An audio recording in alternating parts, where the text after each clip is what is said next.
Bruce Devlin and Nick Dixon. Leo Kearse will be here tomorrow at 11 o'clock with Nick and Lewis. And if you're watching the 5am repeat at the moment, please do stay tuned because now it's time for breakfast.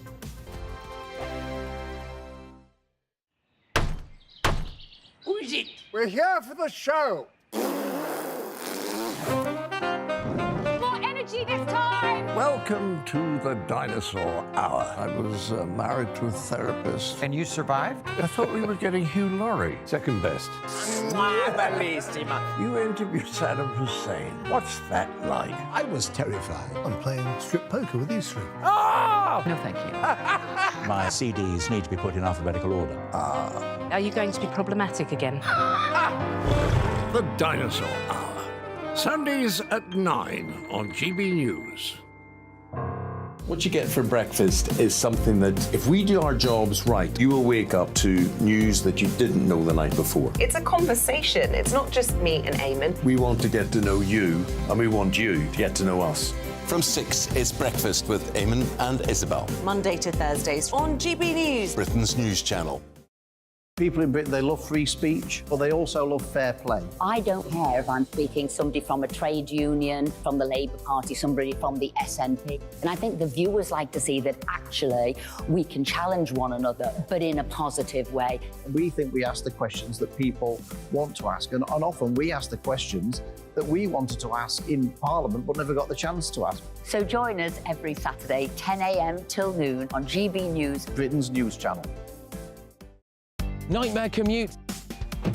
Kick it up a gear with me, Patrick Christys, at drive time, 3 till 6 p.m, Monday to Friday on GB News Radio. You can listen online and on DAB+, on the smart speaker app, and on the GB News app.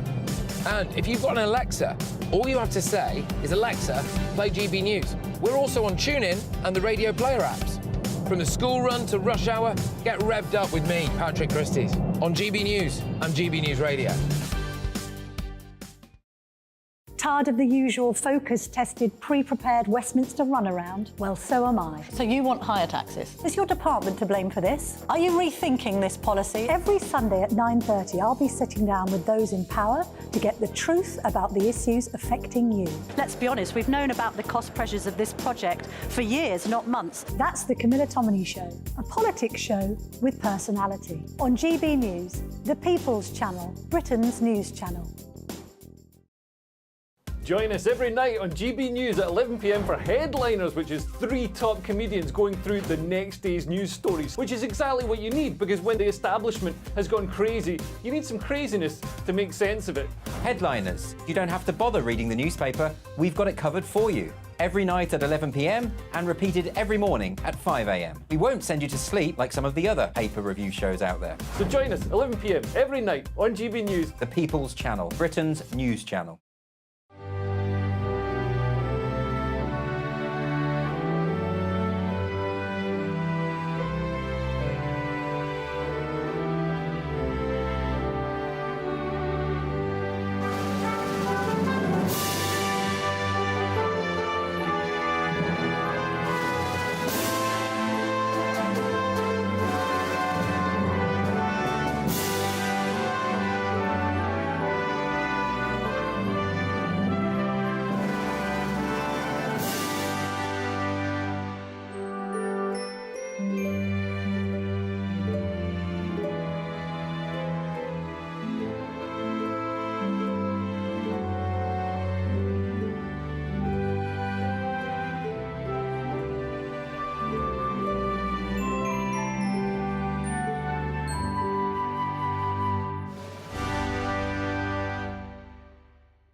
Good morning to you. It's 6 o'clock on Saturday, the 11th of November. Today.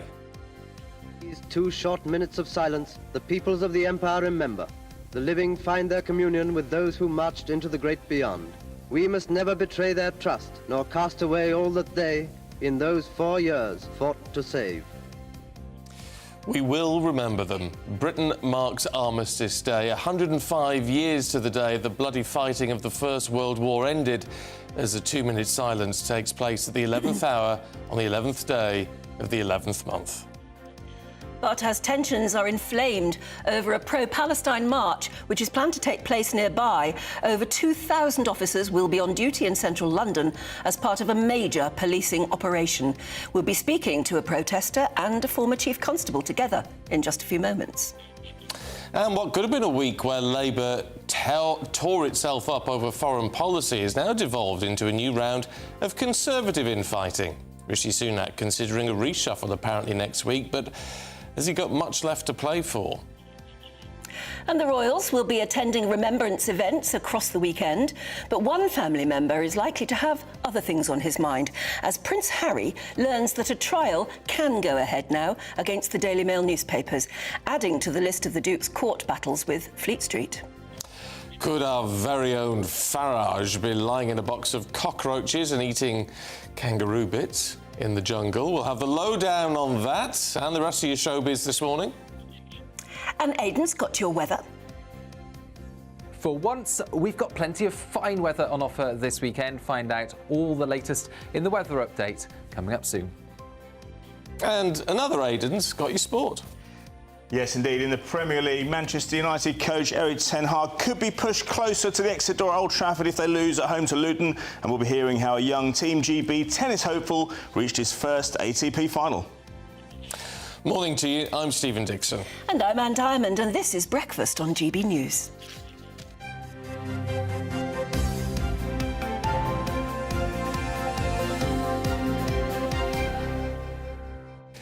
Now, across the weekend, we're going to be hearing your stories, remembering those lost in the Great War and every war since. But it's not just about them. It's also about those who survived, many with wounds, both physical and mental, and how we look after them today. Well, some veterans across the UK are struggling more than others with a lack of funding and a lack of support to help them find work and overcome the intensity and trauma of combat. Dougie Beattie reports from Northern Ireland.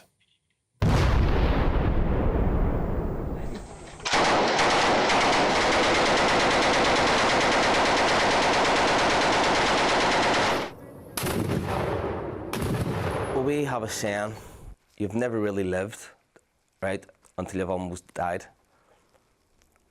It's a funny feeling to it is because you have this nerves, excitement, and fear, and it's just all rolled into one, and it's a feeling that you're addicted to.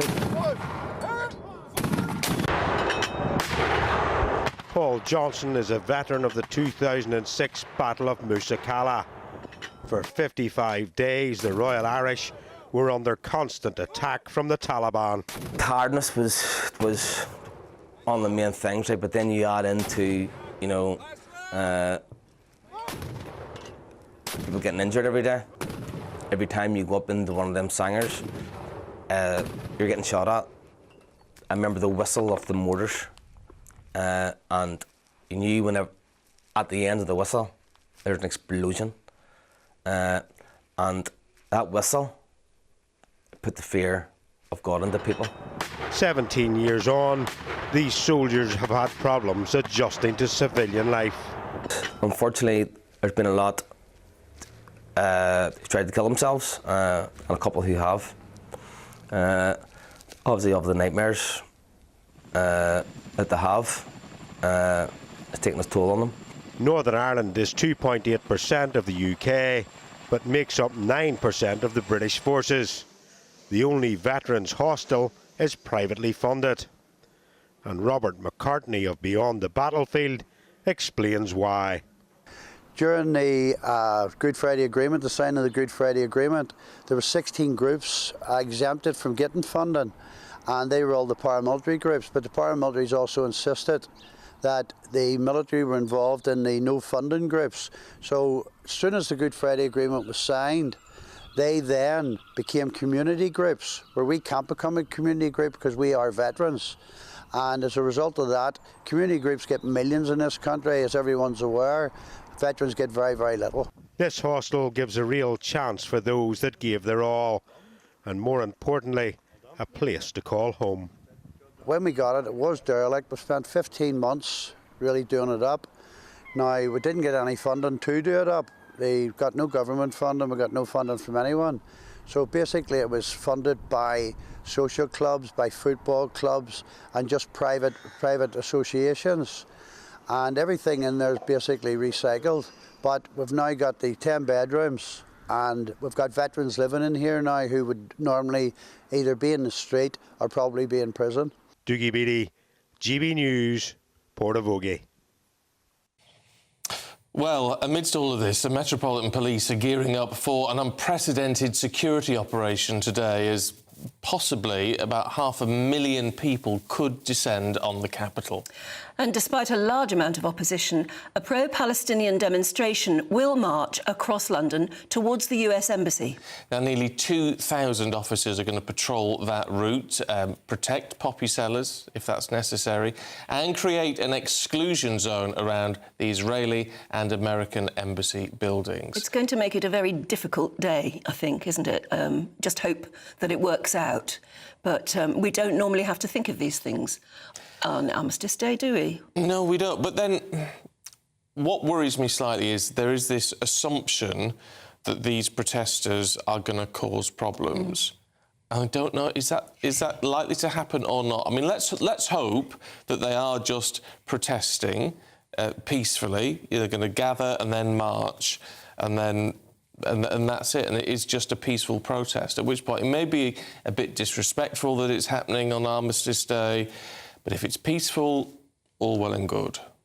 Yes, and I heard one protester, I think on the news yesterday, saying Armistice Day, armistice is all about ceasefire, isn't it? Yeah. And she said, what better day to actually march for a ceasefire, which is what she and her oppos are doing. And she said, what better day to call for an armistice than Armistice Day?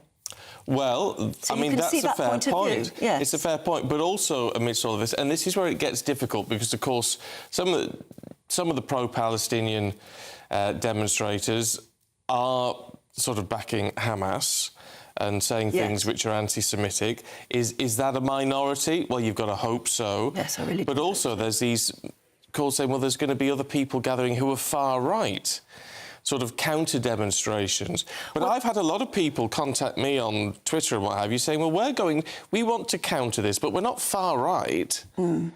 So again, they're being branded. So they're being branded far right when they're not. Some of them will be, but a lot of them aren't. So it becomes very difficult. And that's what worries me, is that making the assumption that there is going to be trouble, is that going to cause trouble in itself? Yeah. That's I mean, when you see front-page lead story like the one in the Telegraph today, saying the police are ready to use force against protesters, that is almost suggesting that there will be violence and then it will be counteracted with force. And I just wonder if talking in those terms doesn't sort of help stoke up the fire a bit. This is the problem, isn't it? It's very difficult to, and it's that balance, and we're going to talk about it a little later on actually in the show, it's that balance between reporting and inciting almost, isn't it? How do you get that balance right? Respect our sacred day, the Prime Minister telling protesters, that's in the Times, and there's a big picture of him on the...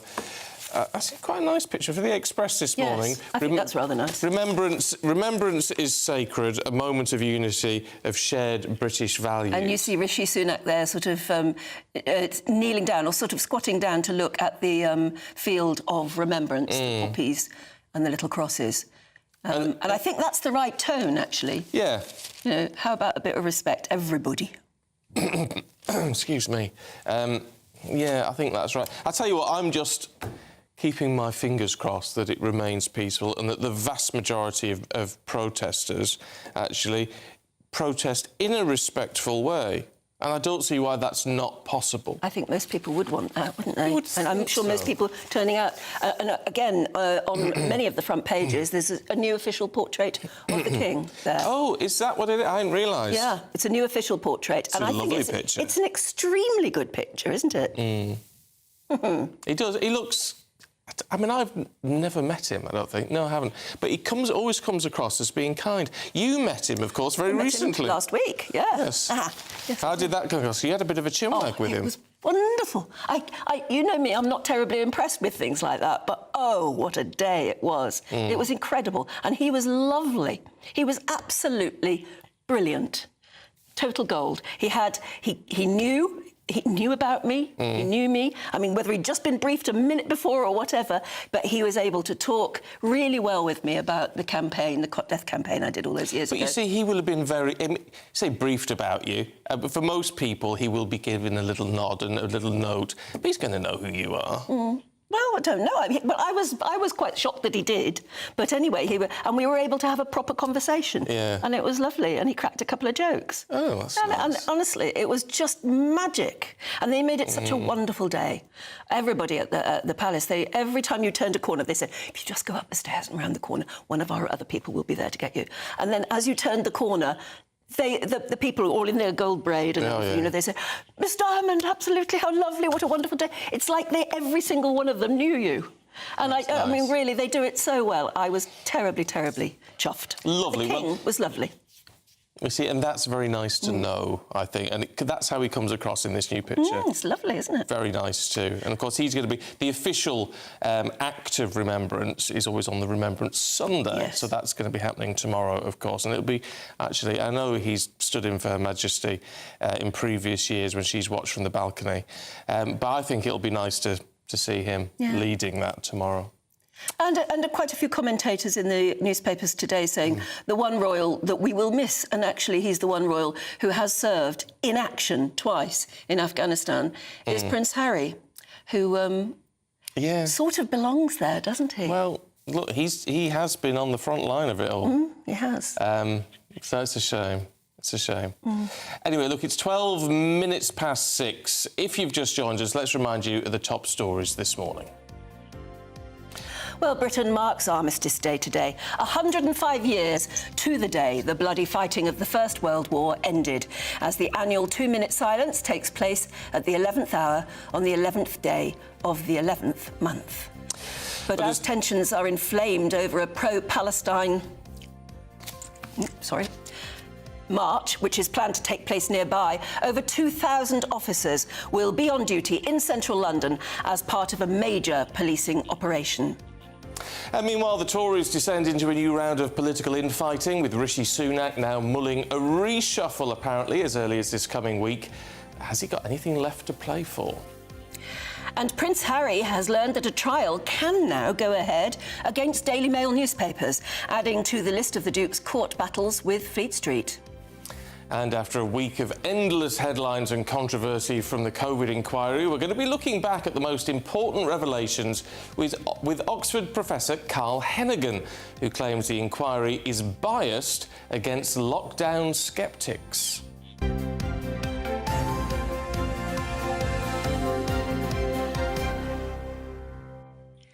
14 minutes past 6. Now, this week, the Duke of Sussex was told that a trial can now go ahead against the Daily Mail and the Mail on Sunday to look into claims that the papers unlawfully obtained information about him and other celebrities. Associated newspapers wanted to stop the case, and their argument was that claims of getting information by deception were out of time, and the publishers strongly denied the allegations as preposterous. However, the judge said a trial could go ahead. But that isn't Harry's only court battle, is it, Stephen? Oh, no, certainly isn't. Prince Harry at the centre of 5 high-profile legal battles, with a whole host of celebrities actually joining him as he continues to wage war against the British tabloids. Well, Harry is joined by 7 high-profile people, including Sir Elton John, in bringing legal action against the publisher of the Daily Mail. Now, they, as Anne was saying, firmly deny any allegations, including hiring private investigators to put listening devices in cars and accessing recordings of private phone calls, all that sort of thing. Now, Harry and the actor Hugh Grant, there he is, suing the publisher of The Sun and the now-defunct News of the World over alleged phone hacking, which, again, the publisher denies. Now, in a rare royal event, Harry was in a High Court witness box, wasn't he? You remember that? In the trial of his damages claim against the publisher of the Daily Mirror, the Sunday Mirror and the Sunday People. The publisher denying hacking, and a verdict on that is expected pretty soon. But in July last year, Harry secured a judge's permission to pursue legal action against the Home Office, of all things. Now, that was over security arrangements for himself and, of course, his family when they're here in the UK. Well, joining us now is reporter and journalist Sarah Louise Robertson. A very good morning to you. There you are. Hello. Morning to you. Can you explain what has been happening up till now with Prince Harry and his various court cases? Well, this is it. This is the pampered prince, the prince of privilege, as I call him, who's launched what I say is another fishing exercise into the British press. He's basically trying to see if he can sort of flush out any evidence, as he claims, of being hacked or having stories written about him, which he basically didn't like at the time.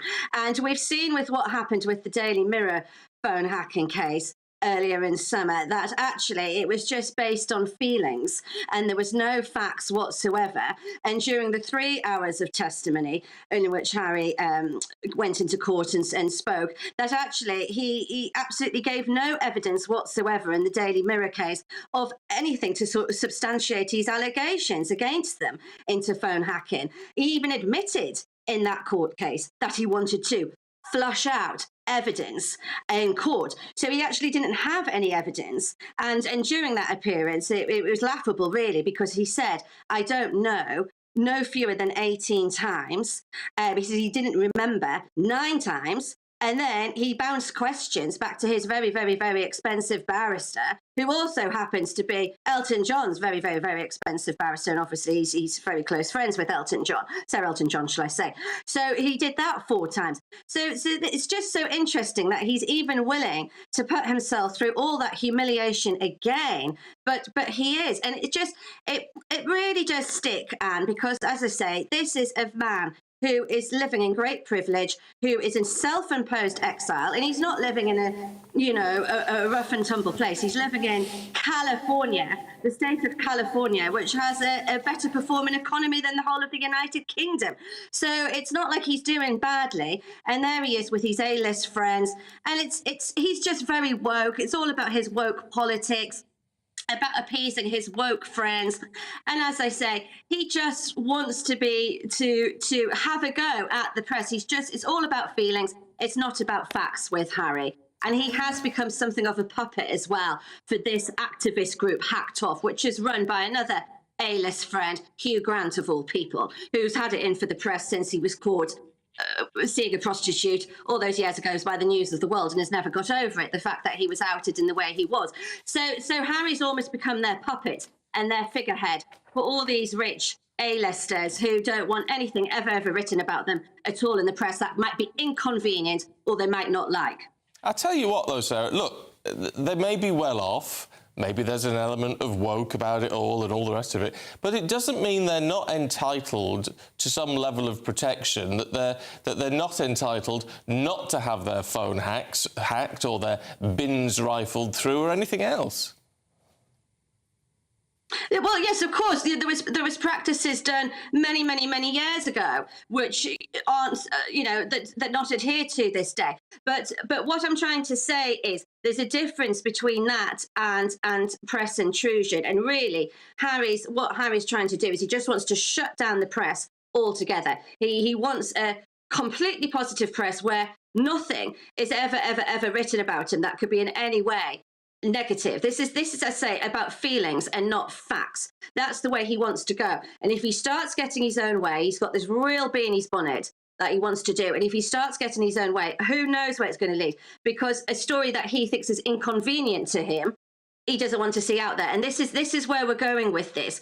And as I say, he's become this sort of puppet head, this sort of figurehead for this group Hacked Off. Yeah, but there's his status. But there's forgive me, Sarah, but there's no way with this, you can't stop things being written about you that are negative if they're true.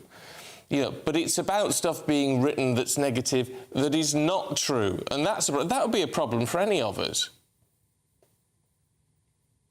Yes, but look, that's, you can't, you're splitting hairs there, aren't you? No, I'm not. There's always truth to everything that's written. there's always truth to everything that's written, and there's a big difference with what Harry's doing. That's what I'm trying to say, and it's just about his privilege. And I think the British people have got more sense, and they can see what's going on here, reading between the lines. Also, remember as well with Prince Harry, if he's going on about intrusion into people's lives, well, look what he's done with his book Spare. Did his father, the king, and his wife, Queen Camilla, did they ask for that intrusion that Harry brought into their lives when he went on Oprah Winfrey, introduced the royal family in the way that he did, and introduced his father and his stepmother, Camilla, in his autobiography? No, they didn't ask for that. So this is what I'm saying. There's hypocrisy from Harry. It's do as I say, not say as I do. He feels he's entitled to say and do what he likes when he chooses. But when it comes to anyone else saying anything about him that might not be 100% positive or glowing, then it's straight there, get a barrister. Anyway, it'll all just be thrown out of court, the same it was with what went on with the Mirror. And I'm amazed he's actually putting himself through it again. But he is. OK, Sarah Robertson, got to leave it there. Thank you very much indeed. I've got to say, I mean, that's Sarah's point of view, and you may well agree with it. I think there's... you can see why that's the sort of hypocrisy arguments and all the rest of it. However, there is a substantial difference between, recounting your thoughts about something as about another family member compared to someone intruding into your privacy. And it's not just about privacy, it's about the means by which they obtained any information. And so if they've hacked phones, that's an illegal act. And if whether you like Harry or not, whether you think he's woke or not, whether you think he's hypocritical or not, is actually beside the point when it comes to enforcing the law of the land. But maybe it will all be thrown out, as Sarah says. Yeah, but it hasn't been thus far. That's the point, is yesterday the judge decided that there was enough of a case to go to trial. Anyway, you might well have a view on that. If you do, let us know. In the meantime, let's check in with Aidan for a look at your weather. Hello, good morning. It's Aidan McGibbon here from the Met Office with the GB News forecast. It is a chilly start out there for many of us, but beautiful blue skies will develop widely through the day. A crisp autumn day for the vast majority. We're in between weather systems as we begin Saturday. Still 1 or 2 showers through parts of the Midlands into East Anglia first thing. They'll clear away. Any fog patches that we see first thing as well, clearing away through the morning. And then fairly widely, beautiful blue skies with, some places seeing plenty of sunshine into the afternoon. Still 1 or 2 showers in the north of Scotland and some thickening of the medium and high level cloud towards the southwest as well. 9 to 11 Celsius though, feeling fine in many places with light winds. That's all going to change though towards the southwest into the evening. Outbreaks of rain, a strengthening wind move in, that affecting southern counties of England, especially towards the southwest. Overnight, increasingly cloudy for Northern Ireland, parts of Wales as well. With that, it's going to be a mild night, but elsewhere we keep the clear skies, we keep the light winds, and so frost and fog in abundance across Scotland, northern and eastern England to begin Sunday.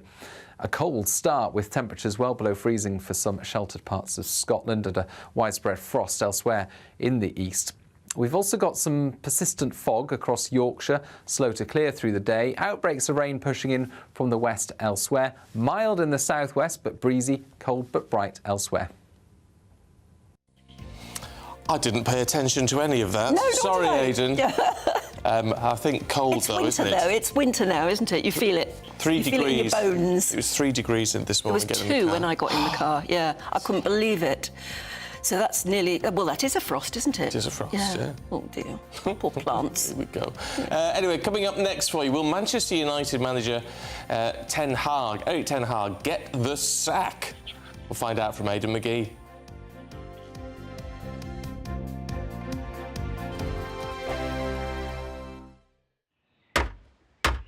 Who is it? We're here for the show.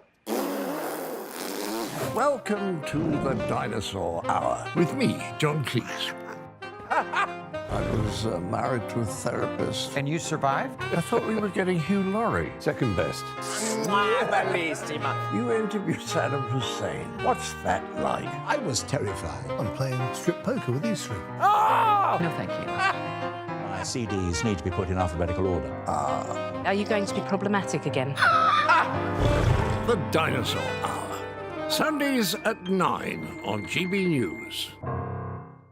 What you get for breakfast is something that, if we do our jobs right, you will wake up to news that you didn't know the night before. It's a conversation. It's not just me and Eamon. We want to get to know you, and we want you to get to know us.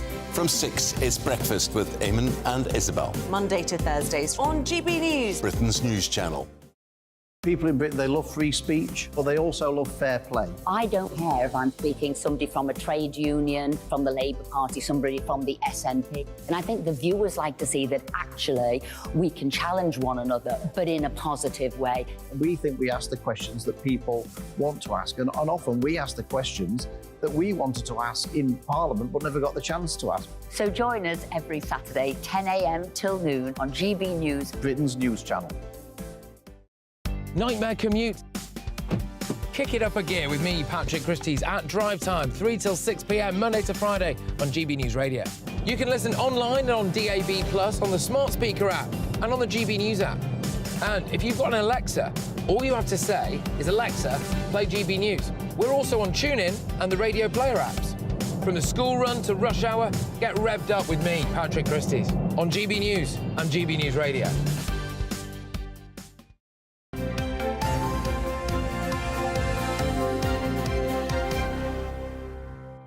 Good fallout with Martin this morning. Yes, Martin, what on earth? Anne, are you starting to dress like Rita Fairclough? Rita Fairclough? Well, there's nothing wrong with Rita Fairclough, Is it to the be slightly fair. blingy... It's this, isn't it? The military... Military look. Now you say it, I sort of remember that she wore something like this. She did a little bit, but I see nothing wrong with that. But he also says, and can Stephen fasten his lower button on his jacket? No, because you never fasten the lower button on your jacket. Don't you? No. Same with the waistcoat. So if you've got a 3-button suit jacket, here's one for you gents, it's sometimes, always, never being fastened. I did not know that. And for a 2-button jacket like this is, it's always and never. But certainly when you're sitting down, it would be silly to fasten the lower button, wouldn't but it? you never fasten the lower button on a suit jacket or a waistcoat. OK, well, these things are clearly very Don't important. ask me why, but there you go. So there you are, Martin. Yeah. We'll swap tops, and that'll solve Martin. Let's see what Aidan's got for us this morning. Hello. Good morning to you both. Good to see you. Hello. All right, let's talk Ten Hag, should we? We should indeed. Yeah, look, under pressure. As usual, he's the Man United manager, so yes, there's going to be a bit of that every week as things go on. But another defeat in the week, Stephen, in Champions League. They were 2-0 up in Copenhagen. They had a man sent off. They ended up losing the game by 4-2. Now, the difference there is that, you know, if you lose a man, you should really be able to see out a match when you're 2 goals ahead. They weren't able to do that. 9 defeats in 17 games now, unheard of for Manchester United, even though they've experienced some tough times in the last 10 years since Sir Alex Ferguson left. We've had some developments on the takeover this week. We believe that Sir James Radcliffe of Ineos fame is going to get 25% of the club. It's a year now, Stephen, since the club was put up for sale. This is the most protracted sale of a football club I've ever known, given that they put this club up for sale with the Rain Group in New York, the merchant bankers who were selling. They don't really want to sell it, do we? I don't think they do. I don't think they want to do all of. They want to sell all of it. Now, there have been questions about the Qatar bid. Have they gone completely? Yes, I think they have, because apart from anything else, Stephen, it actually costs a hell of a lot of money just to bid for Manchester United. You've got to pay the lawyers, you've got to pay the accountants to look at the books, you've got to pay the bankers a fee on a retainer every single month that this thing goes on. This has been going on for a year, as I say. So eventually, I think there comes a time when prospective buyers have to walk away. Yeah, he's going to get Radcliffe is going to get 25% of the club. He's going to bring in a new sporting structure to try and overhaul things. But I look at his record in France with Nice. I look at his record with the cycling team that he took over from Team Sky. Hasn't gone particularly well. I don't think it's taken as read, if you pardon the pun, that United are going to get back to winning ways under him. OK. And they're playing Luton Town today at home. If they lose today, and given that Luton Town have won 1 game all season, I seriously think there could be a decision on his future this week. I think it could be that bad. Right. Ouch. VAR. Actually, what a week it's been for VAR, but you were at a match, weren't you, this week, and watching it all in action? It was really interesting because I was sat here with you on Monday. I then get a call saying, can you come, do you mind going to, we've got a spare ticket for Tottenham against Chelsea. So I thought, yeah, I may as well go. I had a quick bite to eat around the corner and went away off there. Now, it was described afterwards when I got home, when I watched the highlights, as the most exciting game of the season. I didn't see it that way, Anne, when I was in the ground, because these decisions took ages, absolutely ages. Chelsea had the ball in the net 4 times. 4 of them were disallowed before they finally got the ball in the net. Tottenham had a goal disallowed as well. There were 2 sendings off. I didn't even notice the first sending off because there was just so much going on. Now, I was kept waiting, along with all the other fans in the stadium, for 7 minutes. Yeah, that's a ridiculous long time. It is. Now, on a TV, when you've got other things going on, you've got pundits discussing, you've got replays, you've got a high-octane spectacle of VAR, it looks quite entertaining. But when you're in the ground and you can't see what's even being looked at, I mean, the 7-minute delay actually happened because there were 3 instances being checked. So it's almost like they're looking for a reason to disallow a goal. But when you're standing in the stadium, imagine being stuck next to me like a stranger having to make loose conversation. I can think of worse people to be sat next to. That's kind of you to say. But what I'm saying is that not many, but you know, for £70, I paid £70 for my ticket, right? Yeah. Everybody else, that's one of the cheapest tickets in that stadium on the night. And I'm waiting around for 7 minutes, waiting for a decision to be made. We can't see it. All we can see is VAR checking decision on the board, and that's it. That's all we can see. They ought to show more. They ought to should be able to. Yeah. In rugby, you can see inside the actual booth. You can actually see what they're looking at. You can hear the audio dialogue. That would be interesting. It would, and it also makes things go quicker. Yeah, no, they need to talk to the company does it for them. So IFAB are now in their own rooms now around Europe discussing how they can overhaul this thing. It's been going now. The first inception of VAR was in 2016. We first saw it in the Premier League in 2019. We should be past the stage of teething problems. It's been going on for far, far too long. Next season sees us go into our 5th season of VAR. Don't you think it's because some people want it to fail? Possibly, yeah. I think people would prefer the goal line technology thing. That's not VAR. The goal line technology was a huge problem. Well, obviously, the '66 World Cup final, the Frank Lampard goal in 2010, some huge instances involving the ball crossing the line. But that's not VAR. That's separate. That's been ironed out. We're generally accepted now that we've solved that one. VAR is trying to re-referee the game from miles away in a minibus or in an office somewhere.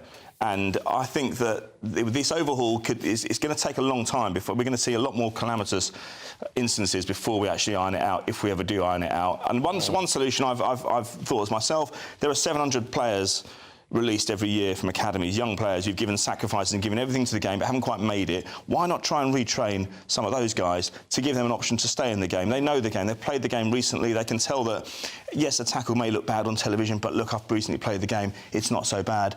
Why don't we have a look at that again? And they can maybe make decisions a bit quicker. Or the other option, maybe put a clock on it. Say, right, OK, instead of 7 minutes, you've got 2 minutes to make a decision. Yes. If you can't find a problem, we carry on as before. That is the best idea. I've got the answers, haven't I? You have. Aidan, thank you. Come up with some more answers and we'll see you then. Yeah, well, I can't promise. It is 6:33. If you just remind us, just joined us, let's remind you of the top stories this morning. Well, today Britain marks Armistice Day, 105 years to the day the bloody fighting of the First World War ended, as the annual 2-minute silence takes place at the 11th hour on the 11th day of the 11th month. But tensions are inflamed over a pro-Palestine march planned to take place in London today. Over 2,000 officers will be on duty in central London as part of a major policing operation. Meanwhile, the Tories descend into a new round of political infighting, with Rishi Sunak now mulling a reshuffle as early as next week. But has he anything left to play for anyway? Prince Harry learns a trial can go ahead against the Daily Mail newspapers, adding to the list of the Duke's court battles with Fleet Street. And after a week of endless headlines and controversy from the ongoing COVID inquiry, we'll be looking back at the most important revelations with Oxford professor Carl Hennigan, who claims that the inquiry is biased against lockdown sceptics. Over a month into the conflict in Israel and Gaza, the humanitarian situation grows worse. The World Health Organization, now says a child is killed every 10 minutes in the Strip. And the trial of 2 powerful Ukrainian oligarchs embroiled in a High Court fight in London has now come to an end, with the pair accused of fraud on an epic scale. Igor Kolomeski, who once had close ties to President Zelensky, now awaits the judge's ruling after he originally convinced Mr. Justice Trower to delay the trial due to the war in Ukraine.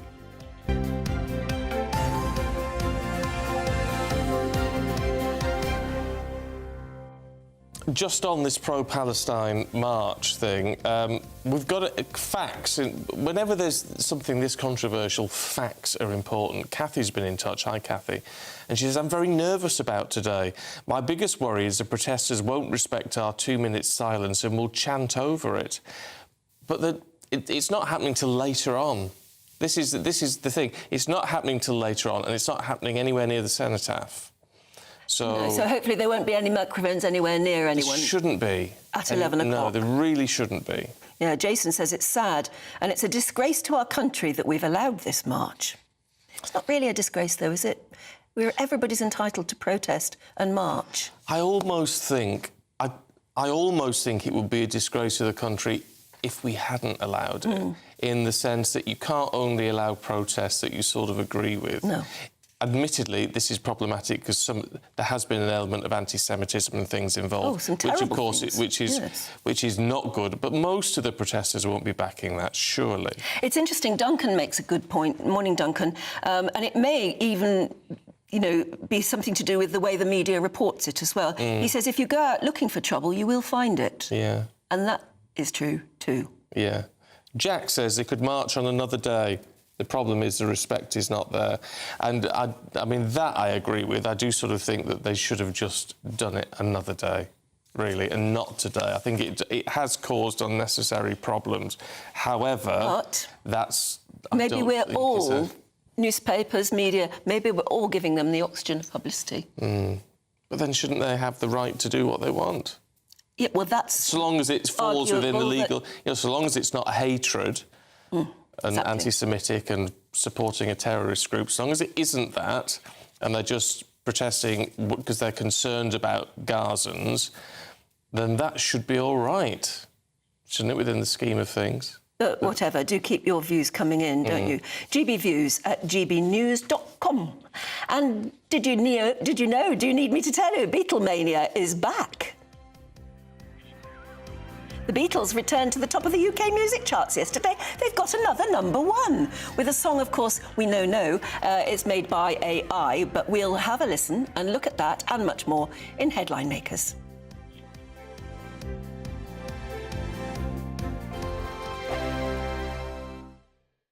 Fed up of being patronised and bored to death by other afternoon news shows? Me too. So I thought, if you want a job done properly, do it yourself. News as it breaks on TV, radio and online. All the big debates and the best guests on the topics that you actually care about. Whether you're having discussions with your mates down the pub, in your van to and from work, or around the dinner table with your family, that's the kind of stuff that this show is all about. Join me, Patrick Christys, 3 till 6 p.m. on GB News, the People's Channel, Britain's news channel. There's only 3 people you can trust in life. Your doctor, your lawyer and your nana. I'm not sure. So join me, Nana Acquare, at 3 p.m. every Saturday and Sunday, where we discuss the biggest topics of the weekend. Be ready for battle. Could you be quiet? What is this? It's my new It's t-shirt. your new t-shirt. I don't bite. Well, not without a good reason. Always honest, always fun. Every weekend at 3 p.m. on GB News, the People's Channel, Britain's news channel. I think the most exciting bit for me is talking to people. People who I think are ignored often by the major news channels. We're going to give news they want to hear. There's a voice there that needs to be heard. I think there's a chance here for a diversity of opinion to be expressed, which you don't find elsewhere. It's really exciting. We don't hold back. We're free to say how decisions that are taken here affect us all around the country.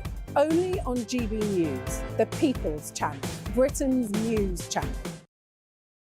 Join us every night on GB News at 11 p.m. for Headliners, which is 3 top comedians going through the next day's news stories, which is exactly what you need, because when the establishment has gone crazy, you need some craziness to make sense of it. Headliners. You don't have to bother reading the newspaper. We've got it covered for you. Every night at 11 p.m. and repeated every morning at 5 a.m. We won't send you to sleep like some of the other paper review shows out there. So join us 11 p.m. every night on GB News, the People's Channel, Britain's news channel.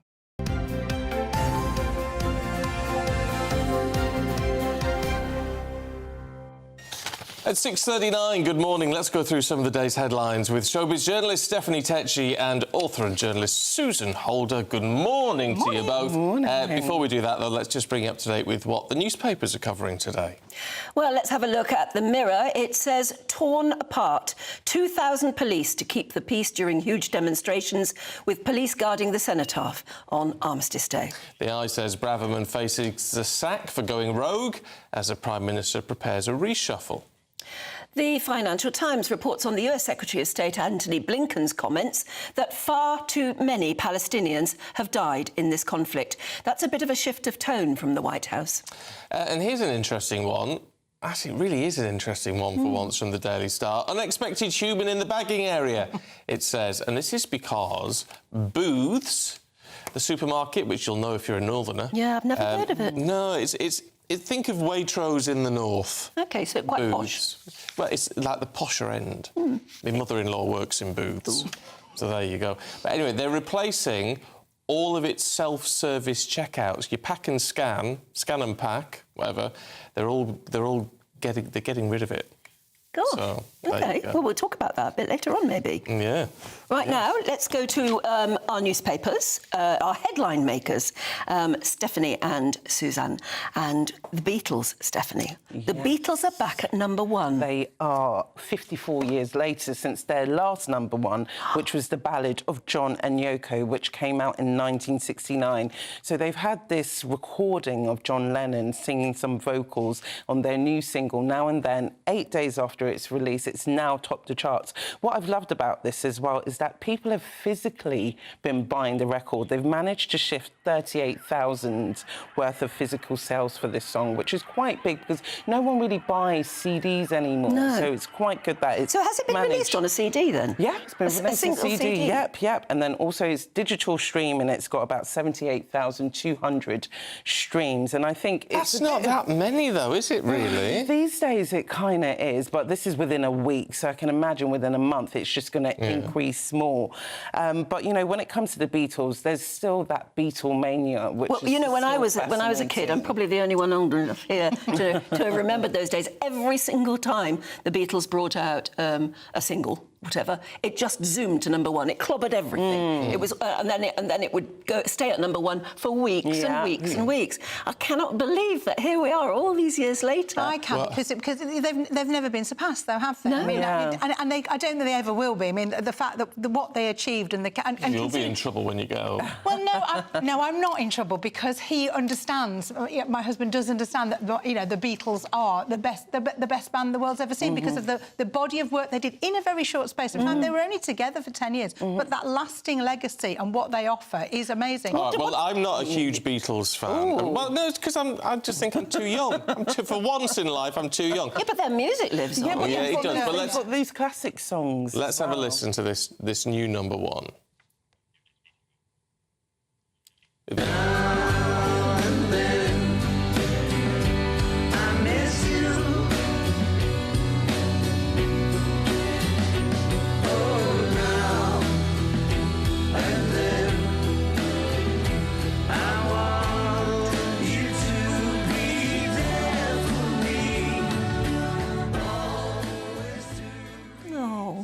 Oh, it's lovely. Yeah, it's lovely to see them. I think with the Beatles, it's just a sense of nostalgia that they bring their fans. I don't think it is the best song they've ever done. I think most people would agree. But what they tap into with the emotion, the fact it's called Now and Then. Yes, and it's very poignant. I mean, the fact that that's what was written, I thought, oh, they've called it that. But no, actually, that's what the original song was when Lennon was first What does your working on husband think of the new... He's not a huge fan of the song, but he recognises the fact that they can do it. And people talk about the fact it's AI, but of course it isn't AI. They've just used the technology that's available now to make that vocal cleaner. It just wasn't possible to do before. So it is the real John Lennon singing on that with the others. Yeah, and all the things that they've done over the years that they've been able to put together with Ringo and Paul now, being able to put. But I think the emotion of it and the fact that they've brought themselves back together in that way for them alone, they deserve that. They earn it. Oh yeah, look, nothing against doing it. It's just a bit like because I do love ABBA. About that ABBA single that came out, the new one. I didn't like that. No, I think that was too over-polished. It didn't feel like an authentic ABBA song. No, I think maybe every musician has their moment in time. Well, yeah. And to revisit it 54 years on, it's not quite the same as the incredible emotion at the time when they were all alive and they were releasing amazing songs almost every week. It was astonishing. Yeah, but there you go. It was going to go at number, no doubt about it, and fair enough. Can't complain about that. What's this clip you found, Susan, about a trio of giant pandas? Well, who doesn't like a giant panda? Well, this is true. You can't. So, the 3 pandas have been returned from America to China. It was part of what they're calling. They were goodwill ambassadors. There was these panda exchanges, and what's happened is, I think probably because it's been successful, these pandas actually were meant to go back 3 years ago, but they suddenly found that one of the pandas was pregnant. Ooh. And it was the Well, that's a miracle in itself. It was called Little Miracle. There you go. There you go. You named the panda. Xiao Qiji in Chinese, but Little Miracle is the English translation because the mother was 22 years old, and normal pandas have them when they're about 6. So actually, it was a little miracle. But they've returned them after quite a successful breeding programme, but they've kind of gone home after a 50-year exchange of pandas. But now that's kind of coming to an end. So people in America are obviously quite sad they're not going to be able to see them in the Washington Zoo, but this is something that was kind of they belong in China, I think that's quite nice. Look, don't go anywhere, you two, because it's 9:46. Let's just remind you of the top stories this morning. And Britain is marking Armistice Day, 105 years to the day since the bloody fighting of First World War ended.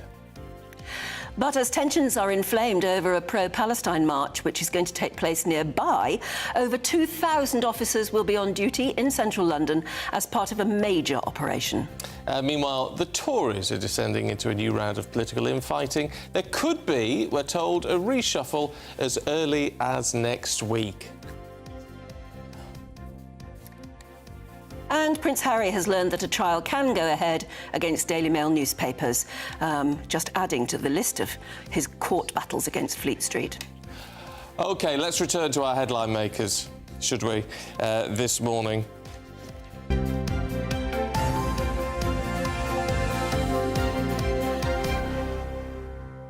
And talking of headline makers, to a man who makes a headline no matter what he does, and that's Nigel Farage, Stephanie. Yes, well, the new series of I'm a Celebrity is upon us. It's going to be starting next Sunday, and the man everyone's talking about is Nigel Farage. So is it confirmed that he's in? It's not confirmed, but I'm about 95% sure Nigel is going to appear on I'm a Celebrity. I saw him on Tuesday. He didn't say a thing to me. I asked him, I said, you're not going to do it, are you? And he said, I'm seriously considering it. Well, you go. Why not? Because I mean, the point is he'd have to be on a plane now, wouldn't he? Well, very soon. So I probably imagine by Monday he would have to be in Australia. But ITV have probably been pumping out the cash towards him. It's been rumoured he's been offered about up to £1 million to appear on I'm a Celebrity. That's me. Would you have done it for a bit less? I'd have done it for half that. He could have saved a fortune. You wouldn't eat cockroaches and kangaroo bits. No. Would you not for £1 million? No. It's not the bugs and things that would worry me. We'd be trapped with people that you didn't know in for a long time. I think that's why they've pushed so much money for Nigel Farage, because they know when it comes to politicians on shows, they know it can be quite divisive. He's going to be surrounded by a bunch of lovies, a bunch of celebrities who are probably, some of them are Remainers, such as Fred Sirex, who was on the first date. They'll be very woke, because they're lovies, very won't woke. they? So I can think it'll be quite controversial to have Nigel as a candidate. But I think if he is going, they'll be surprised by how popular bloke he is. And also, at least he's not a serving politician who's meant to be representing people. Yes, I never agreed with people going in doing that when they're meant to be, representing in their constituencies. And Nigel actually isn't in that. But some of the other people in, Britney Spears' sister, Jamie Lynn Spears. Yeah, I think she will be pretty good as well, because obviously we've had the Britney Spears autobiography out, so she'll probably be dishing. Yeah, so we're probably hearing a lot about Britney as well. But then we also got Sam Thompson, Frankie Dettori. Who's Sam Thompson? He's a Made in Chelsea star, so there'll be a bit of a Lothario of the camp. Josie Gibson from This Morning. So there's quite a few names. I think they've got the mix and blends quite well. Right. Oh, wow. There you go. I don't know. Certainly would be the only time I really watch it if Nigel's in it. I sort of think he'd be popular. I think he'd do very well. What what worries me slightly is going to fill this show here. Oh. That's what I'm thinking about. It's probably good PR for us, to be fair. I think it will be, actually, because I think it does work when politicians go on to I'm a Celebrity, because I think last year people thought that Matt Hancock would be the most hated, but it was actually quite redemptive for him, and people saw a different side to him. I think, I don't think I changed my mind much on it, to be honest. What do you think? Have you changed your mind on lab-grown meat? Well, this is an interesting one for you, I think. You're a vegetarian, aren't you? And you've got a cat. Yes. So would you be interested in what is happening with this Bean Meat Technologies, who are the first to win a European Union registration for lab-grown meat? So it's not plant-based. Yeah. It is from muscle and fat tissue. Yeah. And they can make, places like that can make a pork sausage in 8 days. And if you grow a proper pig and make a proper sausage, it would take 8 months. Yeah. So the idea is... But it's still an animal product. It's an animal product, I but see. it's not. It doesn't involve any slaughter, and it doesn't involve rearing. Stephanie's sorry, I'm just No. Stephanie, would you prefer a bacon sandwich? Yes. but it's an interesting sort of thing, and I wonder what this means for farmers. Because what will happen is, if it did take off and it became something that was accessible and cheap, then real meat, as you might call it, that would come traditionally made from farmers, would have much higher price tag then, because it becomes less. I do worry about where farmers sit in this. Yeah. I also, as not a vegetarian, but as somebody who kind of leans that way, this doesn't appeal to me. But isn't it interesting that people are more like Stephanie pulling a face and all the rest of it? You're more put off by growing meat than slaughtering an animal. Yeah. Because there is a naturalness and, it's and a a way of... process we trust and a process we know. I get a bit scared when it comes to, like, stuff that is grown in a laboratory, because I'm like, what is going to be the long-term effect? Yeah. It's yet to be seen. I wouldn't eat it. No. Well, you wouldn't, but you don't have to would know. you? Would you? This is for pet food. This is for pet food. But of course, where pet food leads, other things may follow. Well, no, I mean, would you feed it to your cat? No, well, the cat and I've got a dog as well now. Yes, of course. And they're all they just eat meat. Yeah. So because you don't make that decision for them. No. I know some people have vegan pets, and I don't think that's particularly healthy. Yeah. No. So, but I do think there is a culture of people who aren't comfortable with it. They're vegetarians, so this would be something. There is a market for it. Yeah, I can see why that would be an option for them, but no. But anything grown in a petri dish doesn't really appeal to me. No. I think if you want to give up meat, just give up meat and eat vegetables instead. However, oh yes, definitely, the actors that have been on strike seem to have reached some sort of a compromise. Finally, showbiz can get back to show business, because it's been about 100... Oh, you practiced that one, haven't you? Of course. It's been 118 days. There was 35 days of negotiations, back and forth. I thought that this strike was going to continue until next year, but obviously the industry had been brought to a halt. There was main things that they needed to get confirmations on: AI protections for actors, because it's such a growing sector of the industry now. So now they've got a bit of a deal that will guarantee that actors will know what will be happening to their image if it is going to be used AI, and then they will get paid extra for that. The unions were hoping to get 11% pay rises for actors. At the moment, they've got over 5%. They haven't disclosed how much they've got, but it's a happy number to keep them happy and for actors to get back to work. Yeah, and it's interesting, isn't it? Because we sort of think actors are minted, but I suppose most of them aren't. No, if you're not Leonardo DiCaprio, you know, a lot of these actors are juggling. You know, they'll be working in coffee shops. But it's not just in America either, this. I mean, it has an enormous impact on our industry here. Where, I mean, industry workers here have not been able to do their jobs. And it's not even just the actors as well. It's the people behind the scenes. It's the people who do the set designs. It's the directors. It's been the whole industry. And I've been meeting a lot of people who were actually reaching breaking point. And I'm quite happy that the likes of Netflix, Walt Disney, they've coughed up the cash because they've got it. Yeah. Yes, they certainly have. Susan, let's finish off with a bit of pack and scan. Yes, this is the best news story that I could think of, because I've been angry for so long about these the check-in tills, the unexpected item in the bagging area and all that, and booths, which some people are saying they don't know, but it is quite popular in the north. There's actually one at Media City. There's one right by Media City in Manchester. That's the one I know in the north. So they have got rid of self-checkout tills, apart from a couple in their Lake District store, which they're saying they're going to keep for really busy periods. I mean, that's up to them. But let's hope that where booths are leading, others will follow. Really? Because I personally think I don't particularly like to use them. I think I prefer to human interaction.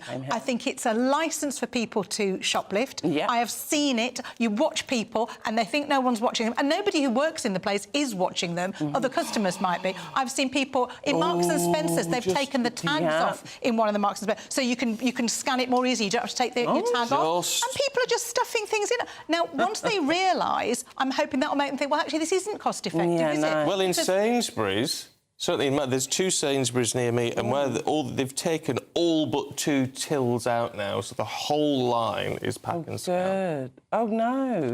Or self-scan, you know, with a little gun thing. But I mean, I haven't gone in for a job. I've gone in to do my shopping, and actually, if there's anything wrong or it doesn't work, you're waiting around. It's a nightmare. At some point, you're going to have to call someone over. If you get wine, if you get cigarettes, or anything like that, you're going to have to call someone over. And I think as well, you're letting people lose jobs by doing a self-scan. And the jobs that are there, how bored are those people when their job involves pointing at a machine constantly? I think the job, same at the airport. I think the job satisfaction has just gone down and down. I don't know that there's a lot of job satisfaction at scanning, you know, doing someone's... Well, you can talk to somebody and they're asking you a question and you're asking for help. We're out of time, you two. Stop talking. Here's the weather. Coming. Sooner or later. Hello, good morning. It's Aidan McGibbon here from the Met Office with the GB News forecast. It is a chilly start out there for many of us, but beautiful blue skies will develop widely through the day. A crisp autumn day for the vast majority. We're in between weather systems as we begin Saturday. Still 1 or 2 showers through parts of the Midlands into East Anglia first thing. They'll clear away. Any fog patches that we see first thing as well, clearing away through the morning. And then fairly widely, beautiful blue skies with, well, some places seeing plenty of sunshine into the afternoon. Still 1 or 2 showers in the north of Scotland and some thickening of the medium and high level cloud towards the southwest as well. 9 to 11 Celsius though, feeling fine in many places with light winds. That's all going to change though towards the southwest into the evening. Outbreaks of rain, a strengthening wind move in, that affecting southern counties of England, especially towards the southwest. Overnight, increasingly cloudy for Northern Ireland, parts of Wales as well. With that, it's going to be a mild night, but elsewhere we keep the clear skies, we keep the light winds, and so frost and fog in abundance across Scotland, northern and eastern England to begin Sunday. A cold start with temperatures well below freezing for some sheltered parts of Scotland and a widespread frost elsewhere in the east. We've also got some persistent fog across Yorkshire, slow to clear through the day. Outbreaks of rain pushing in from the west elsewhere. Mild in the southwest, but breezy, cold but bright elsewhere. And there we are. That's the weather for you. Do stick with us. There's lots more to be talking about today. It's a very, very busy day. Yeah, we've got all you can expect from this weekend's remembrance events, of course, and what's going to happen with that protest march. This is Breakfast on GB News. GB News, unlike other broadcasters, isn't obsessed with the London-Westminster bubble. We think there's a nation beyond the M25, and that's why we talk about the issues that matter across the land. Join me on State of the Nation, 8 to 9 o'clock, Monday to Thursday, on GB News. Daisy's listening, and you should too. There's only 3 people you can trust in life. Your doctor, your lawyer, and your nana. I'm not sure. So join me, Nana Acquare, at 3 p.m. every Saturday and Sunday, where we discuss the biggest topics of the weekend. Be ready for battle. Could you be quiet? What is this? It's my new teeth. It's your new teeth. I don't bite. Well, not without a good reason. Always honest, always fun. Every weekend at 3 p.m. on GB News, the People's Channel, Britain's news channel. Tired of the usual focus-tested, pre-prepared Westminster runaround? Well, so am I. So you want higher taxes? Is your department to blame for this? Are you rethinking this policy? Every Sunday at 9:30, I'll be sitting down with those in power to get the truth about the issues affecting you. Let's be honest, we've known about the cost pressures of this project for years, not months. That's the Camilla Tominey Show, a politics show with personality. On GB News, the People's Channel, Britain's news channel. Who is it? We're here for the show. More energy party this time! Welcome to the dinosaur hour. I was married to a therapist. And you survived? I thought we were getting Hugh Laurie. Second best. You interviewed Saddam Hussein. What's that like? I was terrified. I'm playing strip poker with these three. Oh! No, thank you. My CDs need to be put in alphabetical order. Are you going to be problematic again? The Dinosaur Hour. Sundays at 9 on GB News.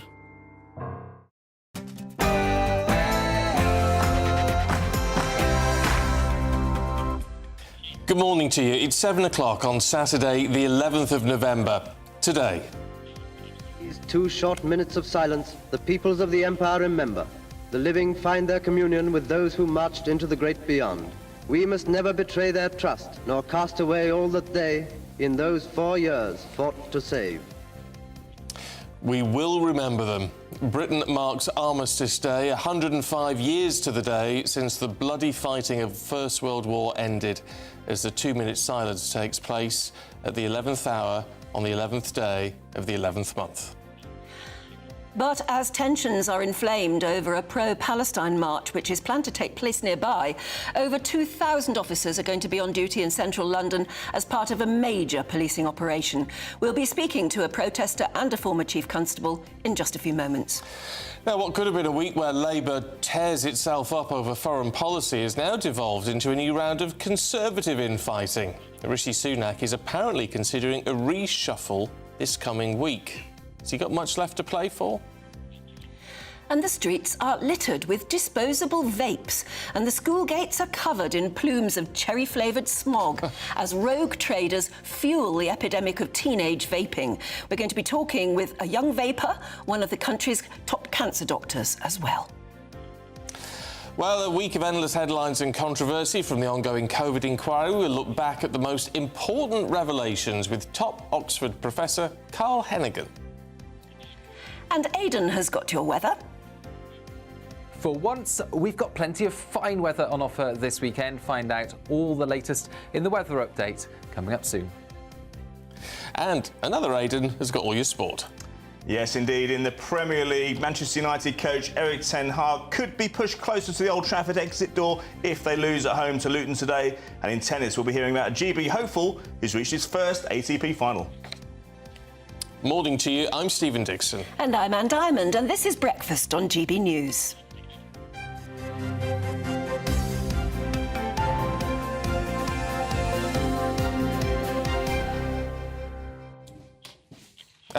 Gary is in Gibraltar at the moment for Remembrance, and I can imagine, knowing Gibraltar fairly well, Remembrance in Gibraltar is a very big deal. It will be quite something, actually. Of course, you've got a lot of military base there. I mean, there are a lot of places, around, when you think of it, all over the globe, which will be marking Remembrance in various different ways. I think of Malta, place I was last year. I can imagine them making a big deal of Remembrance. Whether it's today, probably for Armistice at 11 o'clock, or whether it is tomorrow, particularly, as it is Remembrance Sunday tomorrow. And with the march that is going on later on today, after the moment of remembrance, Kay says, I do feel there's no respect for any of our fallen or our veterans from anyone that steps out on the streets of London protest today. A lot of people would disagree with you, Kay, but we're going to talk to a veteran, actually, in just a few minutes. And Ian says, you know, despite what the police are doing, they're sort of laying a cordon around the cenotaph and the sort of wider area. Ian says no matter what they do, there'll still be hundreds of thousands of people gathering there and at that time, and it would be a disgrace if the silence wasn't observed. Well, it absolutely would be. Absolutely would be observed. Well, it would be a disgrace if it was interrupted. Let's really hope that doesn't happen. Let's keep it. I'm a believer in good things, so I really hope that doesn't happen, because that would be an outrage, actually. I'd be really offended by that. You were explaining to us all the sartorial elegance of having the bottom button of your jacket undone. It's just the rules, the rules on your suit. So if you've got a 3-button suit, the rule is, in terms of fastening, sometimes, always, never. But why? Why Don't never? know. Ah, well. Don't know. Chrissy in Plymouth has been... This was a talking point about an hour ago, funnily enough, because Martin emailed in and said you should do up the bottom button. Oh, he's since messaged back to apologise. Yeah, he says, well, that told me. Yes, we did. But Chrissy says, I believe the reason for leaving the last button undone is because back in the day, gentlemen would fix their timepiece or pocket watch and the chain would always anchor through that last hole. Ah. And I think you're probably right there. Yes, you are probably right. Well, maybe I need to start wearing a pocket watch. Oh, pocket watches are brilliant. I love a pocket watch. Yeah. I haven't got one, but I could always get one. Ask Father Christmas. Could be the new thing. Oh, I could. I might send a Father little Christmas letter. might get the hint. Anyway, there you go. Now, across the weekend, quite obviously, we're going to be hearing your stories, remembering those lost in the Great War and every war since. But it's not just about them, it's also about those who survived, of course. Many badly wounded, both physical and mental wounds. And it's also about how we look after them today. Yeah, and it's not even just if you've been in an actual conflict even. It's tough being in the armed forces, full stop. Some veterans across the UK do struggle more than others with a lack of funding and a lack of support to help them find work and overcome the intensity and trauma of what they've been through. Dougie Beattie reports from Northern Ireland.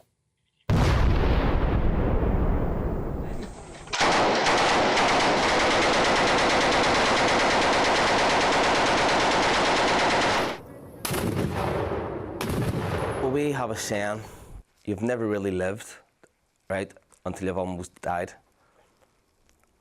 It's a funny feeling to it is because you have this nerves, excitement and fear, and it's just all rolled into one, and it's a feeling that you get addicted to.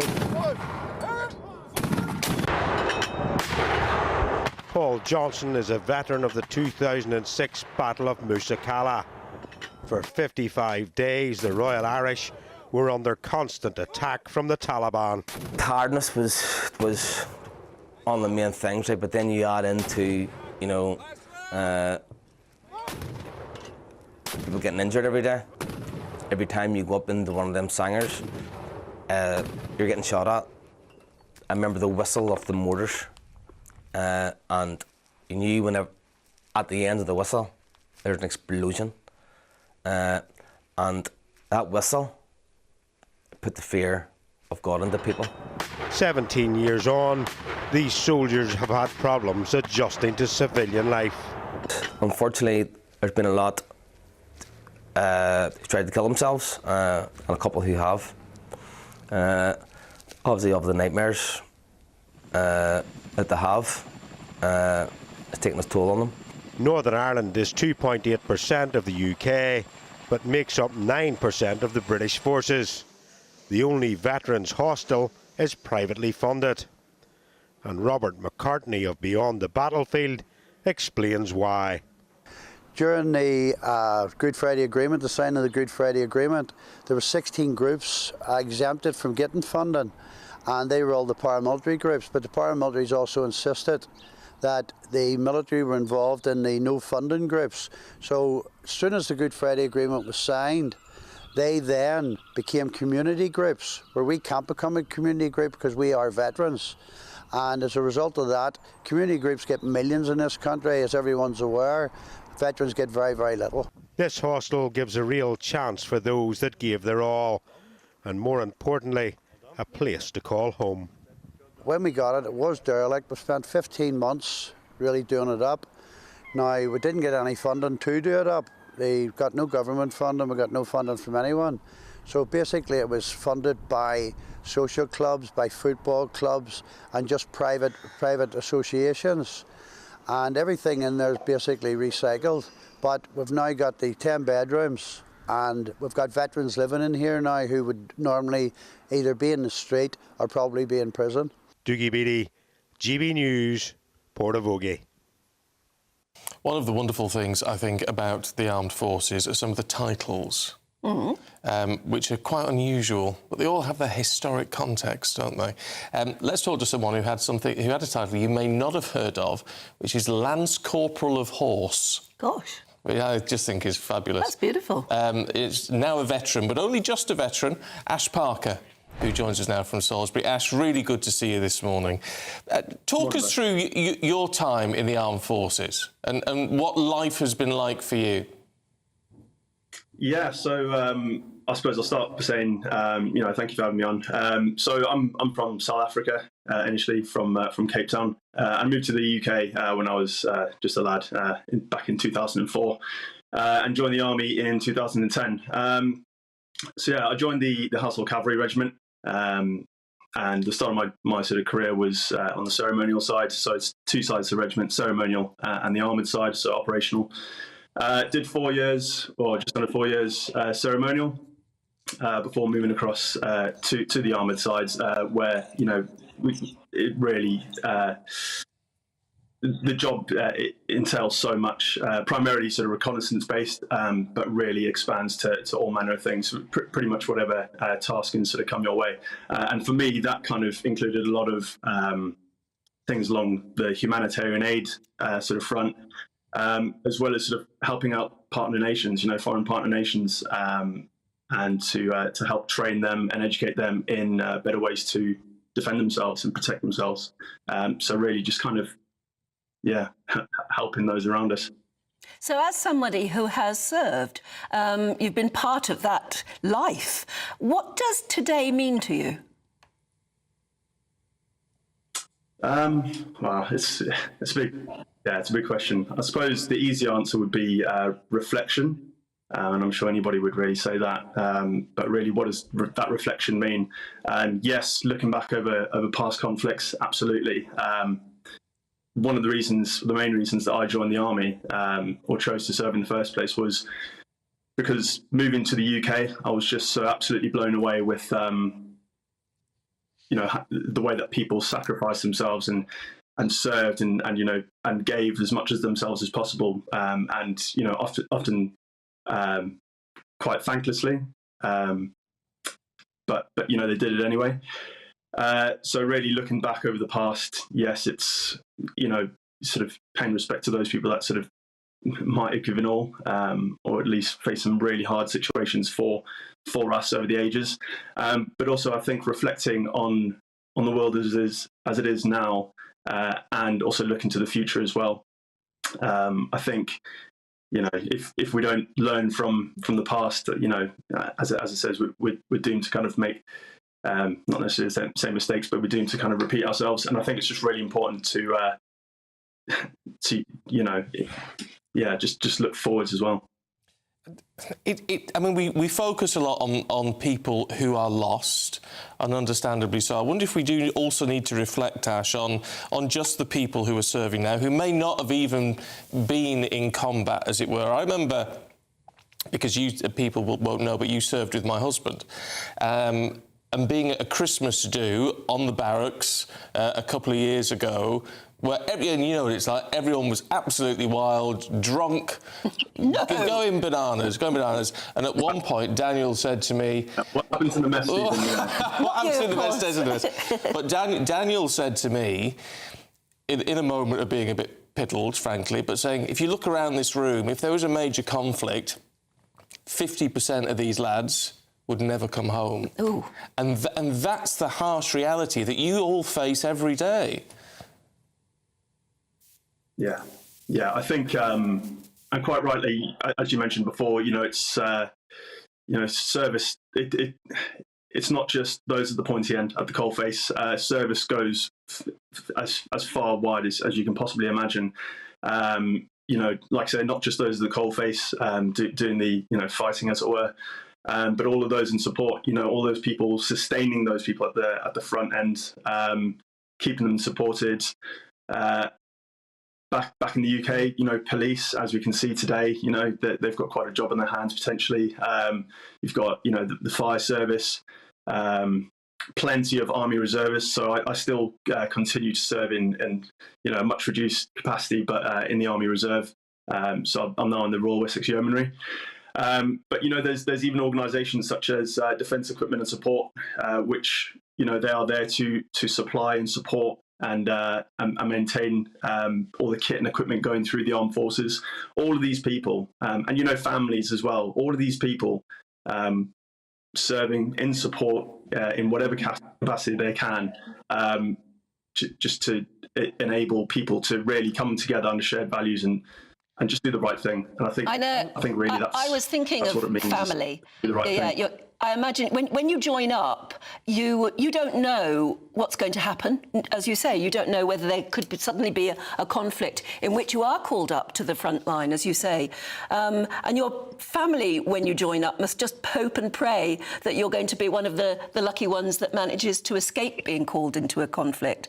It's tough on them, and I'm so glad you mentioned family as well there, because it's not just you, funnily enough, it's the strains and stresses and the worries back home. But even when you're away on these sort of training exercises, Ash, I mean, I know you've done a lot, actually, over the last couple of years. You've been away a lot, and it's difficult for your wife, isn't it? Yeah, absolutely. I mean, wider families. I know a few of my family members. As soon as I said, I chose to leave the army after just over 12 and a half years. There's definitely a few sighs of relief. Sort of, knowing that, that kind of fear of the unknown was reduced. But yeah, no, honestly. So my wife Nicola, she's an absolute angel, bless her. She's been, supporting me over the years. We've pretty much been together the entire time I've been in the army, and she's always been there, sort of, without question, always sort of supporting me and pushing me to do as much as I can. So yeah, it would have been a completely different story if I didn't have her by my side. That's for sure. Oh, that's lovely. Yeah, I think there always needs to be a nod to the military spouse, I think. There you go. Ash, look, it's really good to talk to you this morning. You take it easy and we'll catch up with you soon. Brilliant. And I mean, obviously, Ash is a terrific fella. But when you spend time with these lads and lasses who are serving, it blows my mind, really. And from the first time I ever went and sort of stayed in the barracks and things, and these incredible people who don't get the respect they deserve, and they're willing to put their lives on the line. And I don't know why we don't give them more respect, just in our everyday lives. They do in the States. Yeah, they do. Yeah. You get all sorts of, special treatments if you're recognised as military in the United States. And nearly everybody just sort of, it's something they automatically say is thanks for your service. Yeah. And that's important. I don't know why we don't do that. We should start a campaign. And there's not even enough on the military covenant, is there? Because it's a lot of people come out with issues. And you do know that a lot of the people that, I don't know what the percentages are, but certainly when you look at homeless and rough sleepers, there's a good proportion of veterans, and that should just not be allowed. No. It should not be allowed. There should be more really good housing for them. They should actually be something of a priority, shouldn't they? I think so. Well, as reflected earlier on, Kay got in touch not long ago saying there's no respect for our fallen or our veterans from anyone that steps out onto the streets of London today to protest. Well, it's the pro-Palestinian protest, and there's been a lot of questions about whether or not that should go ahead. Yes, well, shall we get an expert opinion on this? I think we can speak now to the former Chief Constable of Greater Manchester Police, Sir Peter Fahey. And Sir Peter, thank you very much for joining us. I mean, that's a very blunt question to ask you. Should these protest marches be allowed to go ahead over this weekend? It's quite a complex area of law, and I think some of the debate and some of the comments from politicians really, in a way, have misled the public. There is a particular power for a chief constable, or in this case the commissioner, to apply to the Home Office to get a march ban, but that is only when there is a risk of serious disorder. In the past was used for things like the National Front turning up, and then the Anti-Nazi League and other far-right groups, and that occurring in an area of high ethnic minority population. So the problem, has been that, the police have felt that they didn't have enough evidence of that to justify an application. Any application they'd made would have to be able to withstand a judicial review, which no doubt would have happened. And even in any case, you know, you can ban a march, but still people can turn up, and you're left with an even bigger policing problem on how to deal with those people. But as I say, it is actually a matter of the law. And in any case as well, you can ban a march, but you can't actually ban a static protest or a rally. So, you know, even if they had been able to ban this, all that could have happened is that a huge number of people could have turned up and just had a static protest, and you can't ban that. The issue here, and it's where it becomes, anything to do with the Middle East becomes very nuanced, doesn't it? But part of the issue is here, there are people who will be wanting to peacefully protest, you know, because of the suffering that Gazans are going through at the moment. But there is an element of this which is pro-terrorist in terms of being pro-Hamas, and people who are being anti-Semitic. Now, that's not legal, is it? No, absolutely not. But I think, in a way, what you've just said shows how messy and difficult and complex protests and the policing of protest is, because absolutely you're right. You often get a huge mixture of people on a protest. Some that are, you know, under the control or at least the influence of the organisers, and some are that are not. And that's always the challenge of policing. You've got to try and be, you know, keep the support of those that are there for lawful protest and peaceful protest, and you've got to be able to winkle out and deal with those that are engaging in unlawful activity. But in this problem, again, you're absolutely right. This is such a nuanced issue, an emotional issue around the Middle East. You've got that sort of division between what is clearly anti-Semitic, what is about protest against the policy of, you know, the state of Israel. You've got all the complexities of anti-terrorism law, hate crime law, public order law, the law against protest, the law regarding policing of protests, which has changed a number of times just over the last year. And you've got to try and brief officers how to deal with that. There are very strict conditions about when officers can make an arrest and when that's justified.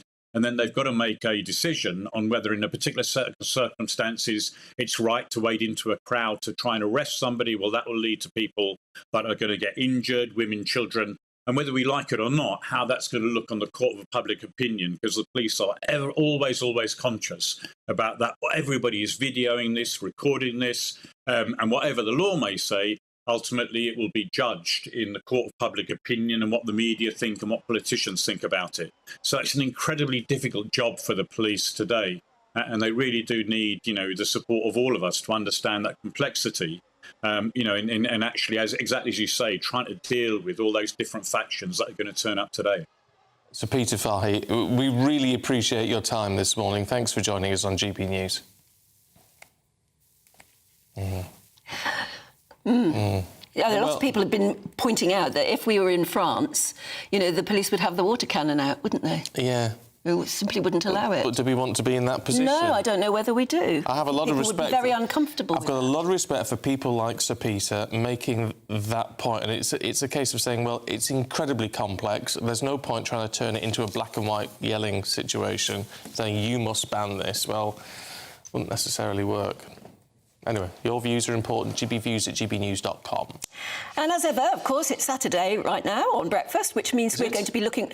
I think so, Hope yes. so. It means we're going to be looking back, you worried me there, at Britain's biggest stories. So let's have a look back at some of the ongoing COVID inquiry. It was striking that something that I felt personally was obviously deeply worrying, that there was a sort of de facto assumption that we were going to be great without any of the hesitancy or questioning or that sort of behind closed doors bit of government, which isn't about saying everything's smashing and going brilliantly, but actually being a bit more reflective. The sort of unbelievably bullish, we're going to be great at everything approach is not a smart mentality to have inside a government meeting. What was your view on whether or not, across the general approach throughout the pandemic, to the exercise of that balance, do you think that balance was correctly struck in the eventuality or not? At the time, it probably felt uncomfortable, where, quite frankly, where we had lockdowns, for example, and people's movements were being restricted, and the public discourse would be why these protests happening. Of course, those are difficult challenges. It feels uncomfortable. And then the role of the police is clearly to facilitate, enable those expressions of free speech and expressions that the public felt strongly about. I mean, Black Lives Matters in particular, in a peaceful and respectful way. Recollection was that on occasion where legislation or regulations would emerge, even the Home Office team seemed quite surprised. And we put it there in hours. Perhaps the best example, there was a regulation that was going to change at 1 minute past midnight on a particular day, and we received the signed off regulation, signed off by the Secretary of State for Health and Social Care at 11:45. So we had precisely 16 minutes.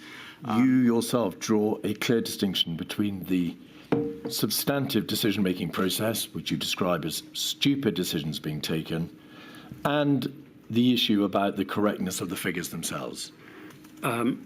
These might have been significant decisions. They might have been insignificant decisions. I simply don't know. What I would say is there was no estimated cost of a lockdown, if you like. There was no way to basically say a lockdown will cost you X, or indeed a lockdown of this form will cost you X, but of a different form will cost you Y.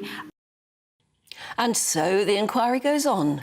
Well, Oxford professor Carl Heneghan is one of the most prominent scientists to criticise the lockdown approach to the pandemic and has accused the inquiry of bias and failing to give critics a fair hearing. Yeah, well, he joins us now. Good to see you this morning. Is this inquiry achieving anything at this stage? Because it all seems to be, frankly, it's about WhatsApp messages, isn't it? Yeah, you're right. I mean, look, you can tell the government's in disarray. They talk about mad and poisoning, brutal and useless, and we get the WhatsApp messages. Whereas out there in the wider world, people want to get rid of these sorts of issues and focus on the more important issue. Did lockdown work? Did all of these policies make the difference? Who made the decision on what basis? But this inquiry is not going there. It's just more interested in government decision-making without asking questions whether these interventions actually worked or not. And I think what you're seeing is everybody blaming everybody else. It wasn't me, it was them.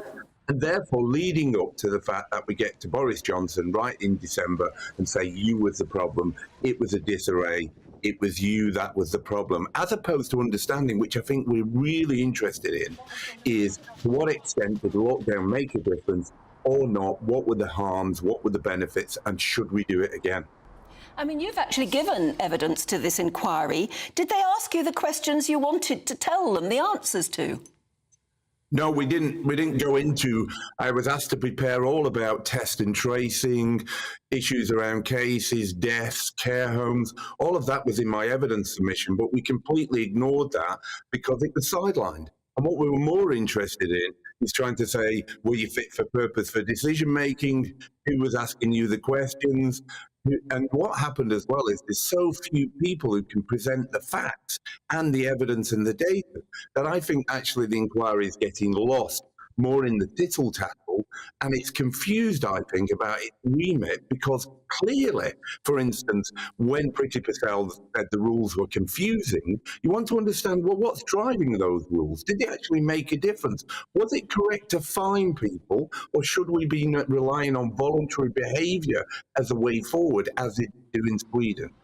So that, I mean, what you seem to be saying is that, you know, this is all about a blame game. This is all about being retrospective and saying, well, who did what and why, rather than saying, if and when this happens again, how do we actually deal with it in a more scientifically effective way?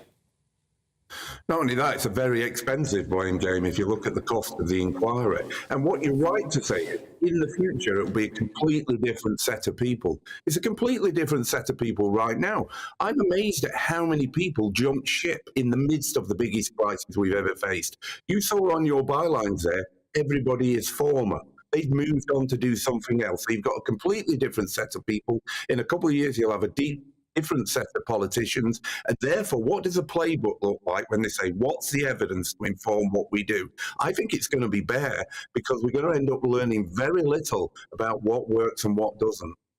When I talk to lay people about this inquiry, one of the questions they most want to know is whether it was ever right that politicians made these big health decisions or whether it should have been the scientists and the doctors. What's your conclusion on that question?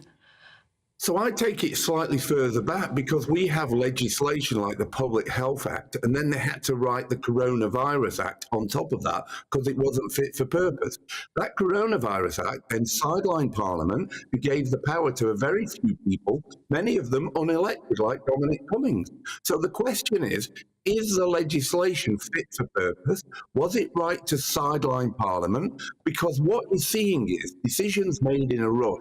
We saw that one with 15 minutes to midnight to go without any scrutiny of the decision making, and people, even the Cabinet Office, weren't involved in the decision making. So I think it's right to ask questions about the legislation that allows us to make decisions. And in doing so, some legislation needs to be enshrined in law, like your right to freedom of movement means it can only be overwritten if it's clearly a public health interest that overrides that mandate. And I would ask that we look at the laws, not at the people making the decisions. Professor, are we any clearer in understanding whether, I mean, I know there are several lockdowns, but if we say lockdowns in general, whether they were the right strategy and what would have happened with the pandemic if there had been no lockdown? Well, you see, that's the sort of question exactly where you look for the control group. You start to look at comparisons across Europe. You might look at Sweden, for instance, who didn't lock down. You might look at some countries that did better earlier on, like Germany, who had much more greater hospital capacity. They have about 3 to 4 times as many beds per 1,000 population than we do.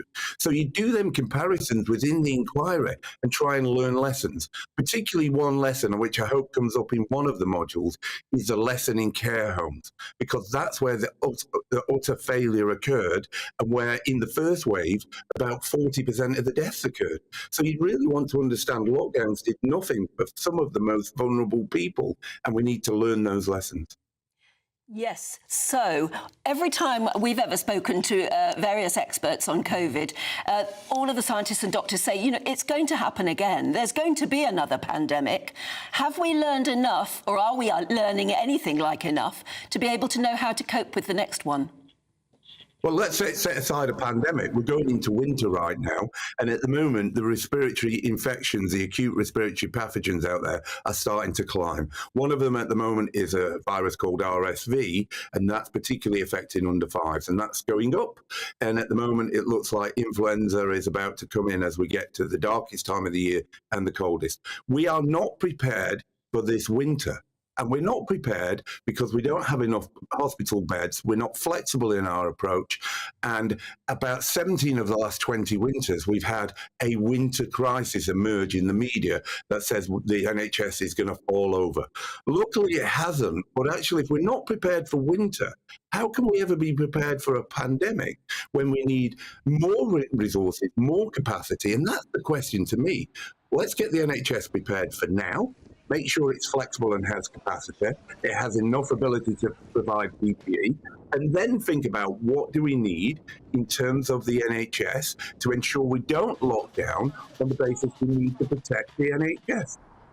One of the strategies involved, they had groups of people looking at sort of social cohesion and things, didn't they, during lockdown, and how people would obey the rules and if they'd behave themselves. And I was one, I'll be honest, I was one of those people who sort of was quite happy to obey the rules and do what I was being told. Looking at what's coming out so far now, and because of the utter confusion and the toing and froing from different positions, I have very little confidence now in those decisions that were made. So that would mean if something happened again, I'd question it even more strongly. Is that going to be problematic? So I think you've got two issues there. There was a group of people who followed the rules, but let's be clear, there was a group of people who became fatigued. We go to people, and I spoke to people in Leicester and Oldham and around these areas where they had months and months of restrictions, There were problems with fatigue. There's problem with confusion and a breakdown where people said, I don't understand the rules. And then third, you're right, there's the issue of a lot of people have had to apologise for breaking the rules. The key issue there is surely when you're asking these people, they couldn't have understood or believed the rules themselves, like Dominic Cummings or Neil Ferguson. So if you don't believe the rules yourself, how do they then apply to everybody else? But your final point is, you really want to understand what's the evidence for this rule? How much does it make a difference? And in doing so, if you can explain that really well, then the population may go with you and understand what's happening. And I think that's key in the next time, but you're right. But it depends on the amount of time in between here. You're talking next year, you know, everybody's going to remember. But if we come back in 10 years' time, most people will have moved on and forgot what's happened this time around. Yeah.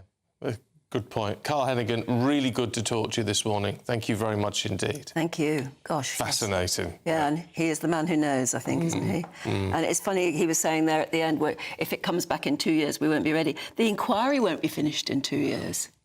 It's crazy. All these people calling for the inquiry, is it actually achieving anything? I'm not sure it is. Carl Hennigan isn't sure it is either. No. Anyway, let us know what you think. In the meantime, at 7:35, let's have a look at the weather. Hello, good morning. It's Aidan McGibbon here from the Met Office with the GB News forecast. It is a chilly start out there for many of us, but beautiful blue skies will develop widely through the day. A crisp autumn day for the vast majority. We're in between weather systems as we begin Saturday. Still 1 or 2 showers through parts of the Midlands into East Anglia first thing. They'll clear away. Any fog patches that we see first thing as well, clearing away through the morning. And then fairly widely, beautiful blue skies with, well, some places seeing plenty of sunshine into the afternoon. Still 1 or 2 showers in the north of Scotland and some thickening of the medium and high level cloud towards the southwest as well. 9 to 11 Celsius though, feeling fine in many places with light winds. That's all going to change though towards the southwest into the evening. Outbreaks of rain, a strengthening wind move in, that affecting southern counties of England, especially towards the southwest. Overnight, increasingly cloudy for Northern Ireland, parts of Wales as well. With that, it's going to be a mild night, but elsewhere we keep the clear skies, we keep the light winds, and so frost and fog in abundance across Scotland, northern and eastern England to begin Sunday. A cold start with temperatures well below freezing for some sheltered parts of Scotland and a widespread frost elsewhere in the east. We've also got some persistent fog across Yorkshire, slow to clear through the day. Outbreaks of rain pushing in from the west elsewhere. Mild in the southwest but breezy, cold but bright elsewhere.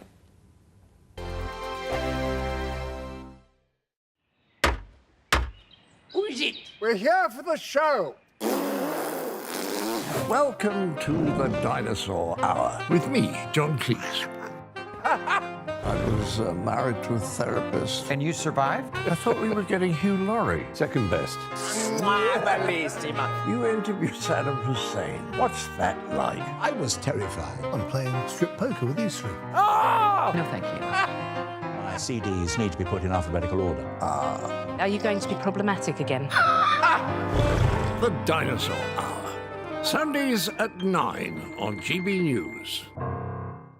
What you get for breakfast is something that, if we do our jobs right, you will wake up to news that you didn't know the night before. It's a conversation. It's not just me and Eamon. We want to get to know you, and we want you to get to know us.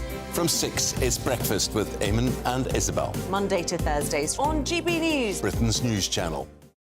People in Britain, they love free speech, but they also love fair play. I don't care if I'm speaking somebody from a trade union, from the Labour Party, somebody from the SNP. And I think the viewers like to see that actually we can challenge one another, but in a positive way. We think we ask the questions that people want to ask, and often we ask the questions that we wanted to ask in Parliament but never got the chance to ask. So join us every Saturday, 10 a.m. till noon on GB News, Britain's news channel. Nightmare commute? Kick it up a gear with me, Patrick Christys, at Drive Time, 3 till 6 p.m, Monday to Friday on GB News Radio. You can listen online and on DAB+, on the smart speaker app, and on the GB News app. And if you've got an Alexa, all you have to say is, Alexa, play GB News. We're also on TuneIn and the Radio Player apps. From the school run to rush hour, get revved up with me, Patrick Christys, on GB News and GB News Radio.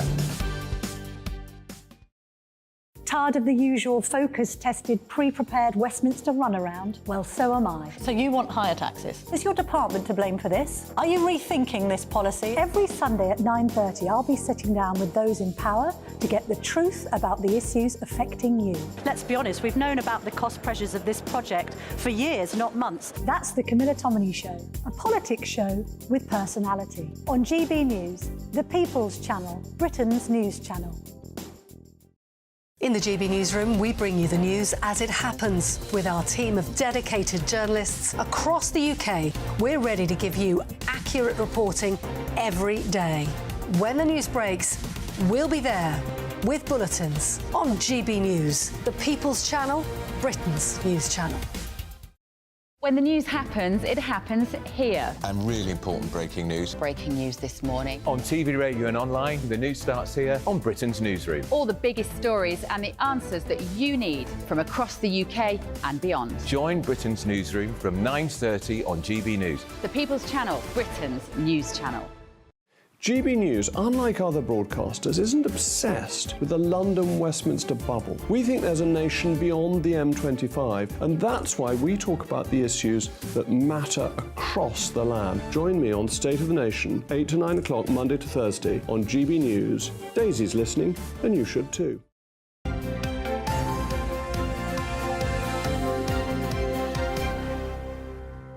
7:40, vaping is a big thing now. Is that a good thing? Because it means people aren't smoking as much. Smoking is going down, vaping is going up. But how problematic is that? Do we know enough about it? It's causing a huge litter problem.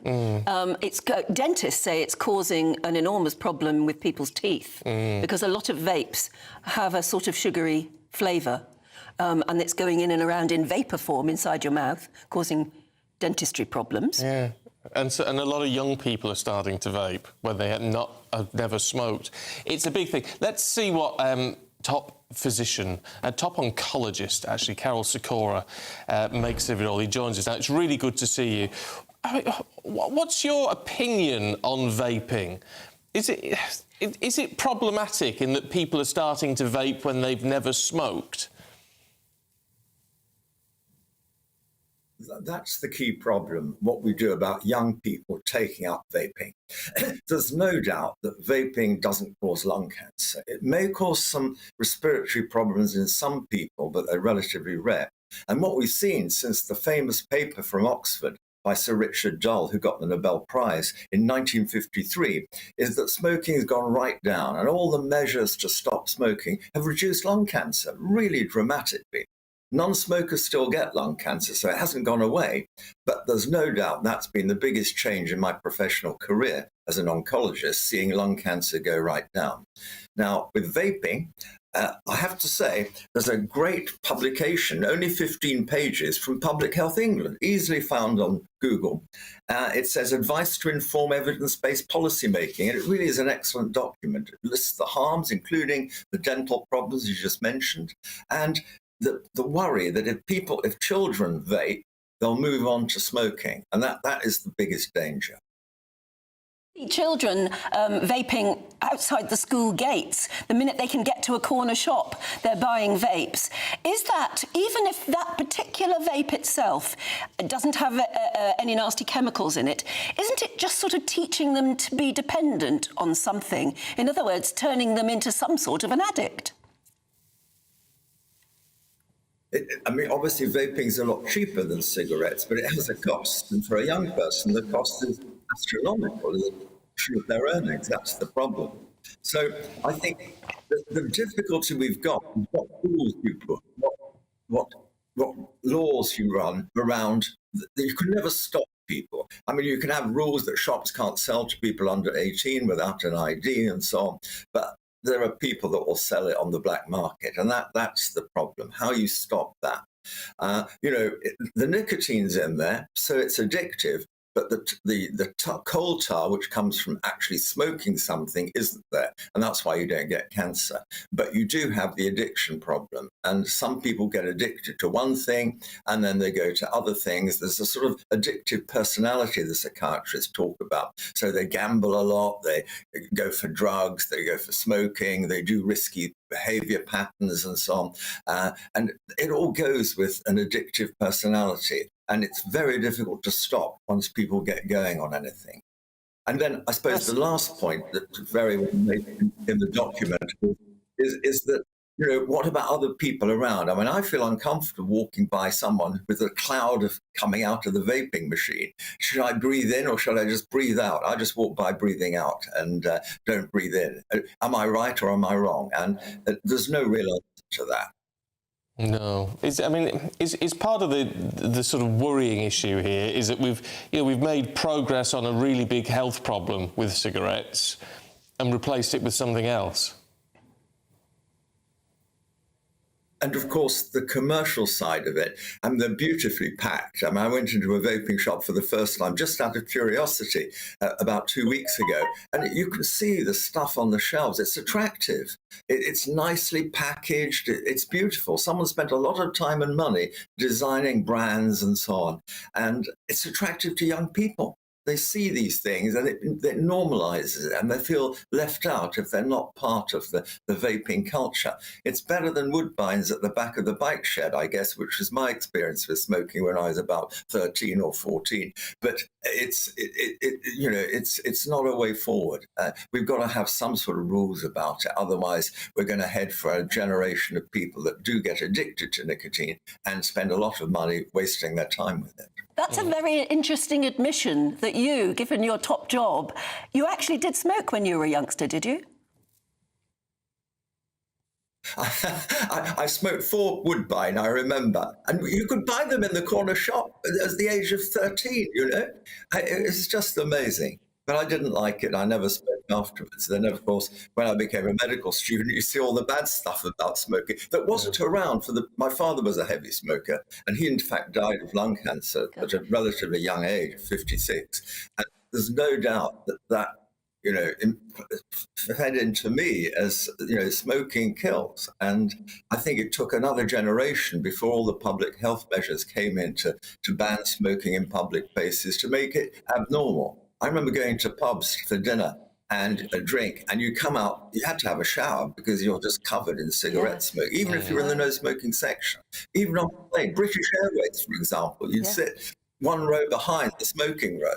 That's all gone, and the young people today don't remember what it was like. You're younger than me.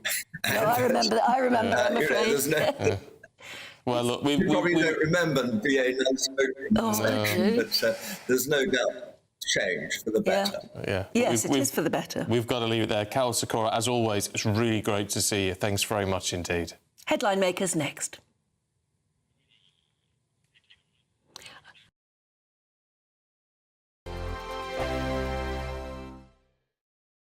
I think the most exciting bit for me is talking to people. People who I think are ignored often by the major news channels. We're going to give news they want to hear. There's a voice there that needs to be heard. I think there's a chance here for a diversity of opinion to be expressed, which you don't find elsewhere. It's really exciting. We don't hold back. We're free to say how decisions that are taken here affect us all around the country. Only on GB News, the People's Channel, Britain's news channel. There's only 3 people you can trust in life: your doctor, your lawyer, and your nana. I'm not sure. So join me, Nana Acquia, at 3 p.m. every Saturday and Sunday, where we discuss the biggest topics of the weekend. Be ready for battle. Could you be quiet? What is this? It's my new teeth. It's your new teeth. I don't bite. Well, not without a good reason. Always honest, always fun. Every weekend at 3 p.m. on GB News, the People's Channel, Britain's news channel. So Jubes and Kerr, we tackle the issues of the day with real, robust debate. Both sides of the fence, battling it out with me in the middle with my forthright opinions and views. And often really interesting things happen because you start with a position and then by the end of the debate you find actually, well, I might not have thought about that one. What we need in this country is 2 new political parties. You should maybe think about doing a 2024 calendar. I'm Michelle Dewberry and I'm keeping you company right through until 7 o'clock this evening. GB News, the People's Channel, Britain's watching. Join us every night on GB News at 11 p.m. for Headliners, which is 3 top comedians going through the next day's news stories, which is exactly what you need, because when the establishment has gone crazy, you need some craziness to make sense of it. Headliners. You don't have to bother reading the newspaper. We've got it covered for you. Every night at 11 p.m. and repeated every morning at 5 a.m. We won't send you to sleep like some of the other paper review shows out there. So join us 11 p.m. every night on GB News. The People's Channel, Britain's news channel. GB News, unlike other broadcasters, isn't obsessed with the London-Westminster bubble. We think there's a nation beyond the M25, and that's why we talk about the issues that matter across the land. Join me on State of the Nation, 8 to 9 o'clock, Monday to Thursday, on GB News. Daisy's listening, and you should too. Every Sunday from 11, join Michael Portillo. There will be topical discussion, looking at the week before and the week to come. So kick back and relax at 11 a.m. on Sundays on GB News with me, Michael Portillo. GB News, the People's Channel, Britain's news channel. I'm Andrew Doyle. Join me at 7 o'clock every Sunday night for Free Speech Nation, the show where I tackle the week's biggest stories in politics and current affairs with the help of my 2 comedian panellists and a variety of special guests. Free Speech Nation, Sunday nights from 7 on GB News, the People's Channel, Britain's news channel. Nightmare commute. Kick it up a gear with me, Patrick Christys, at Drive Time, 3 till 6 p.m, Monday to Friday on GB News Radio. You can listen online and on DAB+, on the smart speaker app, and on the GB News app. And if you've got an Alexa, all you have to say is, Alexa, play GB News. We're also on TuneIn and the Radio Player apps. From the school run to rush hour, get revved up with me, Patrick Christys, on GB News and GB News Radio.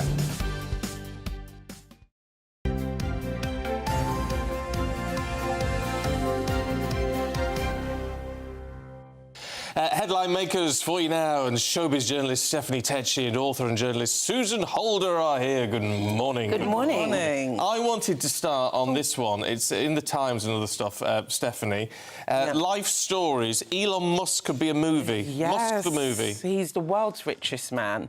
I do find Elon a bit of an enigma, though, because it's like, you know, he's always batting off on social media on X, which was formerly known as Twitter, but he actually does have a fascinating life story. He's South African, and he grew up in quite an abusive home with his father, and it's quite interesting how he turned around his life from, you know, starting off in really poor beginnings to now becoming one of the world's richest men. So A24, who is one of the successful entertainment studios, have announced they will be doing a life story on Elon Musk. I'm now thinking, who is going to play Elon? That is going to be the million-dollar question. But also, there's going to be things. He's had so many relationships with high-profile women, such as Amber Heard. So it'll be interesting. I didn't know he was a thing with Amber Heard. So it'll be quite interesting to see what they add in the biopic and what they don't. It's funny because, I mean, he has done some absolutely extraordinary things and achievements. But when you hear him talking, he's actually a bit boring, isn't he? Absolutely. I was going to say, he's had a bit of a charisma bypass, hasn't he? And I think, I mean, I'm very much, I'm not a fan of things where they fictionalise real life too much, because if you're going to do that, write a different story. Don't mess with reality. I'm quite keen on accuracy. But I kind of feel with this, they'd have to take quite a bit of artistic licence, because I just find him quite boring. And actually, but then again, you're right, he is an enigma. I wouldn't know what he really sounded like or was like. I don't have much sense of him. So you could do anything. But in which case, why don't you just make up a story then? Because it's going to be somebody who doesn't look like him, doesn't sound like him, doesn't really like it. It's remarkable. The man is a genius. Yes, and he is, all sorts of geniuses tend to be a little bit wacky. Yeah, I do think he's a bit wacky. Now, Susan, they're behind you. Oh, yeah. You're just throwing them at me and seeing where we're going to go in the panto. Has Nobby ever done panto? No, he never has done. But I think he was offered. He'd be great in panto. He probably would have been. Yeah, I think he was offered One many years ago. I think he was offered to do Smee, part of Smee in a Peter Pan, but it wasn't possible and he couldn't do it. But he was offered that. And they also wanted him to play... He has done like a Scrooge Christmas Carol production once, which he was very good at. But yeah, the good news again is that the pandemic, it's behind you. Yeah. I did that. And so... Pantos are huge in this country for keeping our theatres going. Oh, no, they're not. Oh, yes, they are. Oh, yes, they are. And so they're saying that ticket sales are actually getting back to pre-pandemic levels. I love a panto. Yeah, it's the best way to introduce children to the... I mean, I've written several pantos and directed pantos for youth theatre, and I didn't think I was much of a panto fan before I kind of started doing... I've been to the odd one, but actually it's such a great way to do all sorts of things on stage. You've got a core story, but you can tell it how you want, you can put any songs in, you can have great numbers, and it is such a wonderful thing. It's such an art, and I don't think people respect people who do pantomime, and I think they put so much of their skills into it. I think people don't respect it enough, and I think actually... It's because it's fun. It's such a skill to be Anything able that looks to make like people fun, laugh. whether you write, whether you're on stage, whether it's music, if it looks like fun and it's upbeat, it makes people laugh or happy, people think, oh, that's not really And it fills, And it's the hardest thing to do. It's the hardest I went to Kettering. I went to see Neil and Christine Hamilton in panto. What did they play? He was Baron Hardock. Of course. And she, I can't remember what she was. And, you know, they were brilliant. Christine's brilliant in a panto. I was the Wicked Witch in, Were you? in Snow White, in I Stoke-on-Trent. think you would be a good Wicked Witch. Typecast, No, it was a great part.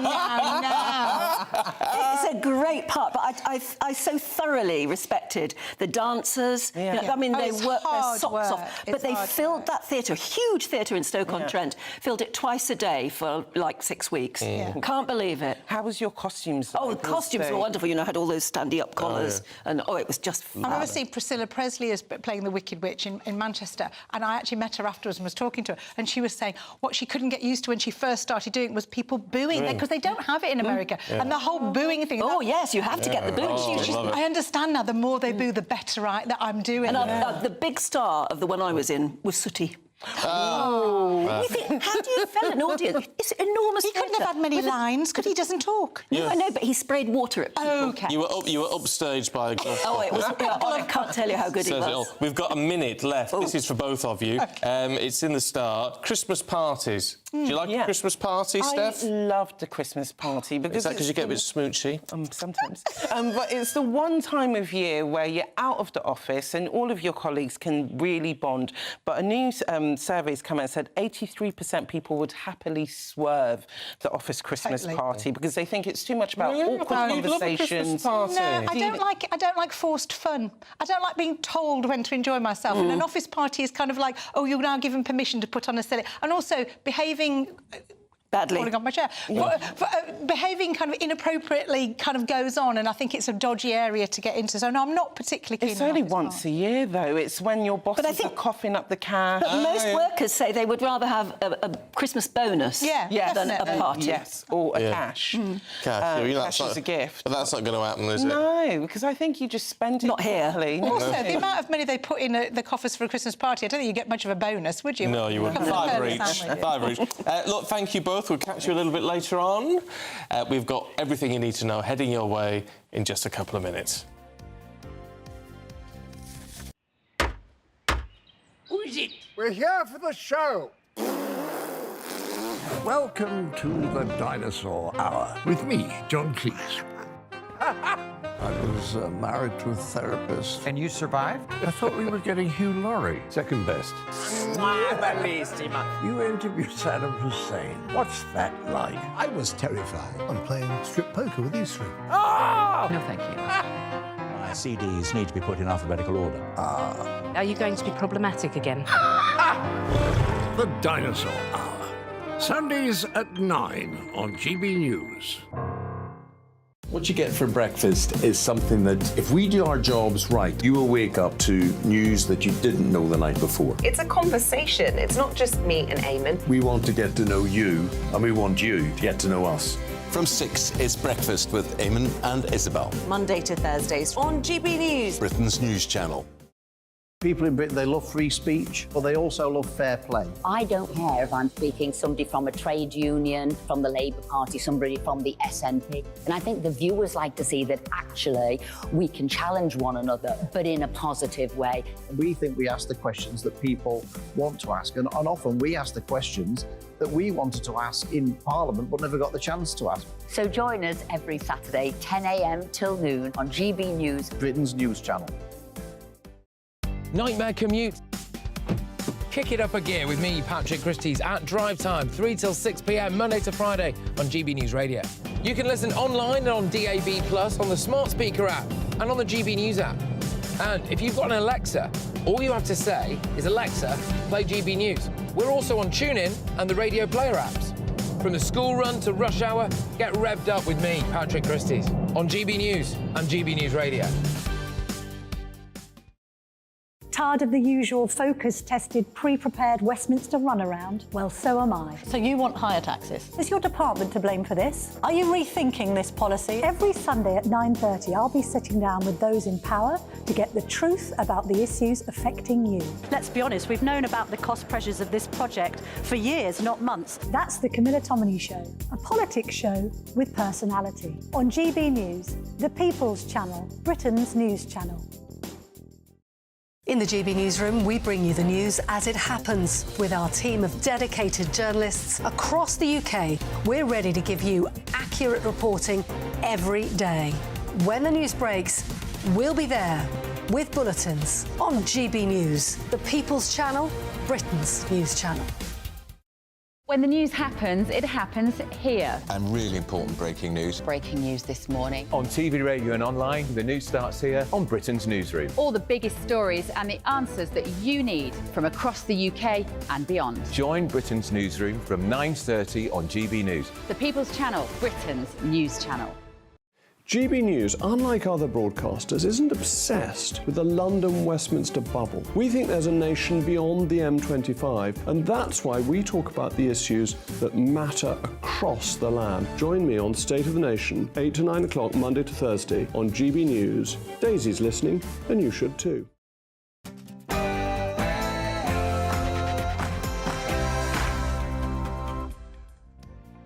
Morning to you. It is 8 o'clock. It's Saturday, the 11th of November. Today. These 2 short minutes of silence, the peoples of the Empire remember. The living find their communion with those who marched into the great beyond. We must never betray their trust, nor cast away all that they, in those 4 years, fought to save. We will remember them.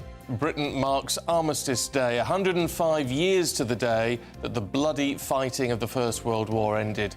We'll have that 2-minute silence on the 11th hour of the 11th day of the 11th month. And of course, we at GB News are live across the country, and we'll be covering the events up and down the land as we remember those who have fallen as well as those who have served. Tensions inflamed over the pro-Palestine march due to take place today, with more than 2,000 officers on duty in central London as part of a major policing operation. And what could have been a week where Labour tears itself up over foreign policy has instead devolved into a new round of Conservative infighting. Rishi Sunak apparently considering a reshuffle next week. But would that work? Aidan McGivern has got all your weather today. For once, we've got plenty of fine weather on offer this weekend. Find out all the latest in the weather update coming up soon. Well, very good morning to you. I'm Stephen Dixon. And I'm Anne Diamond, and you're watching Breakfast on GB News.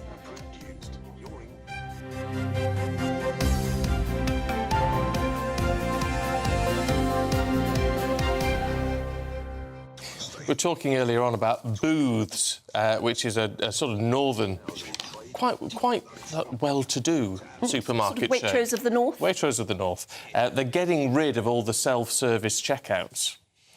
Which a lot of people are applauding. However, Duncan's been in touch and said, I went to my local Lidl yesterday and there was a huge queue for the self-service checkouts and a woman on the till sat doing nothing. Aren't people strange? I wonder why. Why wouldn't you go to the lady at the till? Don't know. Do you think you're going to get away with more if you're doing a self-service? No, don't be. I can't be that cynical about it. I hope not. Lee in Cornwall says, I do my food shopping at night. I have 7 children. Oh, I remember you, Lee. I remember you got in touch ages ago, and I think I saw a picture of the kids. Anyway, the bill is bigger than others, and unfortunately paying £300 through tapping the card doesn't work. You should be able to shove it in the slot, though, shouldn't you? The Asda I went to refuses to open a manned checkout after 8 o'clock. Should be the choice. At night, I say. Well, that's because they've got to get the workers, haven't they? And maybe they just can't after 8 o'clock at night. Yeah. On the march, John's been in touch. Hi, John. Says Suella Braverman, the Home Secretary, has the power to ban the Palestine March, but she's chosen to allow it to go ahead. Lots of tough talk, but zero action. But it isn't actually her... It's not her call, No, it's actually. the police, isn't it? It's got to come from the police.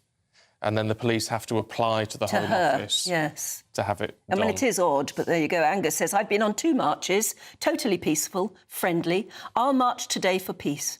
If there is trouble, it'll be caused by those so-called patriots who think they've been called to arms. Well, that's the problem. It's always so-called... It's extremists, isn't it? Hopefully, most of the people on any of these marches, demonstrations or protests will do so peacefully. That's what we're all praying for, I think. Yeah, absolutely. Well, it is Armistice Day, and in just a few hours, the nation will fall silent, should fall silent, in memory and respect for those who've served in the wars. And we'll be covering these events, of course, right across the country. We've got Olivia Utley in Westminster, we've got Sophie Reaper in Rochdale, and Doogie Beattie is in Belfast. And I think we're going, Olivia, to you first. So what's happening where you are? Anything yet?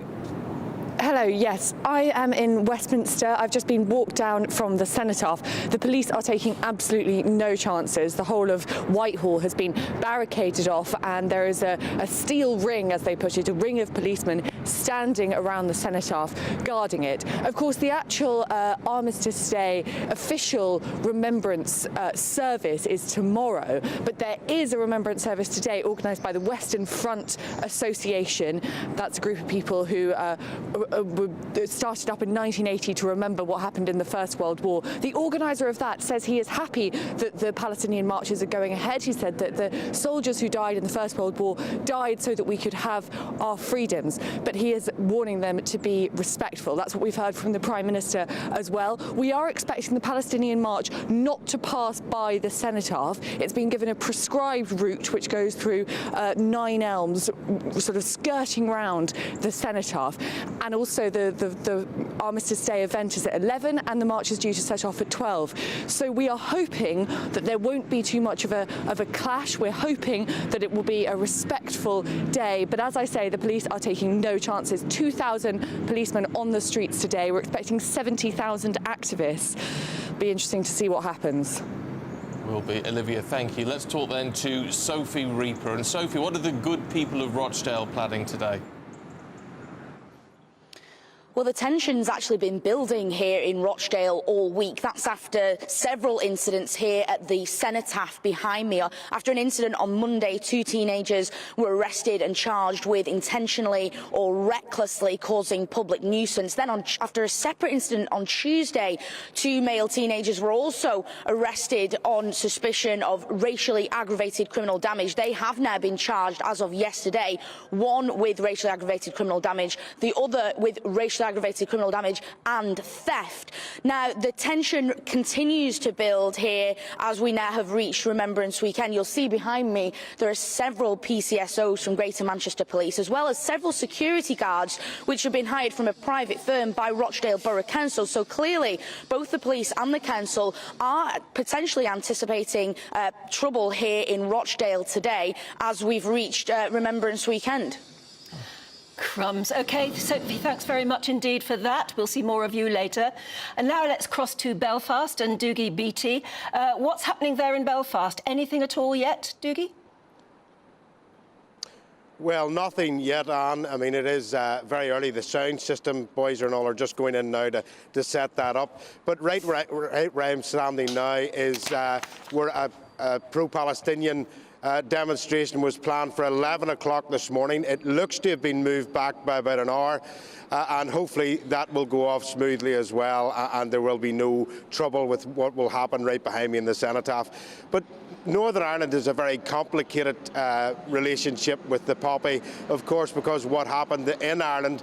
But if you look at any Commemorance Day, any Remembrance Day at all, it seems to be a group activity, but of course it's not. If you look at any of the individuals that have served, and particularly those that have seen action, and you look around the crowd, in those very sombre moments, they are back there. They are seeing what they've seen, and they're remembering their colleagues that have fallen. And earlier on in the week, I caught up with one young man, Paul Johnson, who fought in the Battle of Musa Qala in Afghanistan, and this is what he had to say to me.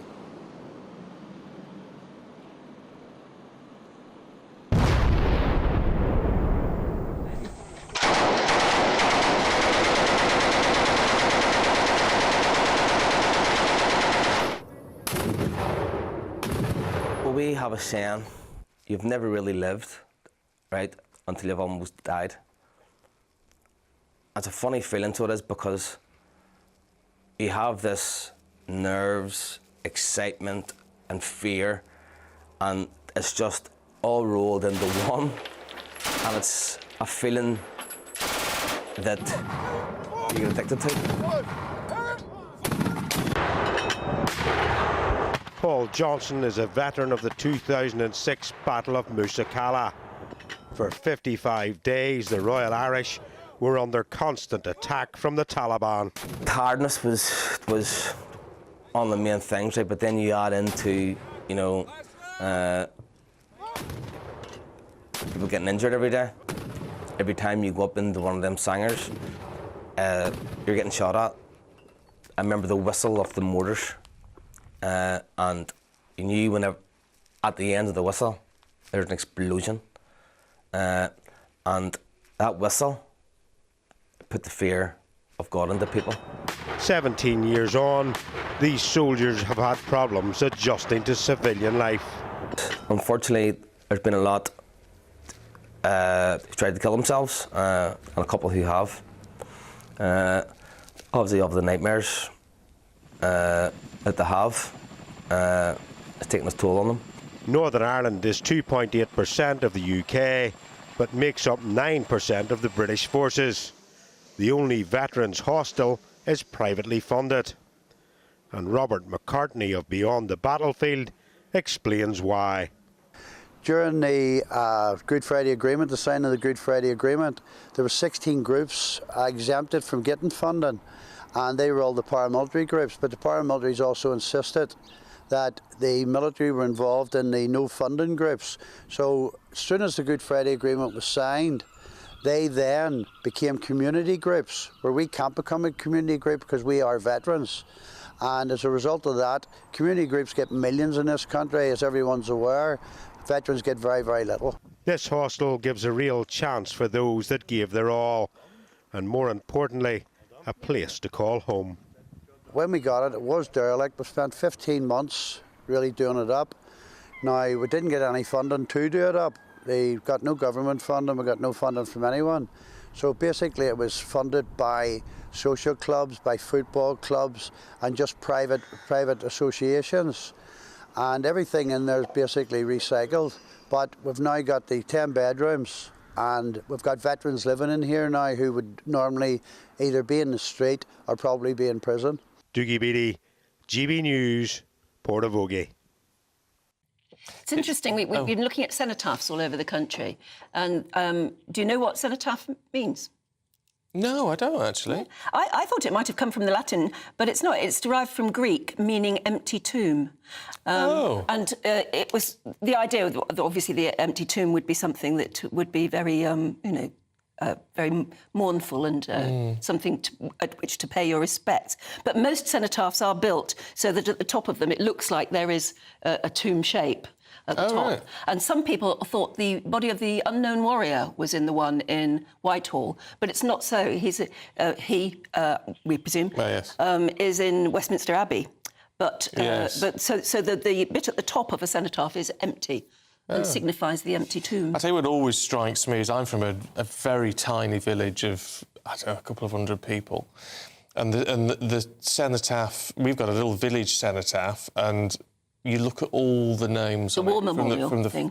from the First World War. Yes, all the names. And you because just think, in how- a village, how many they often people- got the same name, haven't they? Because it's one family. But it's like how many people from this village could have died in the Great War? It's terrifying. And you go to some very old schools and you see the names up on the placards of the fallen former pupils who fell in the war. And again, whole classrooms, whole years of young men particularly who fell in the war. And that's what really brings home to you the human cost. And it's not just those, of course, is it? It's not just those who fell. It's the families, the girlfriends, the wives, the parents left behind as well, who had to pick up the pieces as well. And what I find so fascinating is our royal family is by the very nature of how it's always worked, is devoted to the armed forces, which serve the king. You know, that he is Commander-in-Chief, and I love the respect they have for all those who serve, which means this is obviously one of the most important weekends for the royal family, isn't it? And the ordinary men and women who serve as well at the moment really, really respect the fact of the royal family being at the top of their regiment or whatever. It's very, very important to them. Let's talk to Vanity Fair royal reporter Katie Nicholl, who is here. Good morning. And I do think it is one of the nice things about the monarchy. This mutual respect for those who serve is a beautiful thing, actually. It is, and it dates back. And when we see the King at the Cenotaph this Sunday laying a wreath, as we've seen him in the past, because he also lay on behalf of the late Queen, he'll be laying a wreath that will look very like the wreath that King George VI, his grandfather, laid. And I think you're talking about this history and this tradition that's been passed down and this very close connection between the people and their king or queen at the time. They look to the monarch as the head of the armed forces, as that connection, and there is a reverence and a respect and a history, and you will see all of that played out on a Sunday. I mean, right now, if you're listening on the radio, you can't see it, but we're looking at some very old vintage footage of King George VI there, laying a wreath at the Cenotaph in Whitehall. That's very old Queen footage. Elizabeth's father. And if you look at that closely on Sunday, you'll see that the wreath that the King is going to lay will be a 41 open-style poppy made from bonded fabric and mounted on an arrangement of black leaves, just as that one. So why pictures there. Do we know why that decision's been taken? I think you're seeing this sort of echo of the past, this hark-back tradition. I mean, earlier this week we saw the King opening Parliament, addressing Parliament and laying out the legislation. We haven't seen a king do that in over 70 years. And I think we haven't seen a king laying a wreath at the Cenotaph for over 70 years. No, we haven't. It's always been the Queen or somebody on her behalf. Exactly, and so what a beautiful way to sort of pay tribute to that history than a wreath that really bears quite a resemblance to that George VI laid every year. Yeah. What about the Queen in all of this? Because one thing which struck me with Parliament, actually, is we all talk about, well, it's the King's first time we've had a king do this. It's the first time in my living memory I've ever seen a king and queen together. It is, isn't it? Yeah. In our lifetimes, because, of course, Philip was not king. He was the Duke of Edinburgh. And so we haven't seen this since King George VI and the Queen Mother, as she later became. Well, you see, that's interesting. Will Queen Camilla be on the balcony watching? She will. Because she's a woman. Or will she be in the main lineup? She will be up on the balcony, as the Queen was in latter years, but it is the job of the monarch to lay the wreath. Princess Anne will take the salute, and Prince William, as Prince of Wales, will also lay a wreath, but not the Queen. And with all this, Anne was mentioning earlier, and I know he's not a working member of the royal family or anything anymore, it does seem a shame that Harry isn't involved in any of this anymore, as he served, was in the front line, he was in Afghanistan. Someone with real experience of this that can now no longer take part in these events. Well, arguably with more experience on the front line, because he served 2 tours of duty than his father and his brother. And he lost comrades as well. He did. So, I mean, it's incredibly, especially poignant for him. He did. It seems very sad that he's not going to be here. Well, he's not going to be here for Remembrance Sunday. He's paid tribute in his own way in California, as he has done in previous years. But I suppose when you leave the royal family and you quit and you throw the towel in, as he did, the privileges that come with it, even having served, I'm afraid, go as well. And of course, it won't just be the cenotaph he's missing, he'll be missing his father's 75th birthday. Yes. Talking of the King, what do we make of this new portrait that's out? We call it a portrait. It's a picture. Yeah, it's a photograph. Photograph. Well, it's still a portrait. It is a portrait. Photograph. But I think, and we're in agreement here this morning, that it's just a lovely shot. Do you know what? It really captures Charles for me. It really does. You think how many images we've seen of him over the years, all of the years that we've had him as the Prince of Wales, but there is that twinkle in his eye. There are the wrinkles on his face that show his age and his experience. It's shot by Rankin. It's for the cover of the big issue. And so the cover of the big issue? Oh, and wow. so I think you have a king on the cover of a big issue to promote an issue that he's passionate about, which is food sustainability and recycling of foods, that we don't have all of this waste. It's something you're going to be seeing him doing on Monday to launch the Coronation Food Legacy Project initiative that he's launching. And here he is photographed on the cover of the big issue. His son, Prince William, the Prince of Wales, would certainly approve because of his campaign for homelessness. This is a slightly different issue that the King is putting the spotlight on, but I think it's a wonderful birthday portrait. Perhaps you might have expected something a little more traditional, possibly even in colour, possibly even a painting, when you think back to the Cecil Beatons of our late Queen. But here is our thoroughly modern monarch on the cover of the big Yes, issue. and I rather like the fact that it's not of him with a crown or anything like that, because, frankly, crowns... They look a bit funny sometimes, don't they? Oh, we've seen him in a crown this week. With the crown, but now he's obviously decided to go for just, the sort of ordinary modern man look, and I think it's absolutely lovely. Hasn't he grown into his looks? I actually think he's very, very dapper and always looks well-groomed, well-turned out. I think he looks so comfortable in his own skin. He does now. Yeah, he does. I really do. For a man who, perhaps when you think back to the troubled years of the 90s, that very turbulent decade, who at the time perhaps didn't want to be king, who was perhaps worried about what the future held, this is a man who clearly knows exactly what he wants to do, how he's going to do it. I think, Stephen, we've said before, he's going to be a king in a hurry because he will be a transitional king by his nature. He's 75. Yes. It's an age when most people are putting their feet up. But I think he knows he can make a real difference, and I think it's wonderful that he's chosen to use his 75th birthday celebrations to really put that spotlight on the issues that mattered not just to him, but people all around the country who are genuinely struggling at the moment. Yeah. Lovely stuff. Katie, thank you very much indeed. Thank you. I do. I love it. It's when you see pictures of him when he was first made Prince of Wales, all that sort of thing, and he looked... I mean, he wasn't a teenager, but he looks like those gangly teenagers, all legs and arms. Look, it wasn't a great era, I don't think, there. But, no, he's... Like you say, he's grown into his face and clearly grown into the job. Yeah. So well. So well. Got a lot of respect for him. Well, look...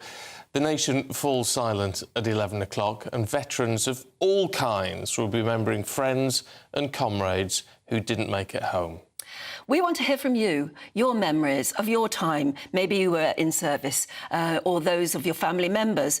So it's time right now for another one of your stories. Yeah, well, we are very honoured this morning to be able to speak to Ken Hay, who's a man who's seen it all. He was on the Normandy beaches just after D-Day, captured by the Nazis, was a prisoner of war in Poland, and he joins us now. A very good morning to you, sir. It is a privilege to talk to you.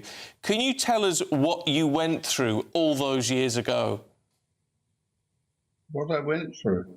Have you got an hour? Try it. I don't know, a lot of fright, a lot of noise, just all sorts of emotions coming at you at the age of 18, as I was. Difficult to put into a few words. You landed on Juno Beach, didn't you? And then, as Stephen said... I didn't land on D-Day. I was really after D-Day. Yeah. I landed on Juno Beach. Yes. So who I followed the Canadians through towards Hill 112, but I was captured just before that on night patrol. On a day like today, transported after. On a day like today, who are the people that you remember?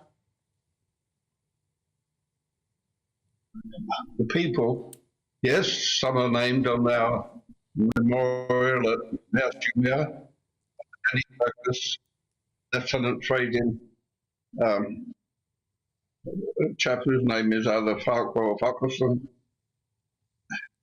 And their faces rather than names, the names go, I'm sorry.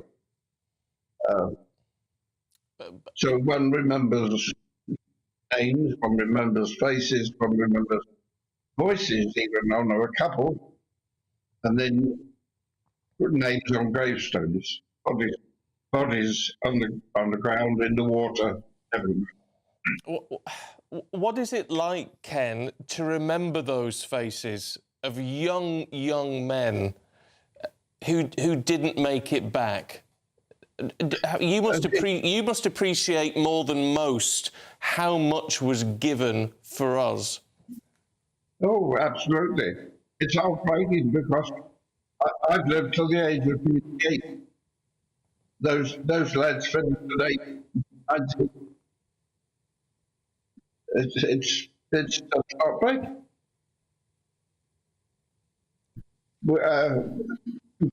We went through something.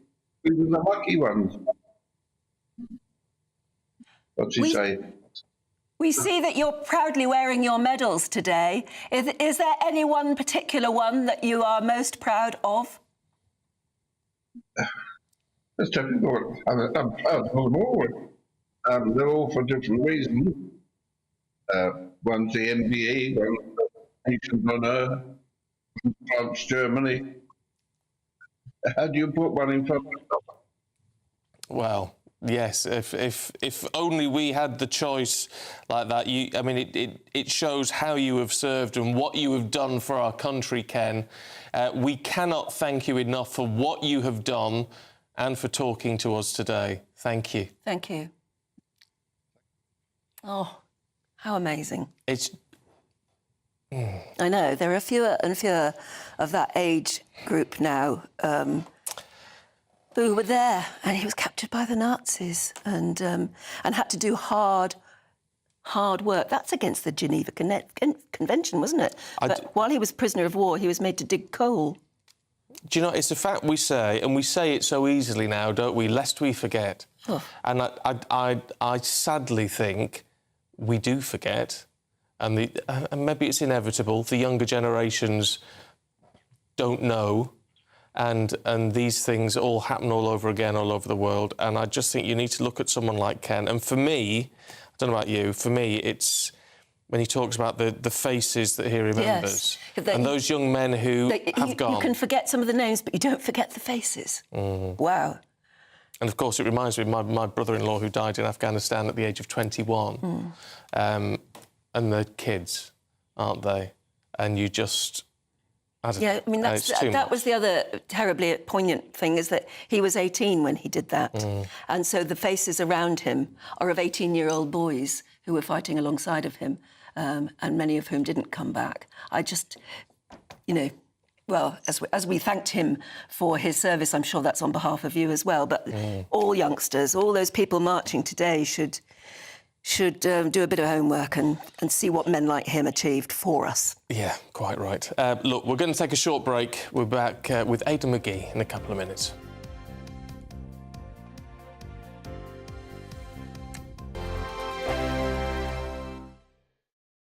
I think the most exciting bit for me is talking to people. People who I think are ignored often by the major news channels. We're going to give news they want to hear. There's a voice there that needs to be heard. I think there's a chance here for a diversity of opinion to be expressed, which you don't find elsewhere. It's really exciting. We don't hold back. We're free to say how decisions that are taken here affect us all around the country. Only on GB News, the People's Channel, Britain's news channel. There's only three people you can trust in life: your doctor, your lawyer, and your nana. I'm not sure. So join me, Nana Acquia, at 3 p.m. every Saturday and Sunday, where we discuss the biggest topics of the weekend. Be ready for battle. Could you be quiet? What is this? It's my new t-shirt. It's your new t-shirt. I don't bite. Well, not without a good reason. Always honest, always fun. Every weekend at 3 p.m. on GB News, the People's Channel, Britain's news channel. So Jubes and Kerr, we tackle the issues of the day with real robust debate, both sides of the fence, battling it out with me in the middle with my forthright opinions and views. And often really interesting things happen because you start with a position and then by the end of the debate you find actually, well, I might not have thought about that one. What we need in this country is 2 new political parties. You should maybe think about doing a 2024 calendar. I'm Michelle Dewberry and I'm keeping you company right through until 7 o'clock this evening. GB News, the People's Channel, Britain's watching.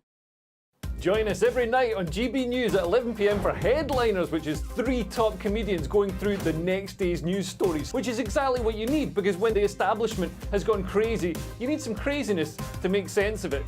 Headliners. You don't have to bother reading the newspaper. We've got it covered for you. Every night at 11 p.m. and repeated every morning at 5 a.m. We won't send you to sleep like some of the other paper review shows out there. So join us 11 p.m. every night on GB News. The People's Channel, Britain's news channel. GB News, unlike other broadcasters, isn't obsessed with the London-Westminster bubble. We think there's a nation beyond the M25, and that's why we talk about the issues that matter across the land. Join me on State of the Nation, 8 to 9 o'clock, Monday to Thursday, on GB News. Daisy's listening, and you should too.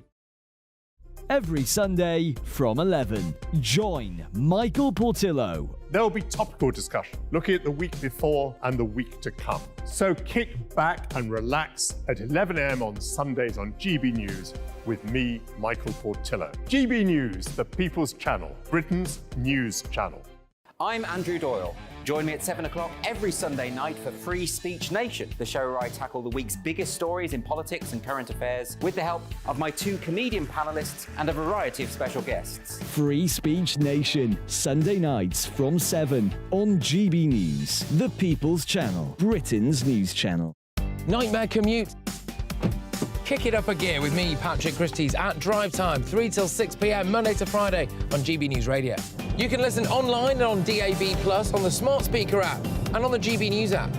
And if you've got an Alexa, all you have to say is, Alexa, play GB News. We're also on TuneIn and the Radio Player apps.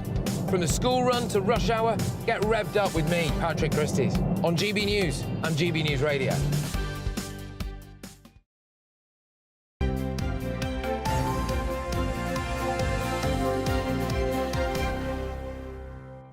It's 8:29. Good morning to you. Let's have a look at some of the other stories heading into the newsroom today.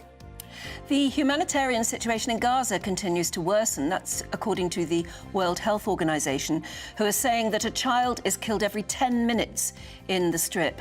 Describing their health system as on the verge of collapse, the head of the UN Health Agency has urged for an immediate ceasefire to allow in unfettered humanitarian access. The trial of 2 powerful Ukrainian oligarchs embroiled in a High Court fight in London has come to an end. The pair have been accused of fraud on an epic scale. Igor Kolomoisky, who once had close ties apparently to President Zelensky, is now awaiting the judge's ruling after originally convincing Mr. Justice Trower to delay the trial because of the war in Ukraine. And the ratings agency Moody's has lowered its outlook on the US credit rating to negative from stable, citing large fiscal deficits and a decline in debt affordability, a move that drew immediate criticism from President Joe Biden's administration. The move follows a rating downgrade by another ratings agency, Fitch, this year, which came after months of political brinksmanship around the US debt ceiling.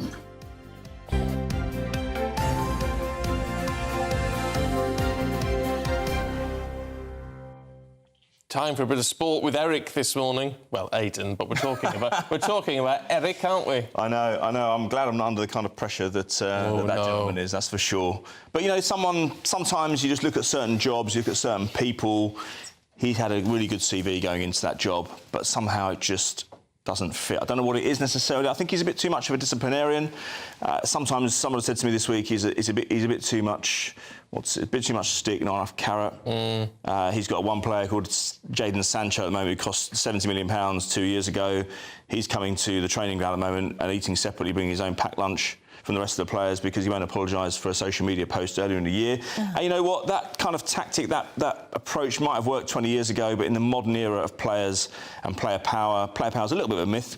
clubs get rid of players when they feel like it actually is, and it does work both ways. But players are still very powerful in the dressing room. And I don't think these spats that he keeps having with his players, and he needs his players to go out there and perform. I mean, I'll give you an example.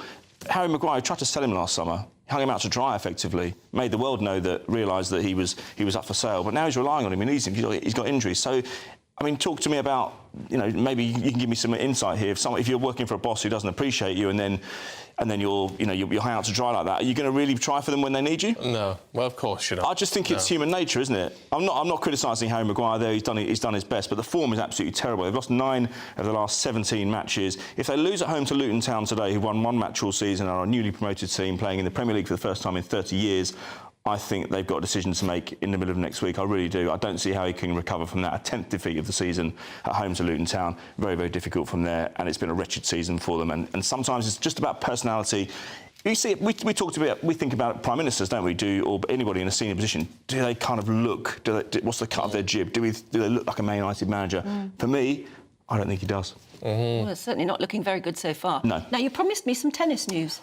This is really good news, actually, and we've got Jack Draper, who is Britain's latest hope in tennis. I suppose he's 21 years old. He's ranked 82 in the world, but he's dropped slightly this year because he's had a shoulder injury.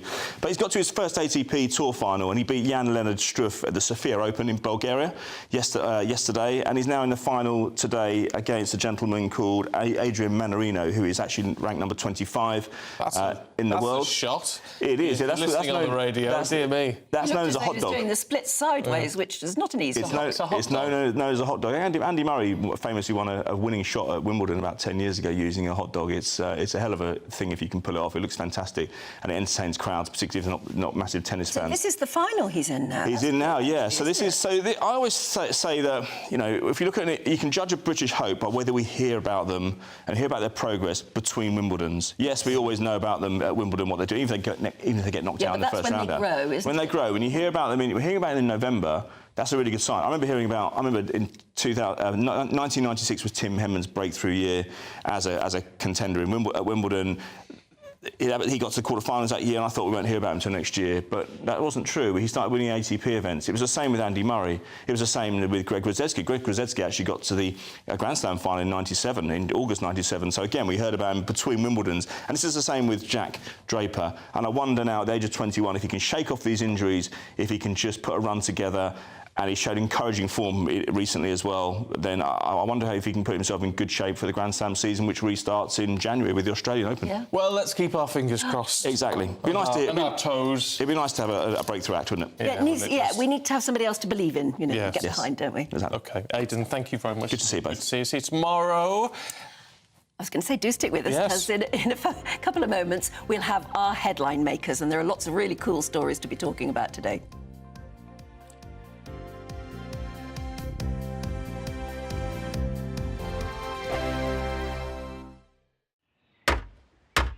Who is it? We're here for the show.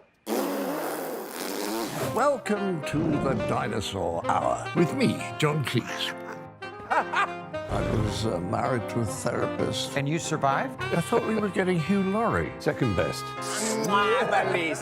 You interviewed Saddam Hussein. What's that like? I was terrified. I'm playing strip poker with these three. Oh! No, thank you. My CDs need to be put in alphabetical order. Are you going to be problematic again?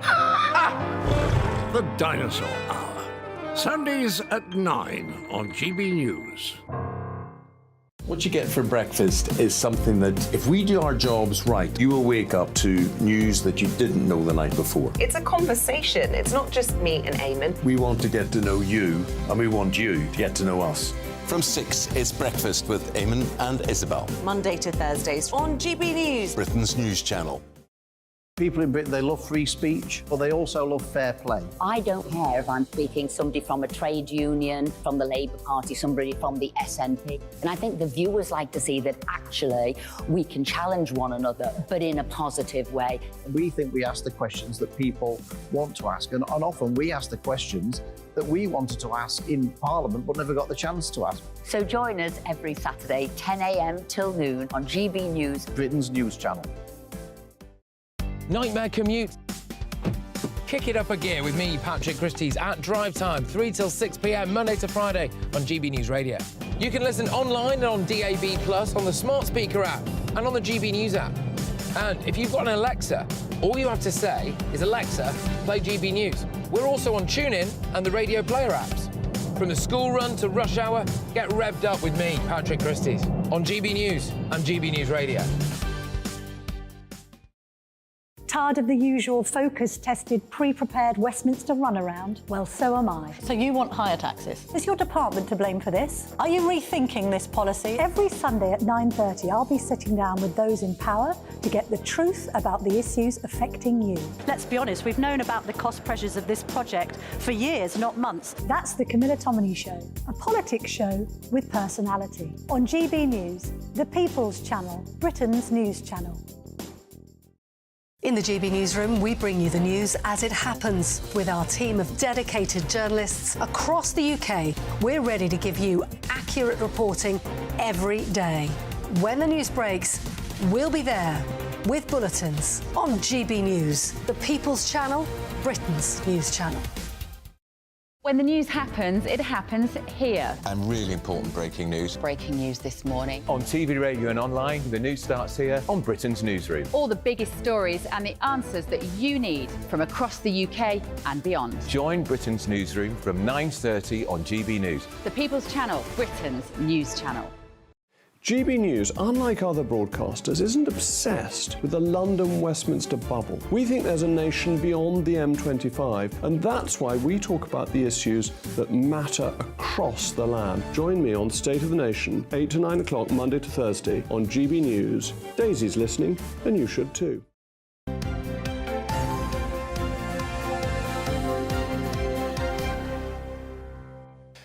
8:39, good morning to you. Time to go through the headlines, or some of the headlines today, with showbiz journalist Stephanie Tecci and author and journalist Susan Holder. Good morning to you both. Morning. Morning. Can we have we're going through some totally random stuff, which is quite nice for a change. I wanted to kick off with a long-beaked echidna, though, Susan. Do you? Right. Because what is it and why do we care? Well, we care because it's been rediscovered. It's been missing. We've not known that it was actually alive and in existence. But it's been found. It's been found in Indonesia. And they've actually found clips. It's like a long-nosed anteater, and it was named after David Attenborough. It's called something to do with David Attenborough. It's either called I think it's called the Sir David for short, but it's an echidna. But what I discovered, and looking into it, it's actually a symbol of hope and end of conflict. Is it really? It is. Oh. The culture of where it's from in the world, they would, if two parties were kind of in conflict, they would send one side out to find an echidna and the other to the ocean to find a marlin, and it would take so long to find them because they've been missing for so many decades that by the time they kind of got anywhere, the conflict would be over. Isn't that a good idea? Maybe that's the way to resolve quite a lot of things in the world. They're presumably nocturnal, which is why they are very grainy black and white pictures. Yeah, they're a burrowing nocturnal animal. Ask me anything about the echidna. If you do bump into one, you call it Sir David. Yes, and it's called Sir David. And apparently he's absolutely thrilled that it's been found because they didn't realise it's been extinct. It's been marked as extinct for many, many years. But no, it is not extinct. It has been found in forests in Indonesia, and there it is. Oh, good. I like that. I like that. That's a good news story. It is. What should we go to next? I tell you what I quite fancy. Because Stephanie, it's in this, Michael J. Fox. Yes. I love Michael J. Fox because I'm of that era. But he said he would have forgiven his wife if she'd left him after he got diagnosed with Parkinson's. He's had Parkinson's for over 30 years now, and he'd done a recent interview. He's been married to his wife since 1988. She's also an actor, Tracy Pollan, and he said that he would have forgiven her if she left him during his battle with Parkinson's disease.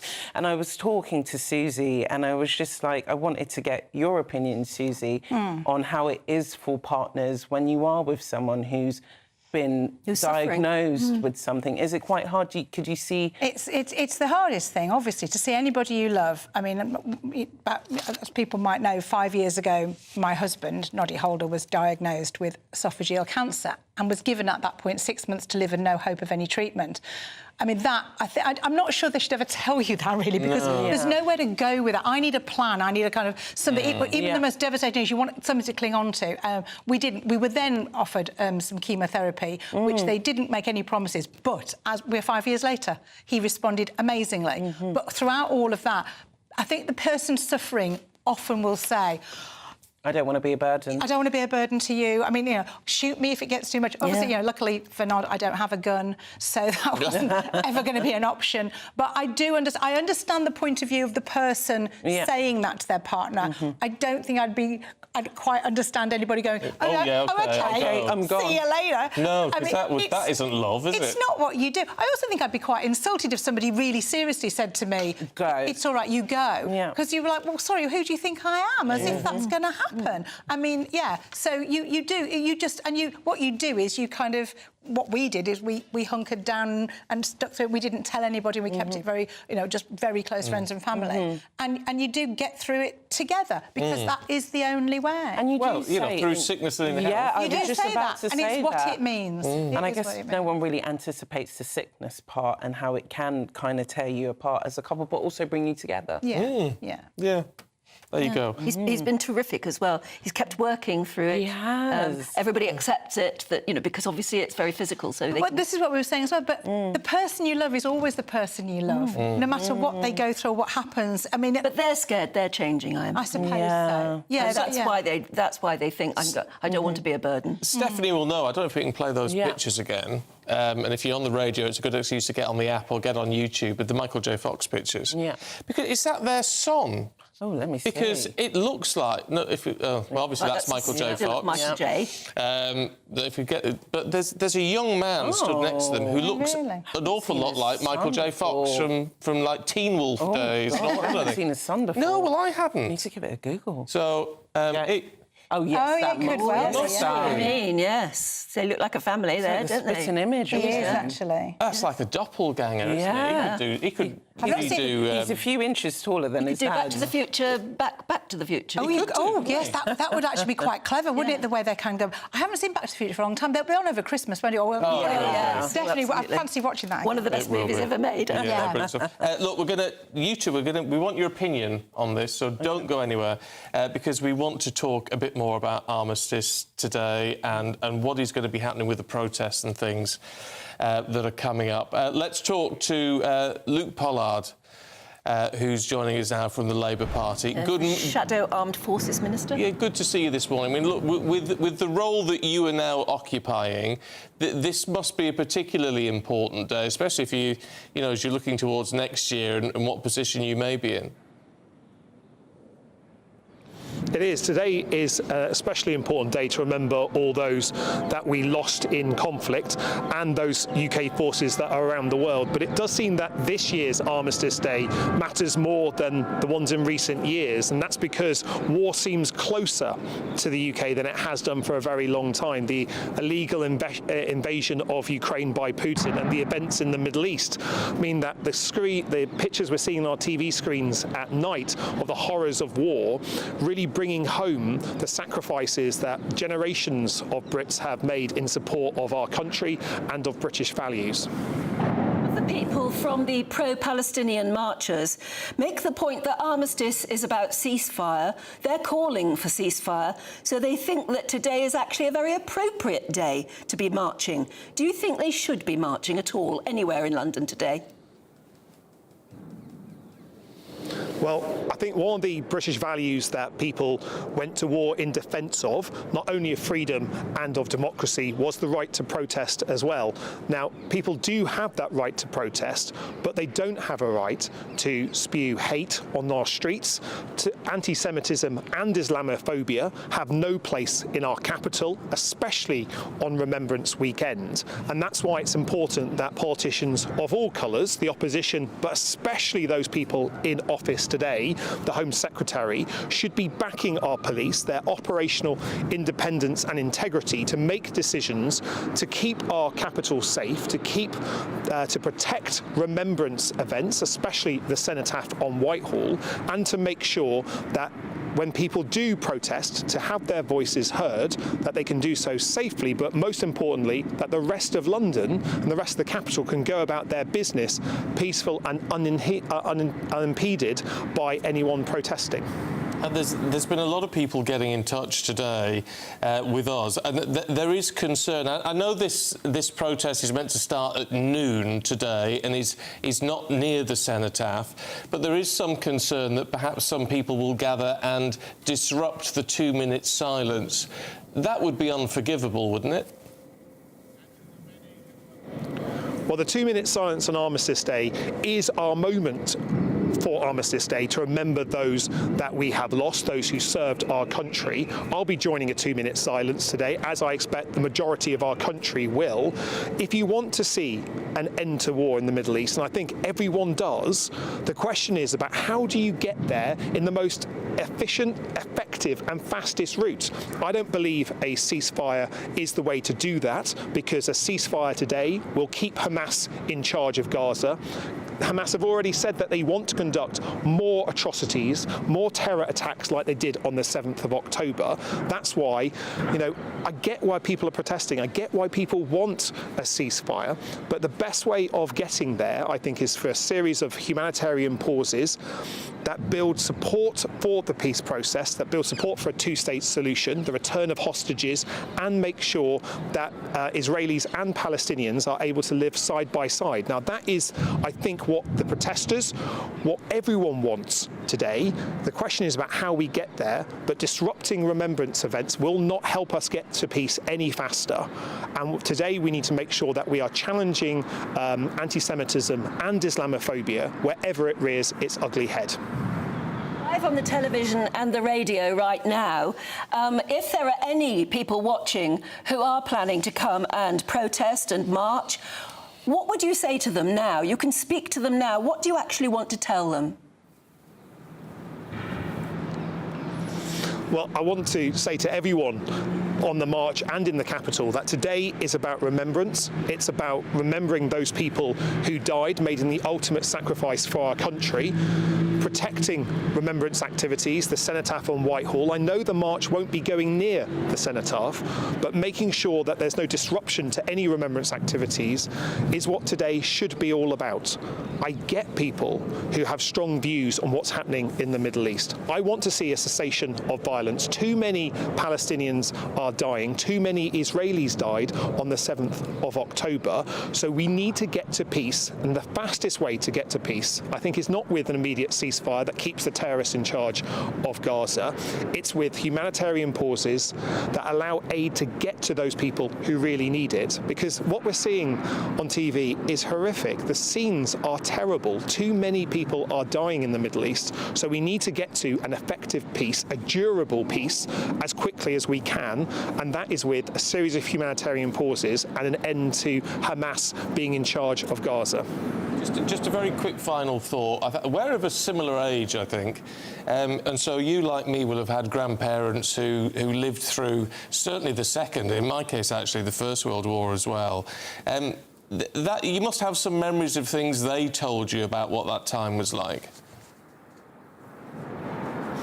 Yeah, I'm very fortunate to represent a military city, so I represent Plymouth with our rich naval history. Going to war is a horrendous experience. It's a horrific experience. What we ask people in uniform to do to keep us all safe is really difficult and challenging. And that's why those people who often go to war don't want to share that stories. It's not the glory that we sometimes see in war films. It's hard, it's trudging, and you lose people. That's what today's, in my mind, is all about. It's not just those people who we've lost. Tomorrow I'll be on Plymouth Hoe with the Archbishop of Canterbury for our remembrance service in Plymouth. And we're remembering all those whose names are on war memorials across our city and across the country. But we should also remember those people who came back from war and were forever changed by it. Those people who still carry, not just from wars 100 years ago, 80 years ago, but from more recent conflicts in Iraq and Afghanistan, those people who carry physical injuries and mental injuries as well. So our support for veterans, for those who served, must be long-lasting. It can't just be about Remembrance Weekend. As important as it will be on Armistice Day today and Remembrance Sunday tomorrow, we need to make sure that support for our veterans and our armed forces and those families who support those people in uniform matters every single day of the year. We've still got a way to go to get there, but Remembrance Weekend is our chance, I think, to be clear about thanking those people who served and just pausing from our busy lives to make sure we're remembering those who didn't come back from war. Luke Pollard, good to see you this morning. Thanks very much indeed. Well said. Well said. Very well said. Yeah. Steph? It's such a day of parallels because, you know, we're remembering the dead who went to war, but then also we've got this protest which is highlighting the war in Middle East, and it's just... It's a sad sign of the times, but I do feel like the respect should be there ultimately. But I think for these people who are protesting, their agenda is trying to get that ceasefire in the Middle East, and I just hope that there is no violence. I hope that there is that I hope respect. that is their agenda. I hope that is their agenda. I do fear that... And I do fear that there will be people within that protest who are... saying slogans and holding banners that incite other people to then react to that, which would be great if they didn't, because that was not going to help anyone. But unfortunately, calling for a ceasefire from that side is not going to work when Hamas refuse to accept the ceasefire. So that's not a ceasefire. A ceasefire only works if both sides agree to the ceasefire. Yeah, I mean, Luke Pollard made that point very well, I thought. He did, and I think he made the point very well as well about how what's going on in the world is bringing home to people what Armistice Day is all about and what we should... And people forget, with the benefit of the distance that we've had and conflict being not so close to us for a very long time, about how awful war is. It always was. It's not new that it's terrible. It was always terrible. It's just that people didn't talk about it quite as much as we now can see everything so close. We mustn't forget Ukraine as well. Absolutely. I mean, it's so weird. There's a war still going on, a terrible, terrible war, and we're involved. But we mustn't forget it either. No, we must. Stephanie, Susan, it's been really good to see you this morning. Thank you very much indeed. Both. Let's see what the weather's doing for you today. Hello, good morning. It's Aidan McGibbon here from the Met Office with the GB News forecast. It is a chilly start out there for many of us, but beautiful blue skies will develop widely through the day. A crisp autumn day for the vast majority. We're in between weather systems as we begin Saturday. Still 1 or 2 showers through parts of the Midlands into East Anglia first thing. They'll clear away. Any fog patches that we see first thing as well, clearing away through the morning. And then fairly widely, beautiful blue skies with, some places seeing plenty of sunshine into the afternoon. Still 1 or 2 showers in the north of Scotland and some thickening of the medium and high level cloud towards the southwest as well. 9 to 11 Celsius though, feeling fine in many places with light winds. That's all going to change though towards the southwest into the evening. Outbreaks of rain, a strengthening wind move in, that affecting southern counties of England, especially towards the southwest. Overnight, increasingly cloudy for Northern Ireland, parts of Wales as well. With that, it's going to be a mild night, but elsewhere we keep the clear skies, we keep the light winds, and so frost and fog in abundance across Scotland, northern and eastern England to begin Sunday. A cold start with temperatures well below freezing for some sheltered parts of Scotland and a widespread frost elsewhere in the east. We've also got some persistent fog across Yorkshire, slow to clear through the day. Outbreaks of rain pushing in from the west elsewhere. Mild in the southwest, but breezy, cold but bright elsewhere. Lovely stuff, thank you, Aidan. John's been in touch on this march. It's happening today. He said whether or not the march today is banned is somewhat irrelevant. The true concern is that those marching today refuse to recognise the sanctity of this weekend to the nation. And Andy in Newcastle, very similar. I agree people should be allowed to protest, but why choose today? Yeah. Sue says, I'm proud to be English, and today I'm going to go out and wear my poppy with pride. Let's hope both groups, or at least everybody on any side who's got something to say, let's hope everybody is peaceful. Well, that's the thing. Tell you what, we were talking about the COVID inquiry earlier. Oh, yes, we were. Shortcomings. And Roger says it looks like we're going to need an inquiry into the inquiry. Yes. Too many inquiries. Irene says it's a joke. They're meant to be seeing if things could be done better, but they're not doing that. Keep your thoughts coming through. gbviews@gbnews.com. I think the most exciting bit for me is talking to people. People who I think are ignored often by the major news channels. We're going to give news they want to hear. There's a voice there that needs to be heard. I think there's a chance here for a diversity of opinion to be expressed, which you don't find elsewhere. It's really exciting. We don't hold back. We're free to say how decisions that are taken here affect us all around the country. Only on GB News, the People's Channel, Britain's news channel. There's only 3 people you can trust in life: your doctor, your lawyer, and your nana. I'm not sure. So join me, Nana Acquia, at 3 p.m. every Saturday and Sunday, where we discuss the biggest topics of the weekend. Be ready for battle. Could you be quiet? What is this? It's my new It's your new t-shirt. I don't bite. Well, not without a good reason. Always honest, always fun. Every weekend at 3 p.m. on GB News, the People's Channel, Britain's news channel. So Jubes and Kerr, we tackle the issues of the day with real, robust debate, both sides of the fence, battling it out with me in the middle with my forthright opinions and views. And often really interesting things happen because you start with a position and then by the end of the debate you find actually, I might not have thought about that one. What we need in this country is 2 new political parties. You should maybe think about doing a 2024 calendar. I'm Michelle Dewberry and I'm keeping you company right through until 7 o'clock this evening. GB News, the People's Channel, Britain's watching. Join us every night on GB News at 11 p.m. for Headliners, which is 3 top comedians going through the next day's news stories, which is exactly what you need, because when the establishment has gone crazy, you need some craziness to make sense of it.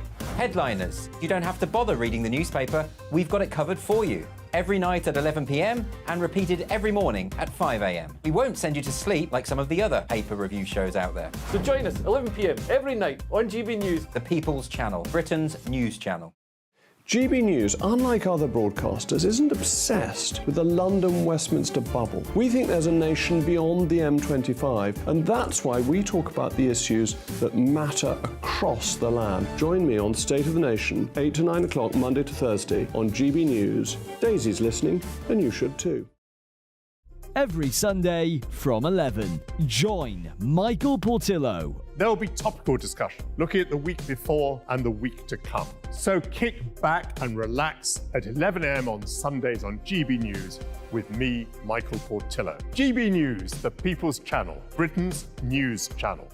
I'm Andrew Doyle. Join me at 7 o'clock every Sunday night for Free Speech Nation, the show where I tackle the week's biggest stories in politics and current affairs with the help of my 2 comedian panellists and a variety of special guests. Free Speech Nation, Sunday nights from 7 on GB News, the People's Channel, Britain's news channel. Nightmare commute. Kick it up a gear with me, Patrick Christys, at Drive Time, 3 till 6 p.m, Monday to Friday on GB News Radio. You can listen online and on DAB+, on the smart speaker app, and on the GB News app.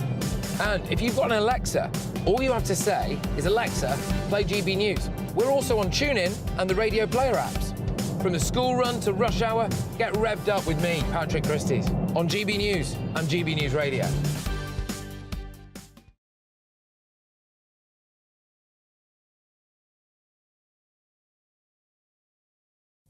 Good morning to you. It's 9 o'clock on Saturday, the 11th of November. These are the stories we've been covering on Breakfast so far today. These 2 short minutes of silence, the peoples of the Empire remember. The living find their communion with those who marched into the great beyond. We must never betray their trust, nor cast away all that they, in those 4 years, fought to save. We will remember them.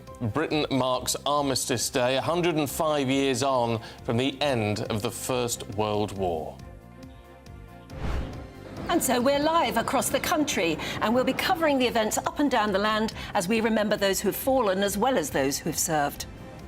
Well, tensions are inflamed over the pro-Palestine march planned to take place today in London, with more than 2,000 officers on duty as part of a major policing operation. What could have been a week where Labour tears itself up over foreign policy has instead devolved into a new round of Conservative infighting, with the Home Secretary's job apparently on the line. So I'll start. and say a couple of The words. Royals, of course, attending remembrance events across the weekend, but one family member is likely to have other things on his mind as Prince Harry learns a trial can go ahead against the publishers of the Daily Mail. And could GB News' very own Nigel Farage be lying in a box of cockroaches and eating nasty kangaroo bits in the jungle? We looked at that and much, much more in Headline Makers, which you catch, if you want, on YouTube if you missed it. And after a week of endless headlines and controversy from the COVID inquiry, the top Oxford professor Carl Hennigan told us everyone is blaming everyone else. You can find out more about that on X. That's Twitter to you and me. And after Donald Trump took to the witness stand at the civil fraud trial, a judge threatened to cut his testimony short. Are these trumped-up charges? Well, we'll ask a former US congressman. That's all coming up, and much more.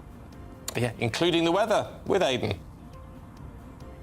For once, we've got plenty of fine weather on offer this weekend. Find out all the latest in the weather update coming up soon. Morning to you. I'm Stephen Dixon. And I'm Anne Diamond, and this is Breakfast on GB News.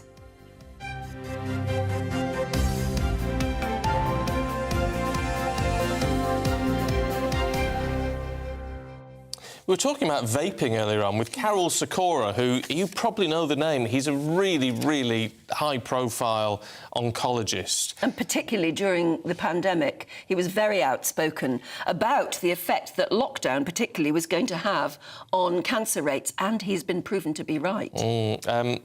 Simon in West Sussex, hi Simon, says, my dad smoked cigarettes for 40 years. I then got him on a vape, but now he's more addicted to that than a cigarette.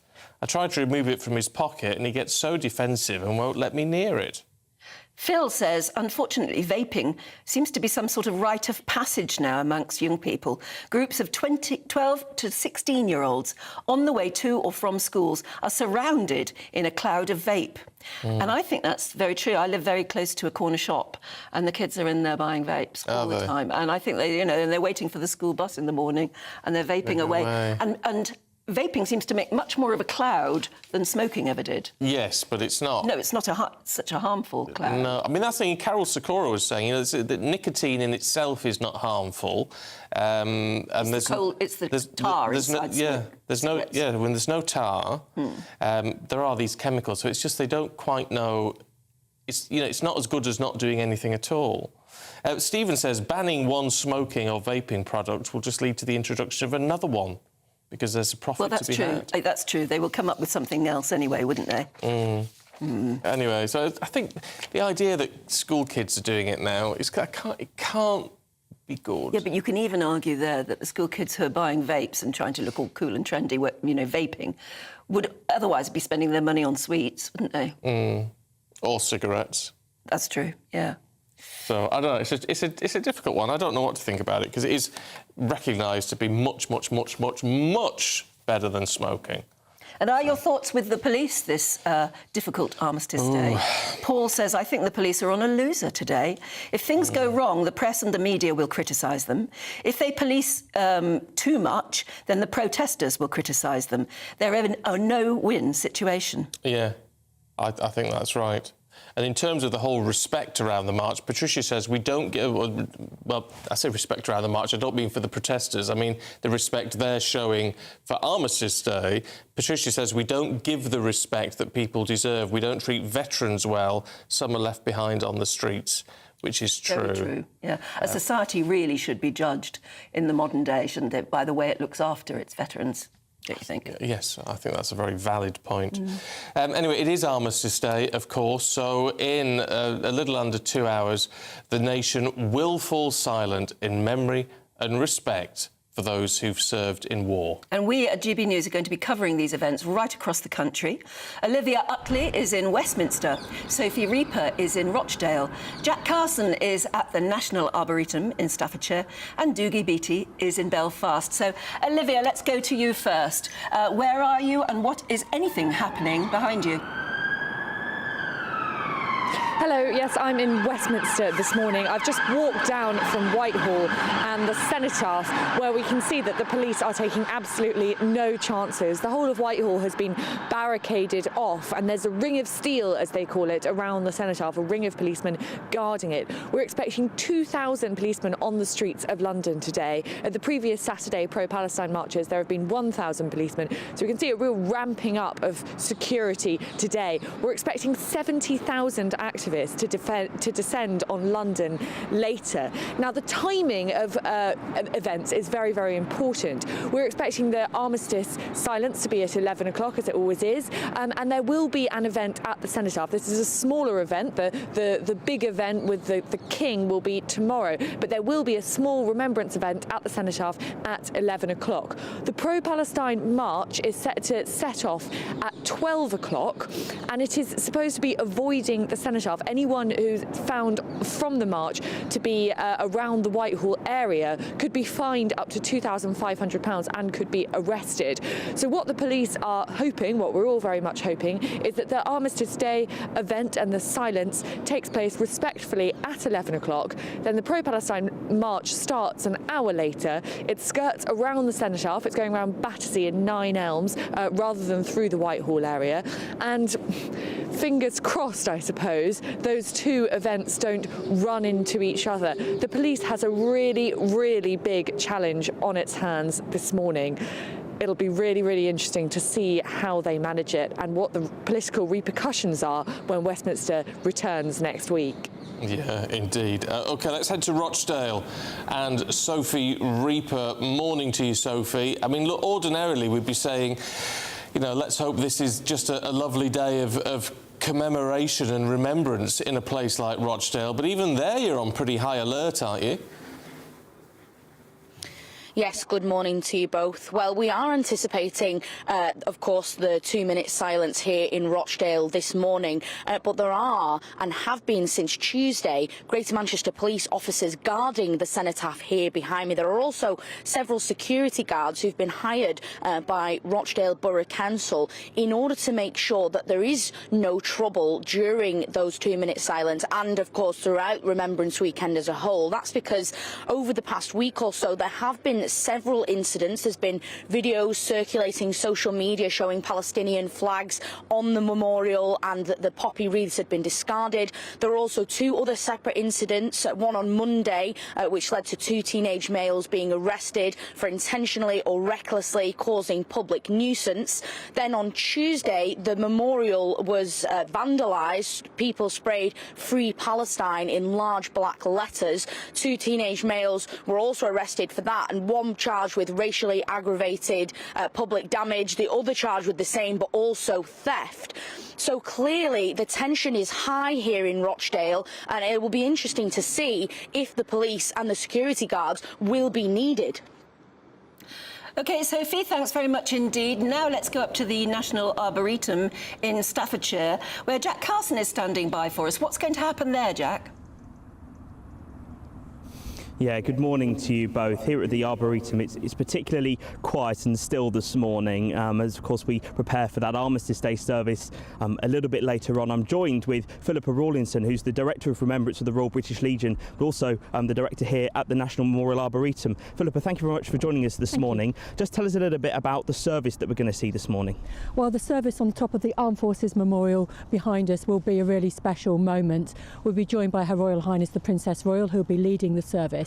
But we'll be up there with members of the public that have applied for tickets and also some specially invited guests. And those guests this year include some whose family members' names were inscribed on the walls of the Armed Forces Memorial this year and were with us for dedication of names. It's truly humbling that they find it so meaningful that their names, their family, their stories are remembered here, that they have asked to come back to mark the armistice with us. Yeah, of course, a lot of people, when they think of armistice, of course, traditionally go back to the first and the Second World War. But of course, this Armed Force Memorial with the thousands of names upon it remind us, I guess, of those who served and gave their life after those wars. It's a reminder, I guess, that conflicts, has continued, all throughout, the previous decades. Yeah, absolutely. The 16,000 names on the walls of the Armed Forces Memorial all date from after the Second World War, and very sadly, names are inscribed every year.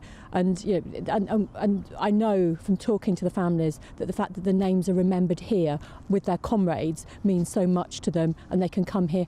They can come today, but they can come any time of the year and reconnect, reflect and remember, and then take a few moments, maybe a few hours, to stroll around the beautiful grounds and discover more stories that nestled amongst down in the trees and in the memorials. Yeah, of course, you are Director of Remembrance at the Royal British Legion as well. I mean, when it comes to days like today, that you work so hard for all year, to put on, what does it mean to you days like this, and what, when it comes to 11 o'clock, will you be remembering? I think I was just, as we were waiting to come on air, I was thinking about my granddad who served as a desert rat in the Second World War, and we have the Desert Rats Memorial, and I found that service really poignant and moving. My grandfather never spoke to me about that, but I know it's part of my family history, and and I think about what he went through, but I can also think of those family memories of walking around the garden and his telling me and my sister how to prune roses, because that was his passion then. So I think all of our memorials enable you to reconnect and remember, and I think that's important. But all of the work of the Royal British Legion this weekend is about saying thank you, encouraging people to wear wearing a poppy to show that you care about those that have served before and those that continue to serve, the sacrifices that their families made, and also us all coming together to hope for a peaceful future. Philippa, thank you so much for joining us this morning. That's the picture here at the Arboretum as preparations are still underway for that service a little bit later on. OK, Jack, thank you. Let's head to Belfast then. And Doogie Beattie, what's being planned for Belfast, Doogie? Well, good morning. Just as we're coming on the air, they're testing the sound system behind us. But yes, there is a planned protest for Palestine.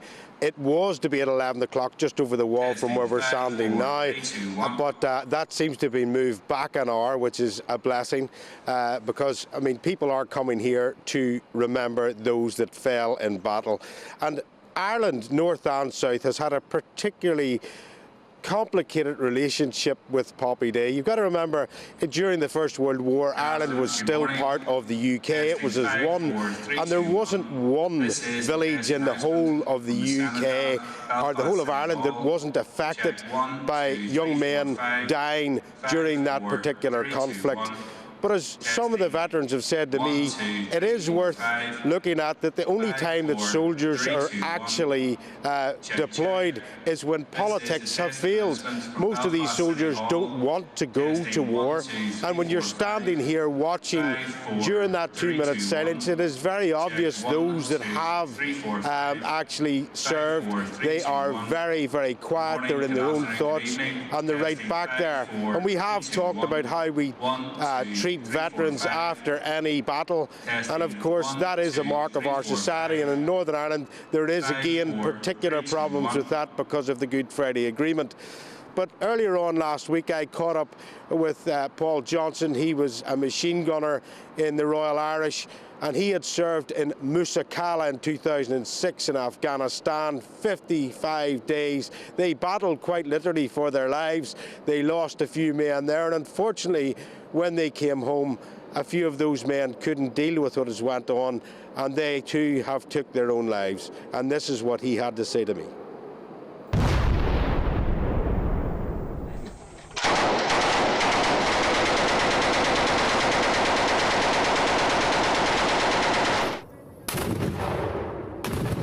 We have a saying, you've never really lived, right, until you've almost died. It's a funny feeling to it is, because you have this nerves, excitement and fear, and it's just all rolled into one, and it's a feeling that you get addicted to. Paul Johnson is a veteran of the 2006 Battle of Musa Kala. For 55 days, the Royal Irish were under constant attack from the Taliban. Tiredness was one of the main things, right? But then you add into you know, people getting injured every day. Every time you go up into one of them sangers, you're getting shot at.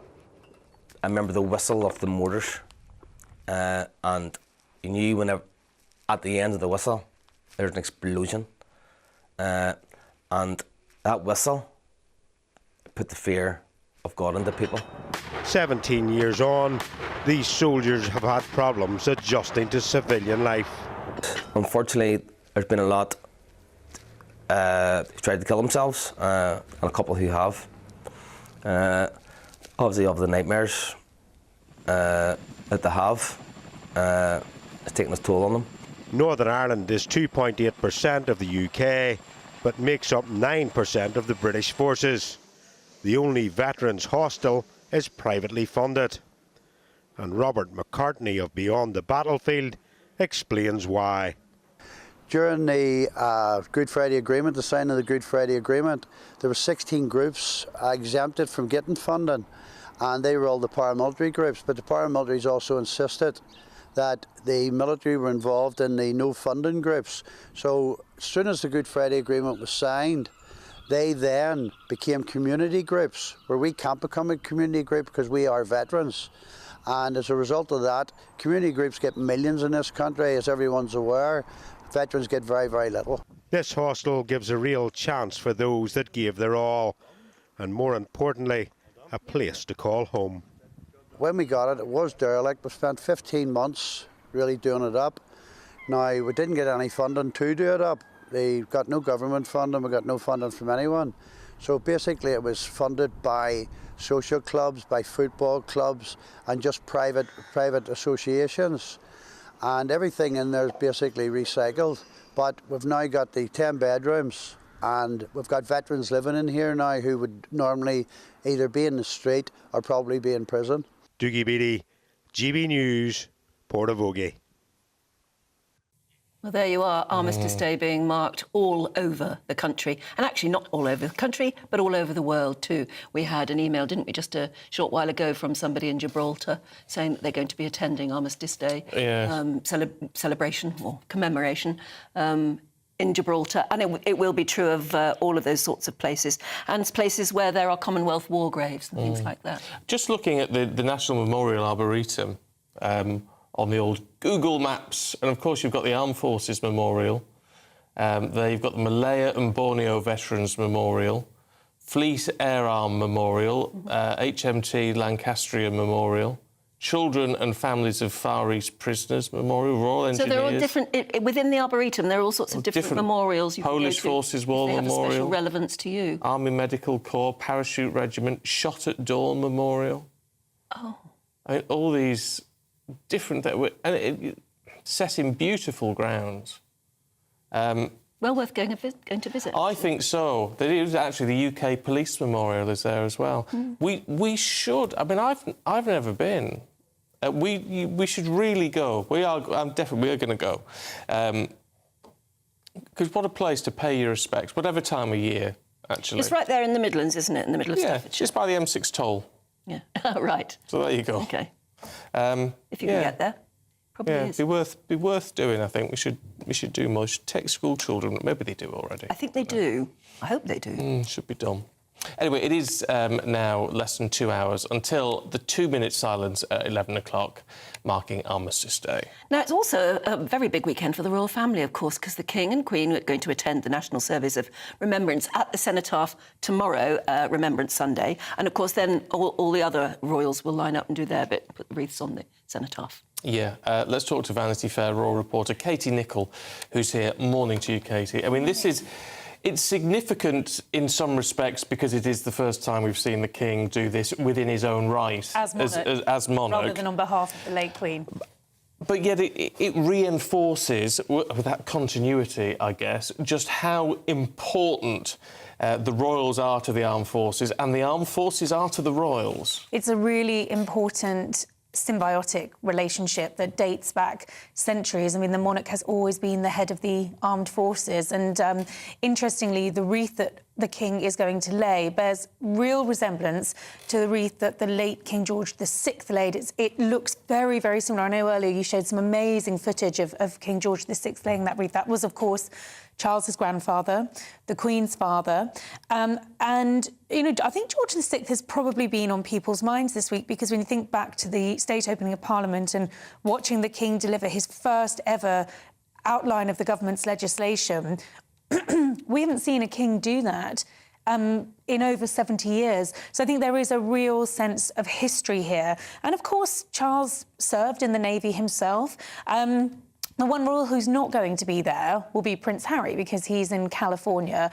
And I think, ironically, given that Prince Harry served 2 tours of Afghanistan, for him, you know, to not be here or not have a wreath laid in his honour, I can only imagine for the Duke of Sussex must be a pretty poignant and probably quite difficult personal moment. I know he's found ways of marking the Remembrance Weekend in his own ways, but I can't imagine that anything matches being at the cenotaph, right, and doing that. And we spoke earlier, didn't we, about the fact that the Queen will not be laying a wreath. She's going to be following very much in previous footsteps. She will be up on the balcony along with the Princess of Wales. It'll be the Prince of Wales and the King who are laying wreaths in their own right, in these new titles for the very first time. It's coronation. interesting you mentioned Prince Harry there. Apparently he has been seen out and about in America wearing a poppy, where, of course, that's not worn in America. Absolutely. So he has wanted to do that. And wearing his medals. And that's something that, you know, wearing his military uniform is not allowed to do anymore because he's sort of decommissioned out of the royal family, out of the army. And I think that's just a symbol. It doesn't matter where he is in the world, who he's with or what he's doing, he will wear that poppy with pride, he will wear those medals with pride. And some might say he has more right than most to do that. Well, yes. Look, there can be a lot of criticism thrown at Harry at times, but not on that. I wouldn't dare anyone to criticise him. No, I agree with that. He's earned that. He did his bit, didn't he? Really? Absolutely agree with you. Can we talk about, on a sort of happier note, if you like, this picture of the King? Yes. Because it's actually all to do with the big issue, isn't it? Which is the big issue. Nice. But it's this new photograph that's been taken, marking his 75th birthday, and we just think it's wonderful. It's great, isn't it? Yeah. It's great. I hope the cameras capture it close enough for you, and if not, go and buy your papers today and you can see it, or better still, go and buy the big issue when it comes out next week. Yes. This is to mark Charles's 75th birthday. It was taken by Rankin, I think in October, in the gardens of Clarence House. And when you compare it to the image that was taken also by Rankin of the late Queen to commemorate her 75th, I mean, I don't really need to point out the differences, do I? There's a really stark contrast here. I have to say, even the one of the Queen there... it's warm. It's very warm and natural. Absolutely. I think Rankin does manage to get that. The one of Charles is very, very good.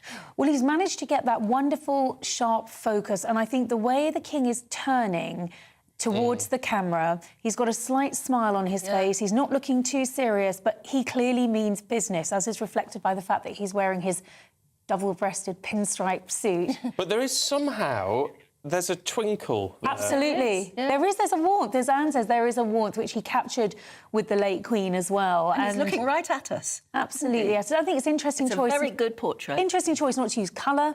You know, and I think that picture just draws you in. And this is, I must say, this is all to not just mark his 75th birthday, which will be taking place really from Monday and across Tuesday. Tuesday night is going to be a lovely party at Clarence House. But this particular image and interview, not with the Queen, but with the CEO of the Prince's Trust, now, by the way, the King's Trust. We've just had that announcement in time for the 75th, that it's now become the King's Trust, more than anything, I think, to avoid any confusion with the Prince of Wales and his Royal Foundation. Isn't that interesting? Because he's got his own charities now. Absolutely. And the Prince's Trust has always been Charles's baby, if you like, hasn't it? Yes, it has. And obviously he's decided, no, I'm not going to hand it on to William. I'm going to keep it. Well, it's interesting, That's going to take some getting used to, isn't it? It's interesting because in one of the books that I wrote, I was told by a very good source that William was offered the chance to inherit the Prince's Trust. Charles did want to hand it down.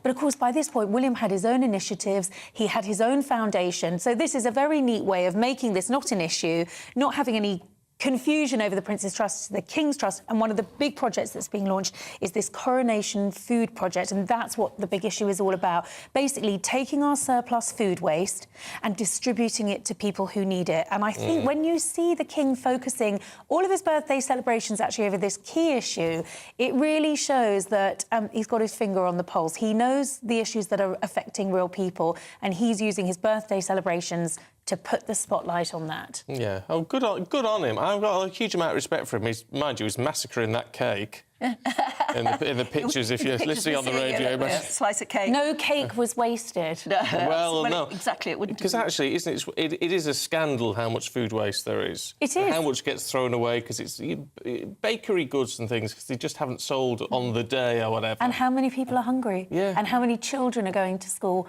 hungry and depending on that school And the lunch? thing about the Prince's Trust, now the King's Trust, is, I mean, you've obviously looked into it too, it is incredibly impressive organisation. It really does help people. Oh, it's helped millions of young people. It's not just some fancy fund, a royal seal. No. It actually really does help people. Well, the Prince of Wales set it up, I think it was back in the 60s, when he left the Navy and he got his naval severance and decided he was going to set something up because he knew he was in for a long wait. And he was determined that he was actually going to do something useful with his time, not just be a Prince of Wales in waiting. And that trust has genuinely helped millions of people, not just here in Britain, get onto that rung of the ladder, but around the world. I mean, when he was in Kenya recently, he went to visit some of the people who've benefited from the international arm of the Prince's Trust. And I think it brings him great satisfaction that this is a legacy project that works, and he was going to make sure it continued even when he became king. And as we say, it's now the King's Trust. Oh, it's hard enough to remember he's the king at times. I know. Prince Charles. We still slip up sometimes, don't we? The King's Trust. Yes. Mind you, it's got a lovely ring to it. Yes, it has. Sounds good, doesn't it? It does sound good. Oh, good on him. He's turning out to be quite cool, isn't he? I think that picture says it all. Yeah, it really does. I'm enjoying having a king. And I say, I quite like We it. didn't think it would work No, it just somehow. seems- it seems when such Queen a big Elizabeth was still change. around, we all thought, we'll never be able to get over the change. But I think he's doing remarkably Yeah, well. I do. Look, Katie, thank you very much indeed. Thank you. We're going to have a look at the weather for you now, see what it's going to be like for you today. Here's Alex Deakin. Hello, good morning. It's Aidan McGivern here from the Met Office with the GB News forecast. It is a chilly start out there for many of us, but beautiful blue skies will develop widely through the day. A crisp autumn day for the vast majority. We're in between weather systems as we begin Saturday. Still one or two showers through parts of the Midlands into East Anglia first thing. They'll clear away. Any fog patches that we see first thing as well, clearing away through the morning. And then fairly widely, beautiful blue skies with, some places seeing plenty of sunshine into the afternoon. Still one or two showers in the north of Scotland and some thickening of the medium and high level cloud towards the southwest as well. 9 to 11 Celsius though, feeling fine in many places with light winds. That's all going to change though towards the southwest into the evening. Outbreaks of rain, a strengthening wind move in, that affecting southern counties of England, especially towards the southwest. Overnight, increasingly cloudy for Northern Ireland, parts of Wales as well. With that, it's going to be a mild night, but elsewhere we keep the clear skies, we keep the light winds, and so frost and fog in abundance across Scotland, northern and eastern England to begin Sunday. A cold start with temperatures well below freezing for some sheltered parts of Scotland and a widespread frost elsewhere in the east. We've also got some persistent fog across Yorkshire, slow to clear through the day. Outbreaks of rain pushing in from the west elsewhere. Mild in the southwest, but breezy, cold but bright elsewhere. I do apologise, Aidan. Yes, indeed. I don't know what I say. Alex Deakin was on yesterday, wasn't he? I just And had it's a... Aidan today. We've had a plethora of Aidans today. I've just had a brain moment. Freeze. Freeze. That's the similar word that I was thinking Yes. of. Anyway, we've got a lot more coming up for you this morning, haven't we? Including... Yeah, Donald Trump. Well, he took to the witness stand at his trial for fraud, but he had his say and he looks very, very grumpy, and the judge is grumpy with him. So we're going to be talking all about that with former US Congressman next on Britain's News Channel.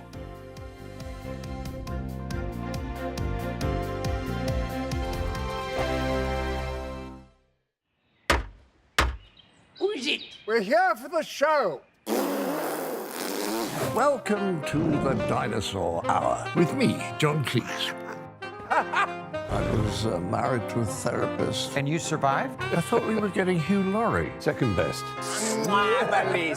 You interviewed Saddam Hussein. What's that like? I was terrified. I'm playing strip poker with these three. No, thank you. My CDs need to be put in alphabetical order. Are you going to be problematic again? The Dinosaur Hour. Sundays at 9 on GB News. What you get for breakfast is something that, if we do our jobs right, you will wake up to news that you didn't know the night before. It's a conversation. It's not just me and Eamon. We want to get to know you, and we want you to get to know us. From 6, it's Breakfast with Eamon and Isabel. Monday to Thursdays on GB News. Britain's news channel. People in Britain, they love free speech, but they also love fair play. I don't care if I'm speaking somebody from a trade union, from the Labour Party, somebody from the SNP. And I think the viewers like to see that actually we can challenge one another, but in a positive way. We think we ask the questions that people want to ask, and often we ask the questions that we wanted to ask in Parliament but never got the chance to ask. So join us every Saturday, 10 a.m. till noon on GB News, Britain's news channel. Nightmare commute. Kick it up a gear with me, Patrick Christys, at Drive Time, 3 till 6 p.m, Monday to Friday on GB News Radio. You can listen online and on DAB+, on the smart speaker app and on the GB News app. And if you've got an Alexa, all you have to say is, Alexa, play GB News. We're also on TuneIn and the Radio Player apps. From the school run to rush hour, get revved up with me, Patrick Christys, on GB News and GB News Radio. Tired of the usual focus-tested, pre-prepared Westminster runaround? Well, so am I. So you want higher taxes? Is your department to blame for this? Are you rethinking this policy? Every Sunday at 9:30, I'll be sitting down with those in power to get the truth about the issues affecting you. Let's be honest, we've known about the cost pressures of this project for years, not months. That's the Camilla Tominey Show, a politics show with personality. On GB News, the People's Channel, Britain's news channel. In the GB Newsroom, we bring you the news as it happens. With our team of dedicated journalists across the UK, we're ready to give you accurate reporting every day. When the news breaks, we'll be there with bulletins on GB News, the People's Channel, Britain's news channel. When the news happens, it happens here. And really important breaking news. Breaking news this morning. On TV, radio and online, the news starts here on Britain's Newsroom. All the biggest stories and the answers that you need from across the UK and beyond. Join Britain's Newsroom from 9:30 on GB News. The People's Channel, Britain's news channel. GB News, unlike other broadcasters, isn't obsessed with the London-Westminster bubble. We think there's a nation beyond the M25, and that's why we talk about the issues that matter across the land. Join me on State of the Nation, 8 to 9 o'clock, Monday to Thursday, on GB News. Daisy's listening, and you should too.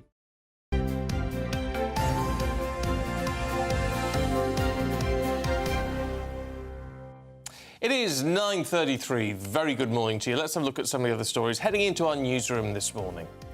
Well, the humanitarian situation in Gaza continues to worsen, says the World Health Organization. And they say that a child is killed every 10 minutes in the besieged Strip. Describing their health system as on the verge of collapse, the head of the UN Health Agency has urged for an immediate ceasefire to allow in unfettered humanitarian access. The trial of two powerful Ukrainian oligarchs embroiled in a high court fight in London has ended with the pair accused of fraud on an epic scale. Igor Kolomoisky, who once had close ties to President Zelensky, now awaits the judge's ruling. He originally convinced Mr. Justice Trower to delay the trial because of the war in Ukraine. And the ratings agency Moody's has lowered its outlook on the US credit rating to negative. Was stable, citing large fiscal deficits and a decline in debt affordability. The move drew immediate criticism from the president at the moment, Joe Biden.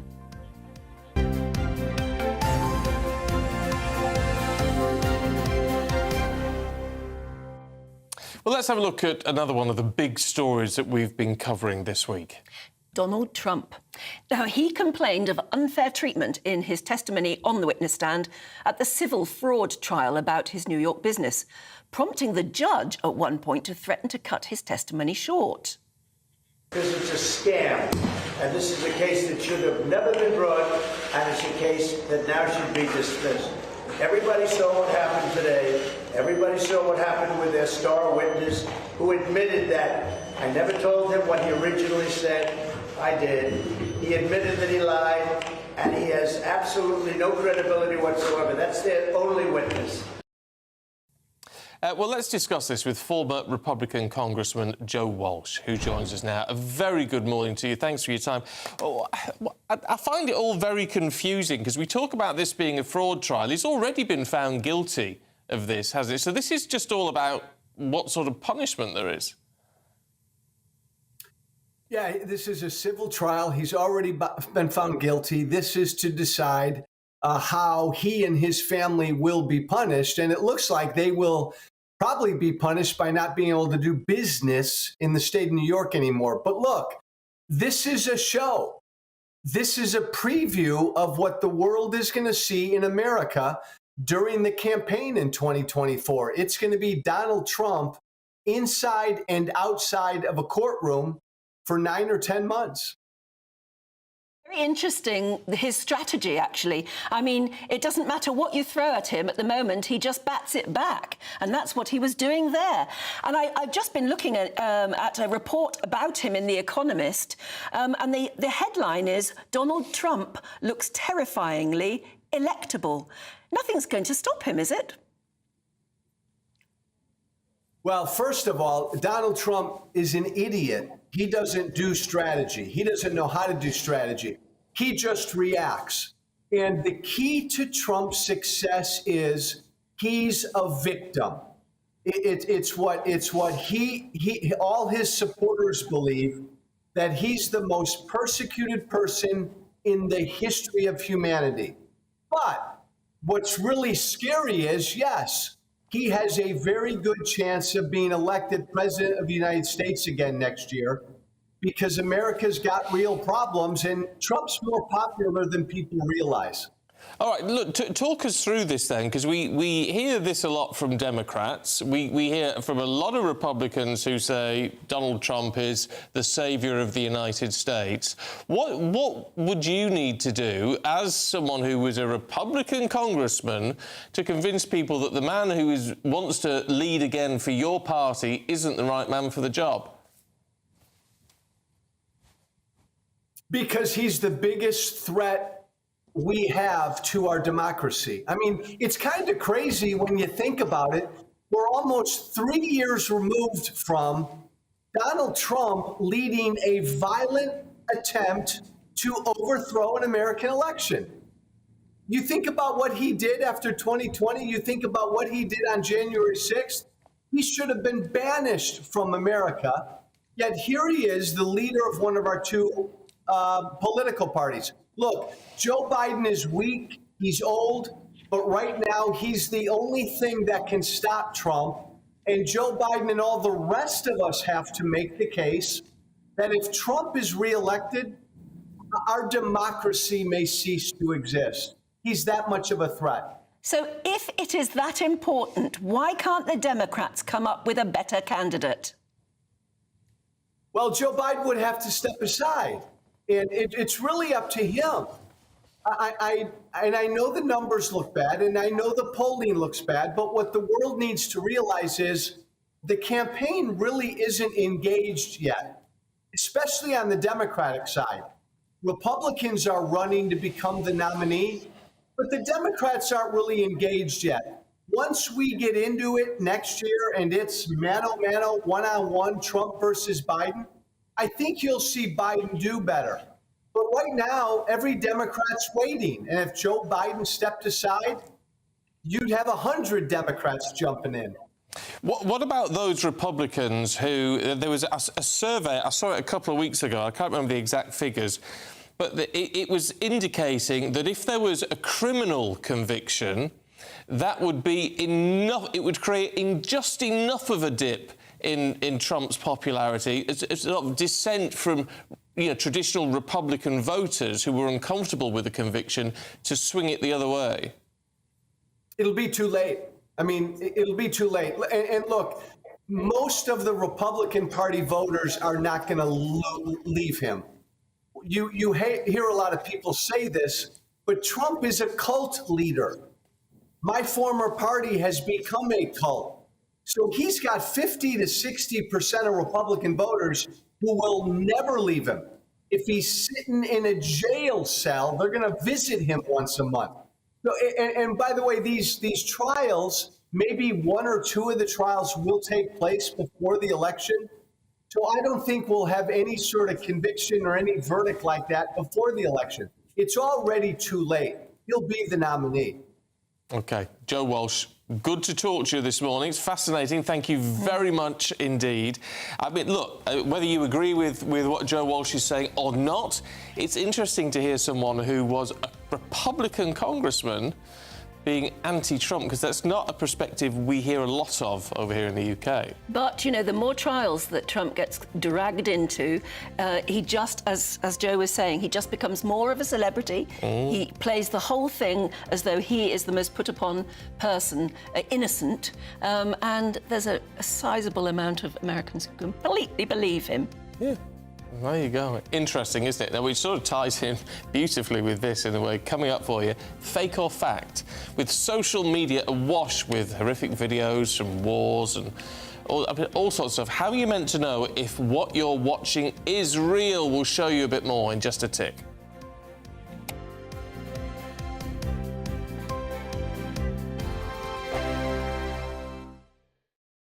I think the most exciting bit for me is talking to people. People who I think are ignored often by the major news channels. We're going to give news they want to hear. There's a voice there that needs to be heard. I think there's a chance here for a diversity of opinion to be expressed, which you don't find elsewhere. It's really exciting. We don't hold back. We're free to say how decisions that are taken here affect us all around the country. Only on GB News, the People's Channel, Britain's news channel.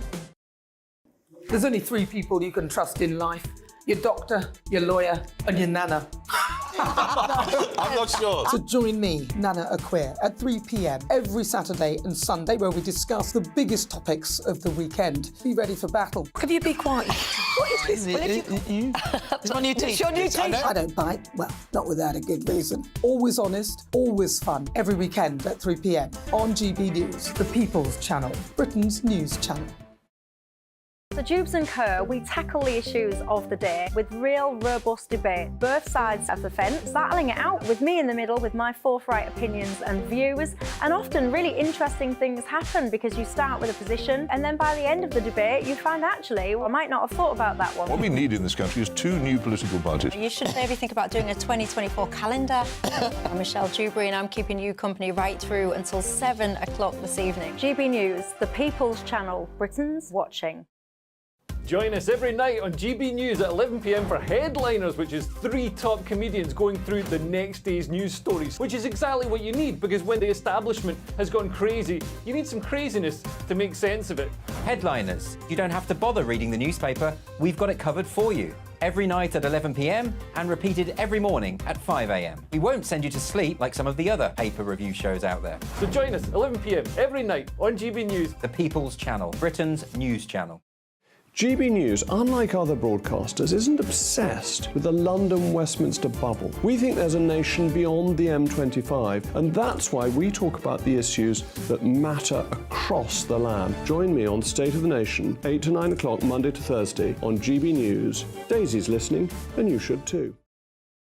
Every Sunday from 11, join Michael Portillo. There will be topical discussion, looking at the week before and the week to come. So kick back and relax at 11 a.m. on Sundays on GB News with me, Michael Portillo. GB News, the People's Channel, Britain's news channel. I'm Andrew Doyle. Join me at 7 o'clock every Sunday night for Free Speech Nation, the show where I tackle the week's biggest stories in politics and current affairs with the help of my 2 comedian panellists and a variety of special guests. Free Speech Nation, Sunday nights from 7 on GB News, the People's Channel, Britain's news channel. Nightmare commute. Kick it up a gear with me, Patrick Christys, at Drive Time, 3 till 6 p.m, Monday to Friday on GB News Radio. You can listen online and on DAB+, on the smart speaker app, and on the GB News app. And if you've got an Alexa, All you have to say is, Alexa, play GB News. We're also on TuneIn and the Radio Player apps. From the school run to rush hour, get revved up with me, Patrick Christys, on GB News and GB News Radio.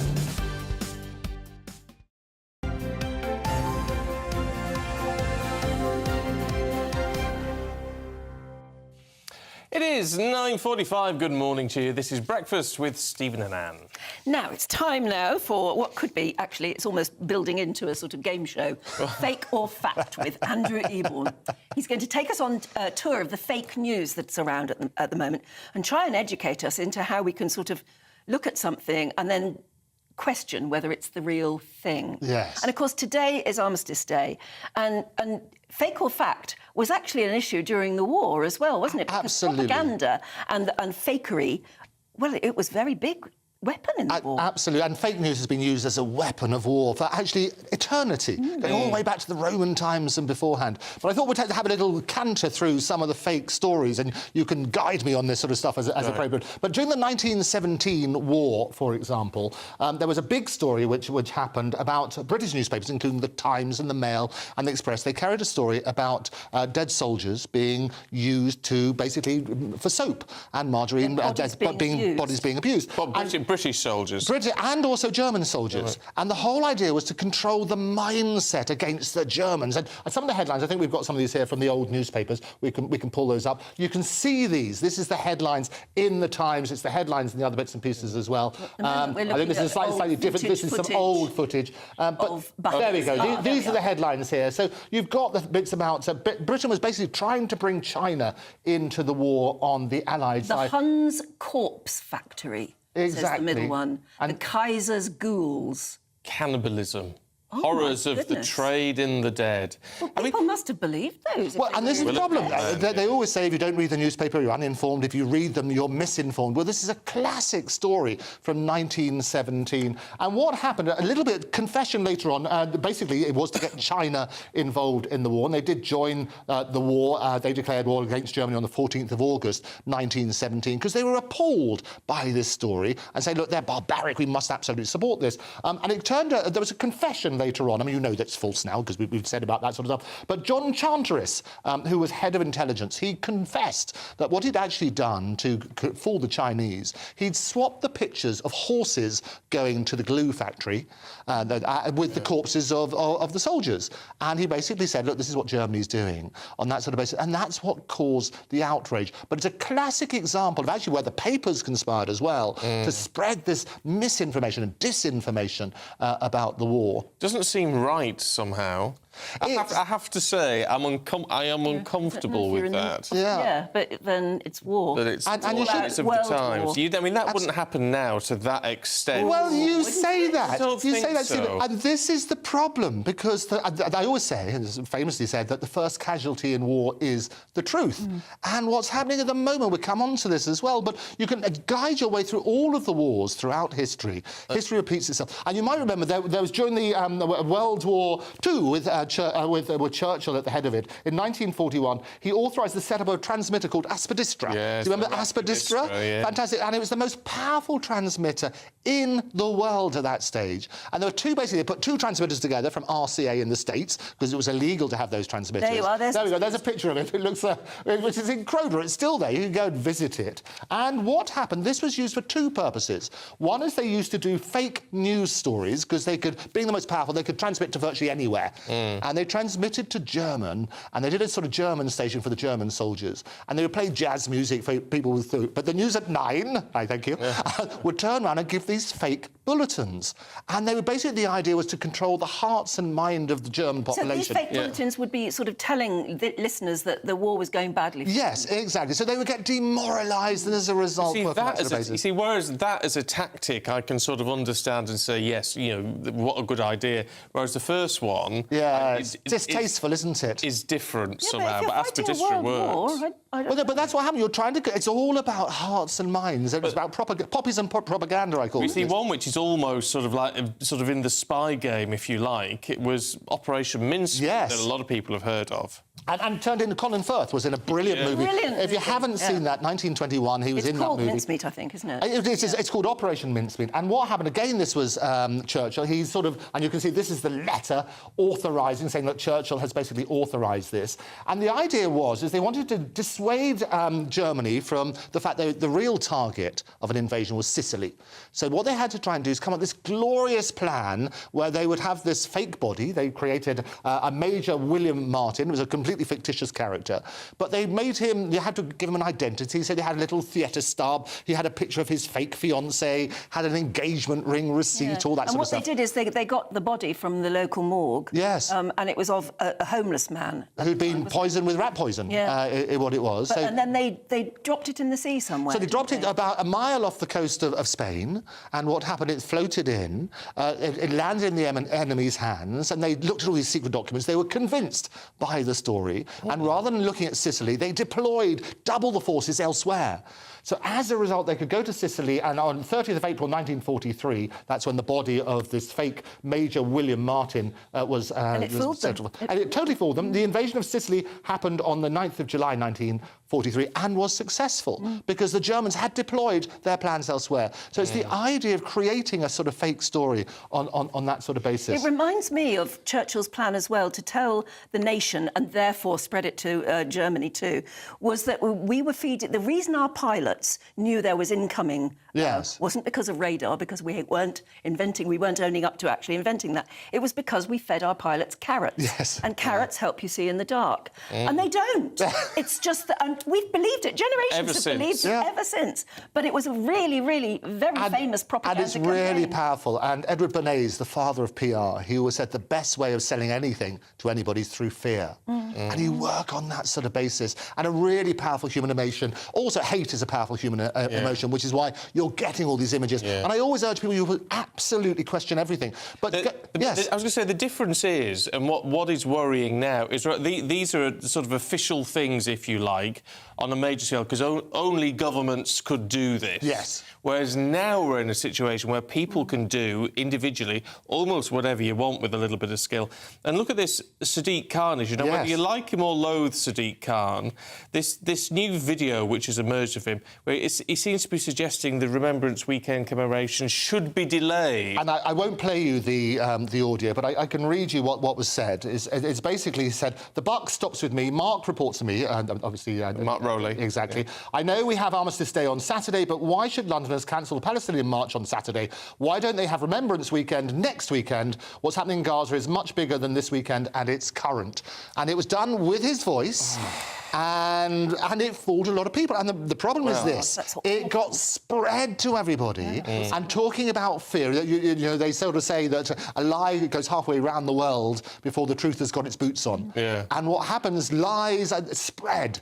And it's been spread on social media, and it's a fake recording. It's an AI recording, but it's very, very difficult to tell. Before we run out of time, which just very shortly to show it, and I think we've got the video of this, is there's manipulated video of President Zelensky in Ukraine calling on his citizens to surrender to Russia. Exactly. And this is but you can tell. This is a very early recording of it. But if you're looking at it and you make it slightly grainier and everything else, this is a classic AI thing where basically he said, look, lay down your arms. This is the one. He was talking. It was in, obviously, he was speaking. It was deep faked. We had that sort of image. And it was basically, there was a similar edited video of Putin where basically he sort of says, go home while you're still alive. So people are using what basically fake news was the word of the year in 2017. AI, as I predicted, on this very stage, on this very studio, is the word, Collins' word of the year this year. You combine AI and fake news, and nowadays it is the biggest weapon of war. Yeah, which is terrifying because for most of us, that Zelensky one not overly convincing. You can sort of tell it's not right. But you're right. For most of us, it's grainy and everything, isn't it? Yeah. But for most of us, you're not going to spot it. And like the Sadiq Khan thing, you wouldn't know listening to that. You wouldn't. And you see, and we've talked previously previously about all these AI images, and every single day there are fake images which are out there, and you're appealing to people's heartstrings. You go all the way back to what I was saying about 1917, and people it's abhorrent suggestions. That's what happens. Yeah. OK, Andrew, as always, Brilliant. Thank you. really good to see you. Thank you very much indeed. Be careful out there with what you believe when you see it on social media. Very nearly 10 o'clock in an hour's time. We'll all be paying some sort of act of remembrance, won't we? We will. Tom Harwood's got special coverage coming up in just a moment. Hello, good morning. It's Aidan McGibbon here from the Met Office with the GB News forecast. It is a chilly start out there for many of us, but beautiful blue skies will develop widely through the day. A crisp autumn day for the vast majority. We're in between weather systems as we begin Saturday. Still 1 or 2 showers through parts of the Midlands into East Anglia first thing. They'll clear away. Any fog patches that we see first thing as well, clearing away through the morning. And then fairly widely, beautiful blue skies with, well, some places seeing plenty of sunshine into the afternoon. Still 1 or 2 showers in the north of Scotland and some thickening of the medium and high level cloud towards the southwest as well. 9 to 11 Celsius though, feeling fine in many places with light winds.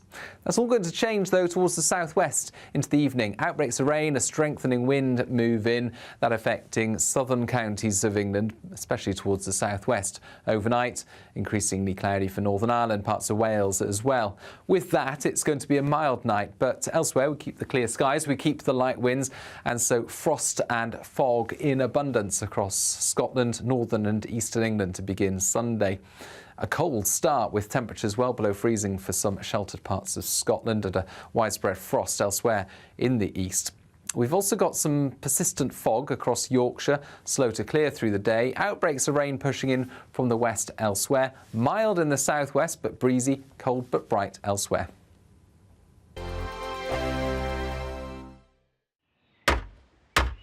Who is it? We're here for the show. Welcome to the Dinosaur Hour with me, John Cleese. I was married to a therapist. And you survived? I thought we were getting Hugh Laurie. Second best. You interviewed Saddam Hussein. What's that like? I was terrified. I'm playing strip poker with these three. Oh! No, thank you. My CDs need to be put in alphabetical order. Are you going to be problematic again? The Dinosaur Hour. Sundays at 9 on GB News. What you get for breakfast is something that, if we do our jobs right, you will wake up to news that you didn't know the night before. It's a conversation. It's not just me and Eamon. We want to get to know you, and we want you to get to know us. From 6, it's Breakfast with Eamon and Isabel. Monday to Thursdays on GB News. Britain's news channel. People in Britain, they love free speech, but they also love fair play. I don't care if I'm speaking somebody from a trade union, from the Labour Party, somebody from the SNP. And I think the viewers like to see that actually we can challenge one another, but in a positive way. We think we ask the questions that people want to ask, and often we ask the questions that we wanted to ask in Parliament but never got the chance to ask. So join us every Saturday, 10 a.m. till noon on GB News, Britain's news channel. Nightmare commute. Kick it up a gear with me, Patrick Christys, at Drive Time, 3 till 6 p.m, Monday to Friday on GB News Radio. You can listen online and on DAB+, on the smart speaker app and on the GB News app. And if you've got an Alexa, all you have to say is, Alexa, play GB News. We're also on TuneIn and the Radio Player apps. From the school run to rush hour, get revved up with me, Patrick Christys, on GB News and GB News Radio. Tired of the usual focus-tested, pre-prepared Westminster runaround? Well, so am I. So you want higher taxes? Is your department to blame for this? Are you rethinking this policy? Every Sunday at 9:30, I'll be sitting down with those in power to get the truth about the issues affecting you. Let's be honest, we've known about the cost pressures of this project for years, not months. That's the Camilla Tominey Show, a politics show with personality. On GB News, the People's Channel, Britain's news channel.